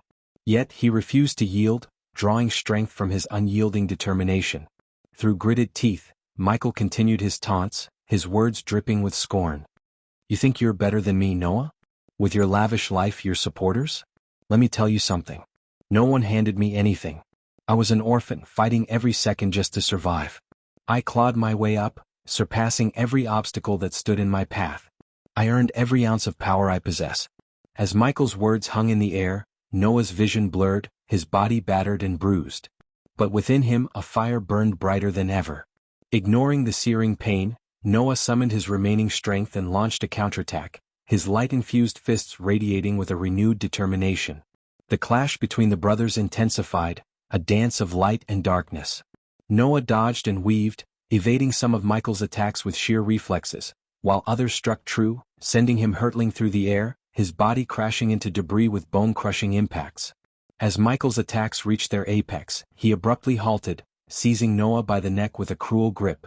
The air grew heavy with tension as Michael's dark eyes bore into Noah's, an expression of triumphant malice etched upon his face. Darkness always triumphs over light, Noah. Hardships always prevail over a lavish life, Michael sneered, his voice laced with a bitter satisfaction. With a sadistic grin, he unleashed a barrage of punches upon Noah's defenseless face, each blow resounding with bone-crunching impact. The force behind the strike sent Noah spiraling through the air, his body tossed like a rag doll. Noah's descent was swift and brutal, his body crashing into the ground with an earth-shattering thud. The impact was so intense that it created a sizable crater, the earth quivering beneath the force of his landing. Blood trickled from Noah's broken and battered form, mingling with the dirt and debris that surrounded him. Witnessing their leader being overpowered by the Dark Lord sent a chill racing through the ranks of Noah's army. The soldiers looked on in stunned disbelief, their resolve shaken by the sight of their champion being mercilessly beaten. A collective wave of unease swept through their ranks, their confidence waning as they struggled to comprehend the possibility of defeat. In contrast, the vampires of the Dark Lord's army reveled in their leader's dominance. Their cheers echoed through the battlefield, a chilling chorus of adulation for their malevolent master. Their eyes gleamed with fervor and anticipation, their loyalty unwavering as they relished in the impending triumph of darkness over light. As Norvin witnessed the brutal assault on Noah at the hands of the Dark Lord, a surge of primal rage coursed through his veins. His body underwent a remarkable transformation, growing in size and strength as he assumed his formidable ape form. With a thunderous roar that reverberated through the battlefield, he pounded his chest, a display of his indomitable spirit. Suddenly, a golden shield materialized around Norvin, shimmering with a protective aura. It deflected the barrage of arrows unleashed by Gaia, their deadly trajectory rendered futile against the impenetrable barrier. Norvin's defiant stance grew stronger as he stood undeterred, shielding himself from Gaia's relentless assault. Summoning his primal power, Norvin cast his gaze toward the sky, his eyes blazing with determination. An ethereal fist materialized, crackling with raw energy and divine might. With a resounding impact, he unleashed the devastating punch upon Gaia, an unstoppable force that connected with unrelenting power. The speed and strength of Norvin's punch were unparalleled, catching Gaia off guard. She was sent hurtling through the air, her body twisting and contorting in a violent arc. The impact resonated with an explosive shockwave, leaving a trail of shattered debris in its wake. But when Norvin soared towards Noah, ready to provide his much-needed aid, his path was suddenly intercepted by Eve, who unleashed her electrifying presence. With a mighty swing of her warhammer, lightning crackling and dancing around its formidable form, she struck Norvin square in the face. The impact reverberated through the air, unleashing shockwaves that rippled across the battlefield. Staggered by the forceful blow, Norvin struggled to maintain his balance. Before he could fully recover, Eve swiftly closed the distance between them, relentlessly pursuing him through the sky. In a calculated move, she hurled her hammer with pinpoint accuracy, aiming straight at Norvin's chest. The hammer collided with his torso, delivering a bone-crushing blow that further weakened his resolve. As the battle raged on, the tides began to shift in favor of the Dark Lord. The combined might of Michael, Gaia, and Eve proved to be a formidable force that threatened to overwhelm Noah's army. The dark powers at their disposal grew more potent with each passing moment, casting an ominous shadow over the battlefield. Noah's forces, once filled with determination and hope, now faced the grim reality of an impending defeat. The Dark Lord's influence permeated the air, sending chills down the spines of Noah's soldiers. Chapter 1034. Norvin's death. Michael hovered in the air, his gaze fixed upon Noah, waiting for the opportune moment when he would unleash the devastating power of the god-killing arrows. Deep within his system storage, Michael held 2 of these lethal weapons, while Noah possessed the remaining 5. The Dark Lord yearned for the day when he could claim all 7 arrows, an outcome that would seal Noah's fate once and for all. Yet, Noah refrained from reaching for the arrows. He recognized that he struggled to gain the upper hand in his relentless battle against Michael. The skies above were dominated by their fierce clash, while on the ground below, a grim spectacle unfolded. The once vibrant river town now resembled a desolate battlefield, scarred by the ravages of war. Broken buildings lay in ruins, their skeletal structures testament to the power of Michael's meteor spell that had crashed upon the earth. Lava oozed through the cracks, intertwining with smoldering rocks, casting an eerie glow upon the surroundings. The air was thick with the acrid scent of smoke and the haunting stench of death. Amidst the chaos, the undead army clashed with Noah's valiant beastmen and angels. Limbs of the undead littered the scorched landscape, while the fallen bodies of brave soldiers bore witness to the brutality of the conflict. Blood stained the once pristine streets, painting a grim tableau of sacrifice and suffering. As the intensity of the battle escalated, a glimmer of hope emerged amidst the chaos. Norvin, with his towering ape-like form, began to turn the tide in his skirmish against Eve and Gaia. With each swing of his powerful limbs, Norvin unleashed a barrage of blows upon his adversaries. His sheer size and strength granted him an advantage, allowing him to withstand the onslaught of the two formidable opponents. The ground trembled beneath Norvin's weight as he matched their every move. Eve, with her lightning-infused hammer, clashed against Norvin's unyielding defense. Bolts of electricity crackled in the air, illuminating the fierce exchange. However, Norvin's resilience proved to be a formidable shield, deflecting the onslaught of attacks with a golden barrier that enveloped him, repelling the lightning strikes. Gaia on the other hand unleashed a flurry of arrows, aiming to pierce Norvin's defenses and weaken his resolve. But to her surprise, her projectiles met an impenetrable barrier, shimmering with a radiant golden glow. As Norvin's fist collided with Gaia, the clash drew Michael's attention. With a swift determination, he closed the distance between himself and Norvin, disregarding Noah's presence. Norvin, standing tall at 15 feet, taunted Michael, "Fight me head-on instead of sending your women to do a man's job." Ignoring the taunts, Michael landed before Norvin, summoning his bone-chilling warhammer, the Doomsbringer. The frigid aura radiating from the hammer caused the temperature to drop significantly. Michael declared with cold determination, "I should finish what Nightmare started," Michael said coldly, his voice carrying an air of determination. With synchronized movements, both Michael and Norvin leaped into the air, their bodies poised for battle. Norvin swung his massive ape-like fist towards Michael, meeting the cold, unyielding metal head of the Doomsbringer. Norvin's hand instantly went numb upon impact, but he didn't falter. In response, Michael's eyes ignited with dark flames, and he unleashed a barrage of dark beams from his gaze.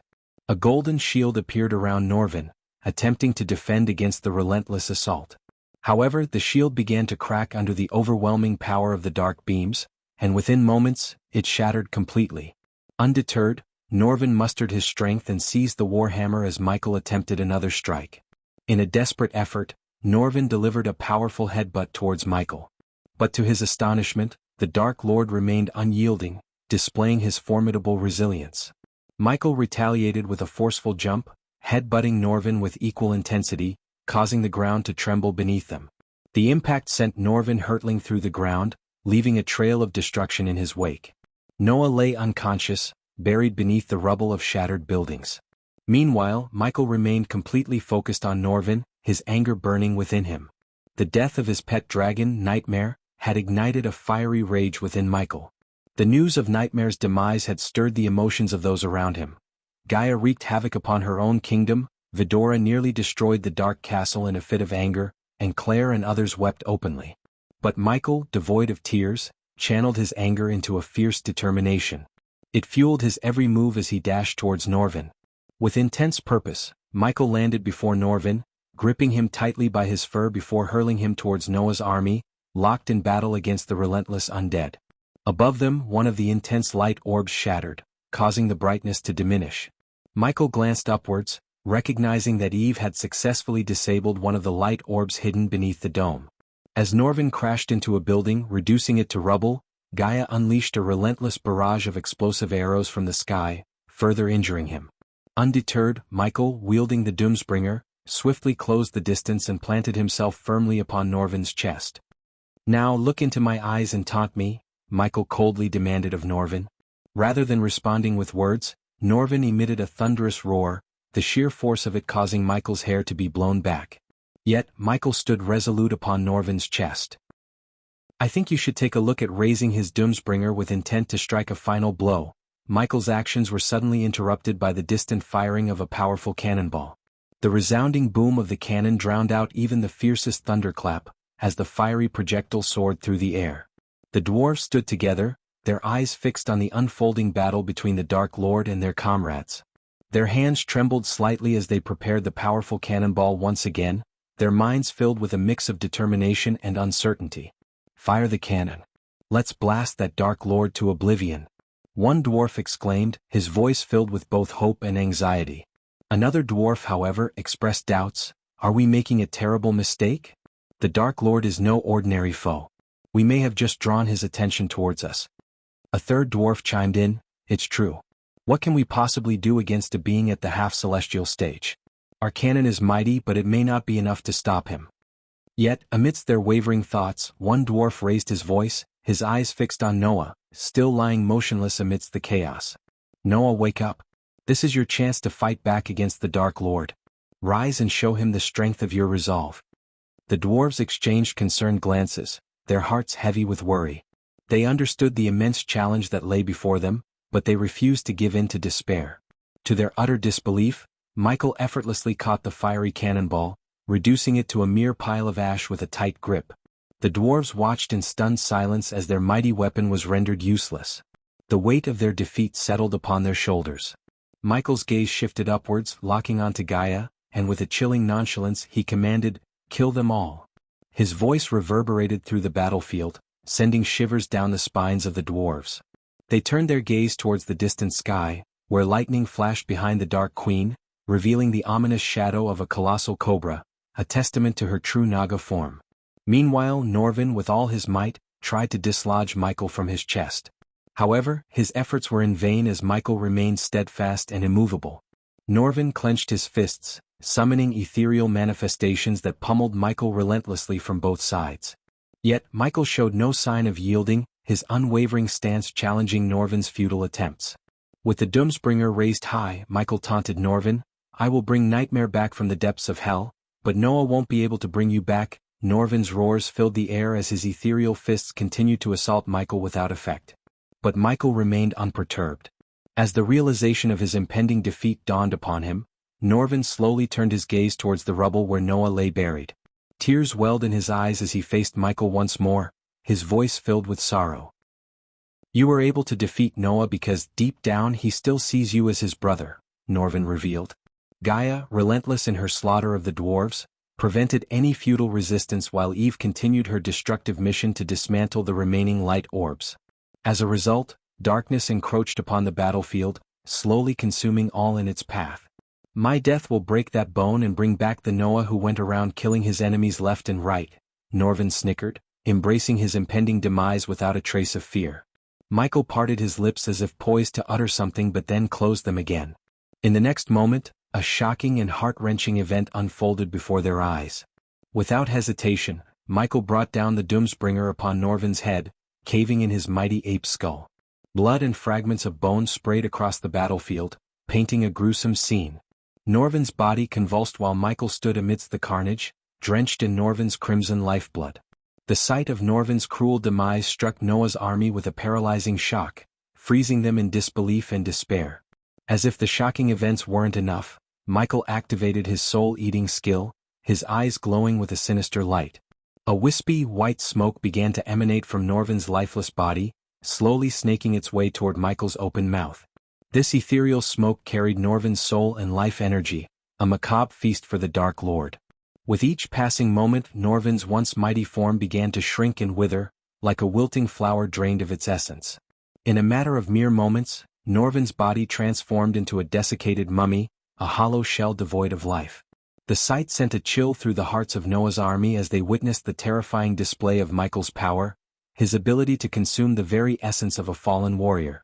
It was a chilling reminder of the depths of darkness that Michael was capable of descending into. "Now this is a feast befitting the Dark Lord," Michael's voice resonated, his once human tone now twisted and steeped in darkness. His words echoed through the battlefield, spreading an ominous aura that chilled the very air. The sinister quality of his voice alone was enough to send shivers down the spines of the remaining beastmen and dwarves. Gripped by a paralyzing fear, some dropped their weapons and fled from the scene in a state of sheer panic. Their desperate cries filled the air as they ran, their only thought to escape the encroaching darkness that surrounded them. You're tuning in to the Han Lee's Wuxia Chronicles YouTube channel. We're so grateful for your support, and don't forget to subscribe to join us on this incredible journey through captivating stories. Your generosity through donations truly makes a world of difference, as it's the primary source of revenue that allows me to expand and enhance this channel for you. Thank you from the bottom of my heart for being a part of this adventure.